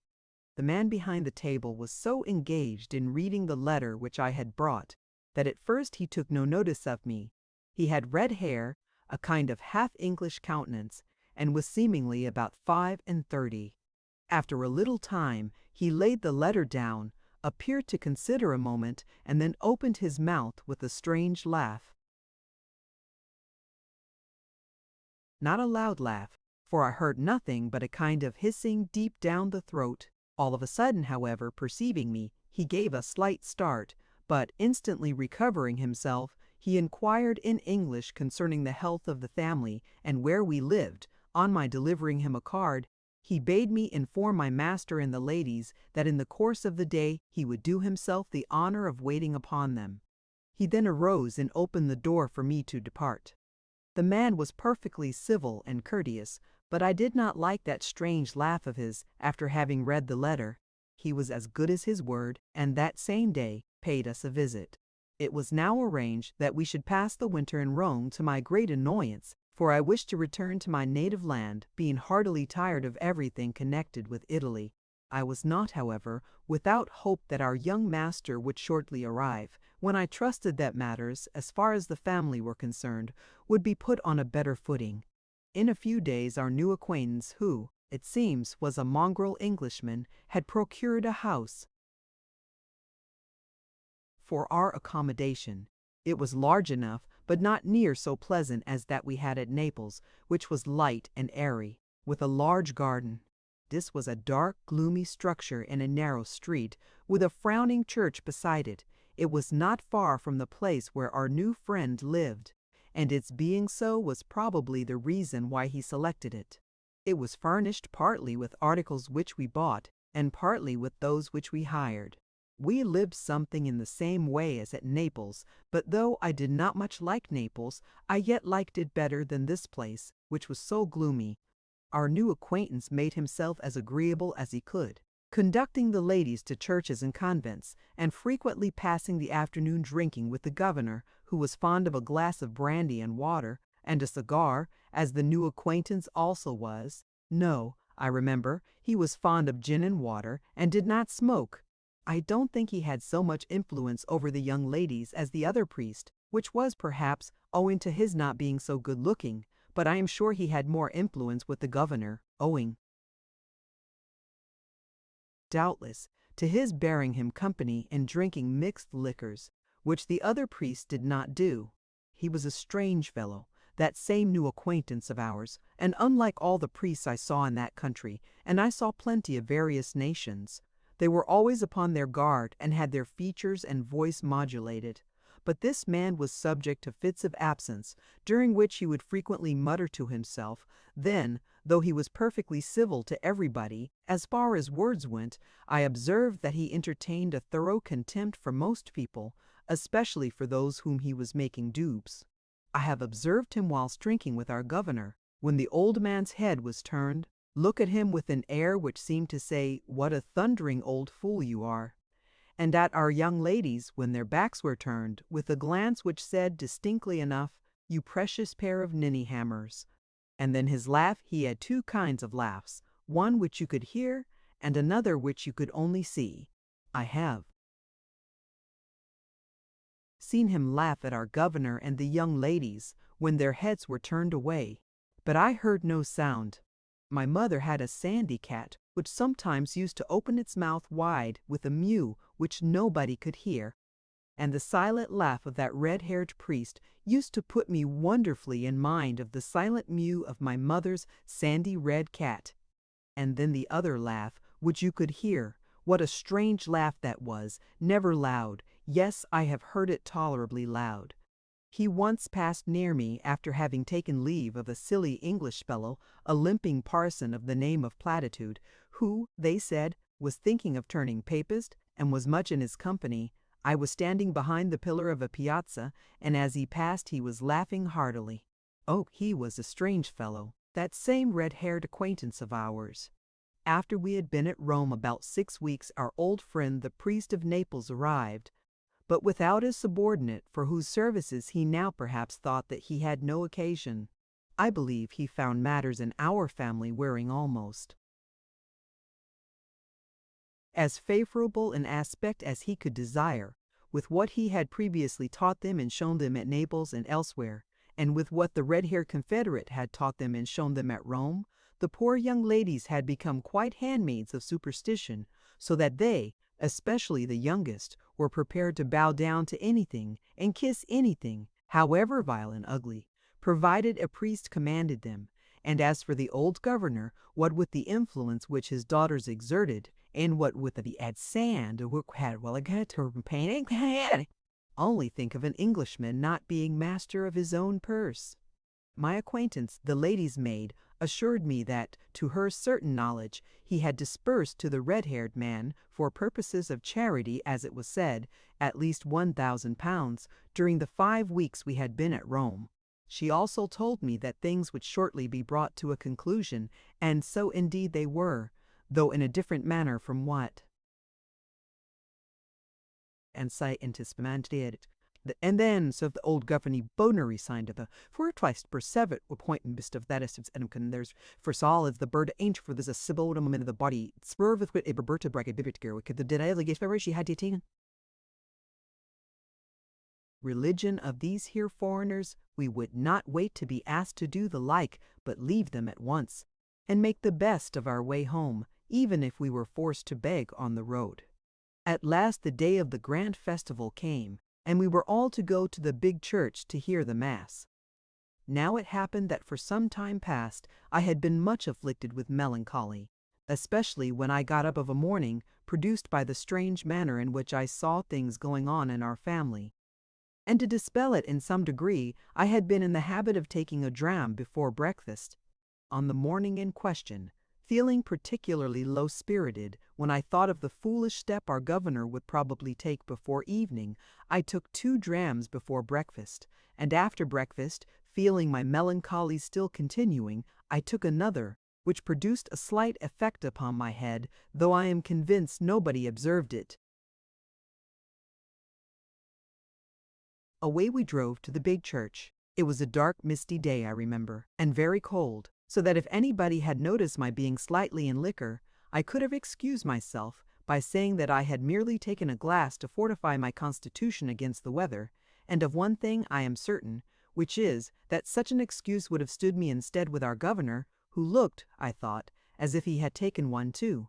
But I may be mistaken, and why should I notice him, seeing that he took no notice of me? So away we drove to the big church, to which all the population of the place appeared to be moving. On arriving there, we dismounted, and the 2 priests, who were with us, led the family in, whilst I followed at a little distance, but quickly lost them amidst the throng of people. I made my way, however, though in what direction I knew not, except it was one in which everybody seemed striving, and by dint of elbowing and pushing, I at last got to a place which looked like the aisle of a cathedral, where the people stood in 2 rows, a space between being kept open by certain strangely dressed men who moved up and down with rods in their hands. All were looking to the upper end of this place or aisle. And at the upper end, separated from the people by palings like those of an altar, sat in magnificent-looking stalls, on the right and the left, various wonderful-looking individuals in scarlet dresses. At the farther end was what appeared to be an altar. On the left hand was a pulpit, and on the right a stall higher than any of the rest, where was a figure whom I could scarcely see. I can't pretend to describe what I saw exactly, for my head, which was at first rather flurried, had become more so from the efforts which I had made to get through the crowd, also from certain singing which proceeded from I know not where, and above all from the bursts of an organ which were occasionally so loud that I thought the roof, which was painted with wondrous colors, would come toppling down on those below. So there stood I, a poor English servant in that outlandish place, in the midst of that foreign crowd, looking at that outlandish sight, hearing those outlandish sounds, and occasionally glancing at our party, which by this time I distinguished at the opposite side to where I stood, but much nearer the place where the red figures sat.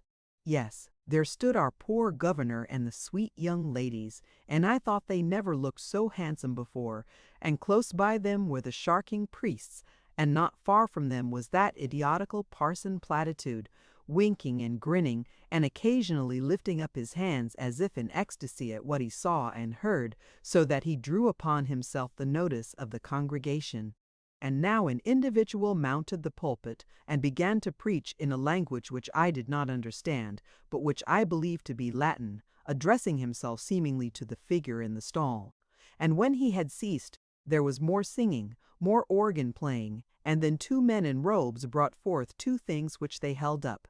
And then the people bowed their heads, and our poor governor bowed his head, and the sweet young ladies bowed their heads, and the sweet young ladies bowed their heads, and the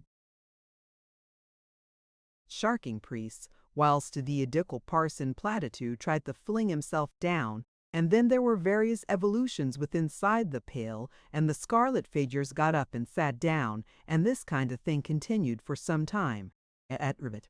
And 'twas that smiteful the ricardo be to the believer, where an atar prucudit frickenet his hand like that of a shepherd, and as has advanced the people fell on their knees, our poor old governor amongst them, the sweet young ladies, the sharking priests, the idiota parsiple on my knees, and I cut to my mightily, a foot the profit they it's but company that this that's the bevel blood at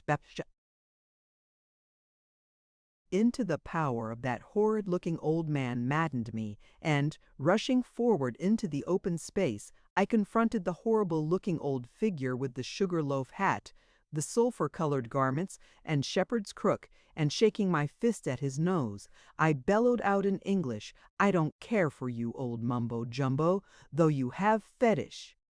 I can scarcely tell you what occurred for some time. I have a dim recollection that hands were laid upon me, and that I struck out violently left and right.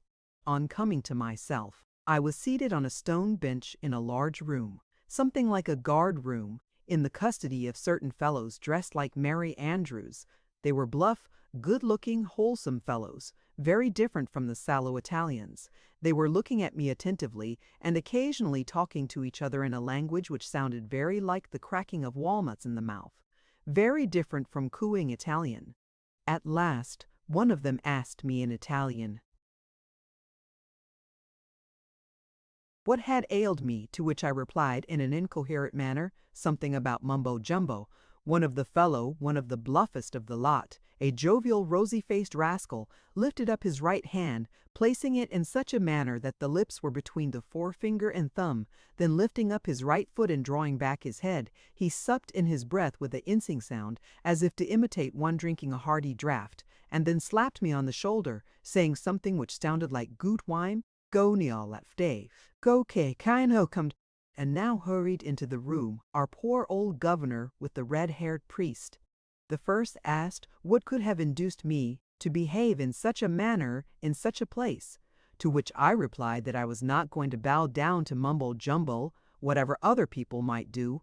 Whereupon my master said he believed I was mad, and the priest said he believed I was drunk, to which I answered that I was neither so mad nor drunk, but I could distinguish how the wind lay. Whereupon they left me, and in a little time I was told by the bluff-looking Merry Andrews I was at liberty to depart. I believe the priest, in order to please my governor, interceded for me in high quarters. But one good resulted from this affair. There was no presentation of our family to the Holy Father, for old Mumbo was so frightened by my outrageous looks that he was laid up for a week, as I was afterwards informed. I went home, and had scarcely been there half an hour when I was sent for by the governor, who again referred to the scene in church, said that he could not tolerate such scandalous behavior, and that unless I promised to be more circumspect in future, he should be compelled to discharge me. I said that if he was scandalized at my behavior in the church, I was more scandalized at all I saw going on in the family, which was governed by two rascally priests, who, not content with plundering him, appeared bent on hurrying the souls of us all to destruction, and that with respect to discharging me, he could do so that moment, as I wished to go. I believe his own reason told him that I was right, for he made no direct answer, but, after looking on the ground for some time, he told me to leave him. As he did not tell me to leave the house, I went to my room, intending to lie down for an hour or two, but scarcely was I there when the door opened, and in came the red-haired priest. He showed himself, as he always did, perfectly civil, asked me how I was, took a chair, and sat down. After a hymn or two, he entered into a long conversation on the excellence of what he called the Catholic religion, told me that he hoped I would not set myself against the light, and likewise against my interest, for that the family were about to embrace the Catholic religion, and would make it worth my while to follow their example. I told him that the family might do what they pleased, but that I would never forsake the religion of my country for any consideration whatever, that I was nothing but a poor servant, but I was not to be bought by base gold. I admire your honorable feelings, said he. You shall have no gold, and as I see you are a fellow of spirit, and do not like being a servant, for which I commend you, I can promise you something better. I have a good deal of influence in this place, and if you will not set your face against the light, but embrace the Catholic religion, I will undertake to make your fortune. You remember those fine fellows today who took you into custody. They are the guards of His Holiness. I have no doubt that I have interest enough to procure your enrollment amongst them. What, said I, become swashbuckler to Mumbo Jumbo up here? May I? And here I swore, if I do. The mere possibility of one of their children being swashbuckler to Mumbo Jumbo on the High Barbary shore has always been a source of heartbreaking to my poor parents. What then would they not undergo if they knew for certain that their other child was swashbuckler to Mumbo Jumbo up here?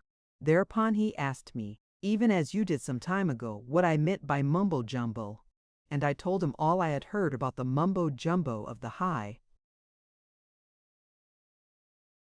Barbary shore, telling him that I had no doubt that the old fellow up here was his brother, or nearly related to him. The man with the red hair listened with the greatest attention to all I said, and when I had concluded, he got up, nodded to me, and moved to the door. Ere he reached the door, I saw his shoulders shaking, and as he closed it behind him, I heard him distinctly laughing to the tune of he. But now matters began to mend. That same evening my young master unexpectedly arrived. I believe he soon perceived that something extraordinary had been going on in the family. He was for some time closeted with the governor, with whom, I believe, he had a dispute. For my fellow servant, the lady's maid, informed me that she heard high words.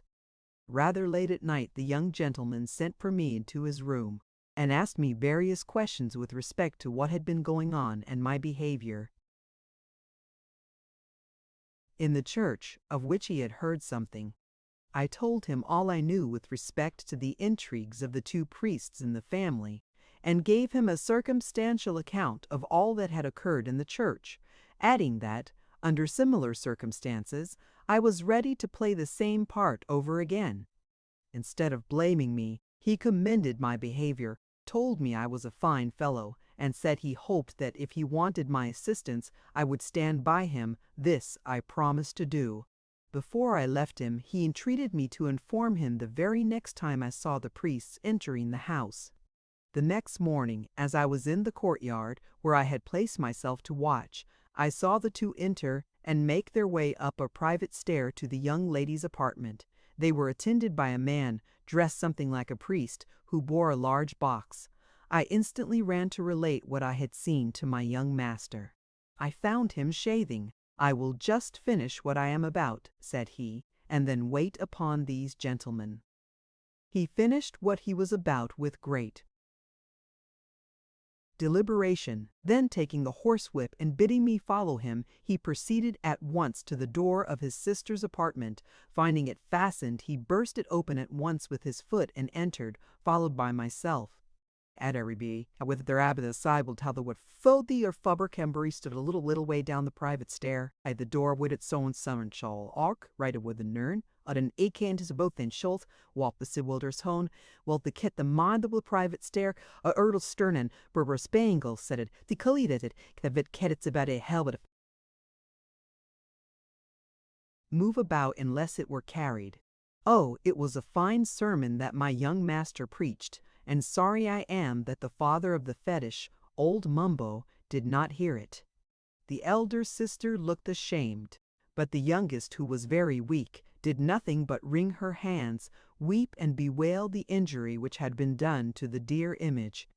The young man, however, without paying much regard to either of them, went to his father, with whom he had a long conversation, which terminated in the old governor giving orders for preparations to be made for the family's leaving Rome and returning to England. I believe that the old governor was glad of his son's arrival, and rejoiced at the idea of getting away from Italy, where he had been so plundered and imposed upon. The priests, however, made another attempt upon the poor young ladies. By the connivance of the female servant who was in their interest, they found their way once more into their apartment, bringing with them the fetish image, whose body they partly stripped, exhibiting upon it certain sanguine marks which they had daubed upon it with red paint, but which they said were the result of the lashes which it had received from the horsewhip. The youngest girl believed all they said, and kissed and embraced the dear image, but the eldest, whose eyes had been opened by her brother, to whom she was much attached, behaved with proper dignity, for, going to the door, she called the female servant who had a respect for me, and in her presence reproached the two deceivers for their various impudent cheats, and especially for this their last attempt at imposition, adding that if they did not forthwith withdraw and rid her sister and herself of their presence, she would send your baby through press elblain after it. They took the hint and departed, and we saw no more of them. At the end of 3 days we departed from Rome, but the maid whom the priests had cajoled remained behind, and it is probable that the youngest of our ladies would have done the same thing if she could have had her own will, for she was continually raving about her image, and saying she should wish to live with it in a convent. But we watched the poor thing and got her on board ship. Oh, glad was I to leave that fetish country and old Mumbo behind me. Chapter 100. Nothing but gloom. Sporting character. Gaudy Tory servants' club. Politics. Reformato footman. Peroration. Good night. We arrived in England and went to our country seat, but the peace and tranquillity of the family had been marred, and I no longer found my place the pleasant one which it had formerly been. There was nothing but gloom in the house, for the youngest daughter exhibited signs of lunacy and was obliged to be kept under confinement. The next season I attended my master, his son, and eldest daughter to London, as I had previously done. There I left them, for hearing that a young baronet, an acquaintance of the family, wanted a servant, I applied for the place with the consent of my masters, both of whom gave me a strong recommendation, and being approved of, I went to live with him. My new master was what is called a sporting character, very fond of the turf, upon which he was not very fortunate. He was frequently very much in want of money, and my wages were anything but regularly paid. Nevertheless, I liked him very much, for he treated me more like a friend than a domestic, continually consulting me as to his affairs. At length, he was brought nearly to his last shifts. by backing the favorite at the Derby, which favorite turned out a regular brute, being found nowhere at the rush. Whereupon he and I had a solemn consultation over 14 glasses of brandy and water and as many cigars. I mean, between us, as to what was to be done. He wished to start a coach, in which event he was to be driver, and I guard. He was quite competent to drive a coach, being a first-rate whip, and I dare say I should have made a first-rate guard, but to start a coach requires money, and we neither of us believed that anybody would trust us with vehicles and horses, so that idea was laid aside. We then debated as to whether or not he should go into the church, but to go into the church at any rate to become a dean or bishop, which would have been our aim, it is necessary for a man to possess some education, and my master, although he had been at the best school in England, that is, the most expensive, and also at college, was almost totally illiterate, so he let the church scheme follow that of the coach, at last bethinking me that he was tolerably glib at the tongue, as most people are who are addicted to the turf, also a great master of slang. Remembering also that he had a crabbed old uncle who had some borough interest, I proposed that he should get into the house, promising in 1 fortnight to qualify him to make a figure in it by certain lessons which I would give him.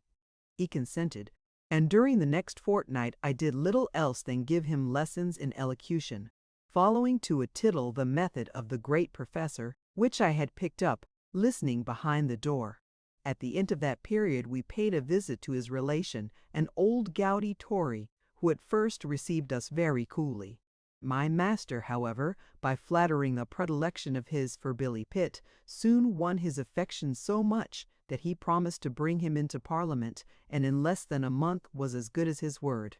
My master, partly by his own qualifications and partly by the assistance which he had derived and still occasionally derived from me, cut a wonderful figure in the House, and was speedily considered one of the most promising speakers. He was always a good hand at promising. He is at present, I believe, a cabinet minister, but as he got up in the world he began to look down on me. I believe he was ashamed of the obligation under which he lay to me, and at last, requiring no further hints as to oratory from a poor servant like me, he took an opportunity of quarreling with me and discharging me. However, as he had still some grace, he recommended me to a gentleman with whom, since he had attached himself to politics, he had formed an acquaintance, the editor of a grand Tory review. I lost caste terribly amongst the servants for entering the service of a person connected with a profession so mean as literature, and it was proposed that the Servants' Club, in Park Lane, to eject me from that society. The proposition, however, was not carried into effect, and I was permitted to show myself among them, though few condescended to take much notice of me. My master was one of the best men in the world, but also one of the most sensitive. On his veracity being impugned by the editor of a newspaper, he called him out and shot him through the arm. Though servants are seldom admirers of their masters, I was a great admirer of mine, and eager to follow his example. The day after the encounter, on my veracity being impugned by the servant of Lord C. in something I said in praise of my master, I determined to call him out. So I went into another room and wrote a challenge. But whom should I send it by? Several servants to whom I applied refused to be the bearers of it. They said I had lost caste, and they could not think of going out with me. At length the servant of the Duke of B consented to take it, but he made me to understand that though he went out with me, he did so merely because he despised the Whiggish principles of Lord A.C., servant, and that if I thought he intended to associate with me, I should be mistaken. Politics, I must tell you, at that time ran as high amongst the servants as the gentlemen, the servants, however, being almost invariably opposed to the politics of their respective masters, though both parties agreed in one point, the scouting of everything low and literary, though I think of the two, the Liberal or Reform party were the most inveterate. So he took my challenge, which was accepted. We went out, Lord C.'s servant being seconded by a reformado footman from the palace. We fired 3 times without effect, but this affair lost me my place. My master, on hearing it, forthwith discharged me. He was, as I have said before, very sensitive, and he said this duel of mine was a parody of his own. Being, however, one of the best men in the world, on his discharging me, he made me a donation of £20. And it was well that he made me this present, for without it I should have been penniless, having contracted rather expensive habits during the time that I lived with the young baronet. I now determined to visit my parents, whom I had not seen for years. I found them in good health, and, after staying with them for 2 months, I returned again in the direction of town, walking in order to see the country. On the 2nd day of my journey, not being used to such fatigue, I fell ill at a great inn on the North Road, and there I continued for some weeks till I recovered, but by that time my money was entirely spent. By living at the inn, I had contracted an acquaintance with the master and the people, and become accustomed to inn life. As I thought that I might find some difficulty in procuring any desirable situation in London, owing to my late connection with literature, I determined to remain where I was, provided my services would be accepted. I offered them to the master, who, finding I knew something of horses, engaged me as a postillion. I have remained there since. You have now heard my story. Stay, you shan't say that I told my tale without a peroration. What shall it be? Oh, I remember something which will serve for one. As I was driving my chaise some weeks ago, I saw standing at the gate of an avenue, which led up to an old mansion, a figure which I thought I recognized. I looked at it attentively, and the figure, as I passed, looked at me. Whether it remembered me, I do not know, but I recognized the face it showed me full well.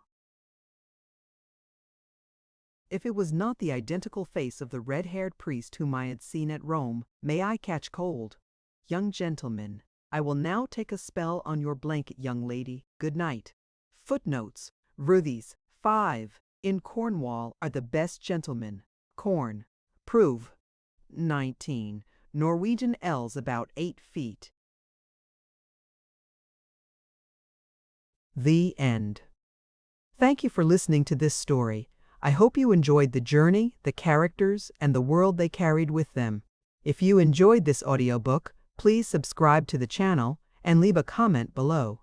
Your support helps keep these stories alive and allows more timeless books to be shared with listeners around the world. Until next time, thank you for listening.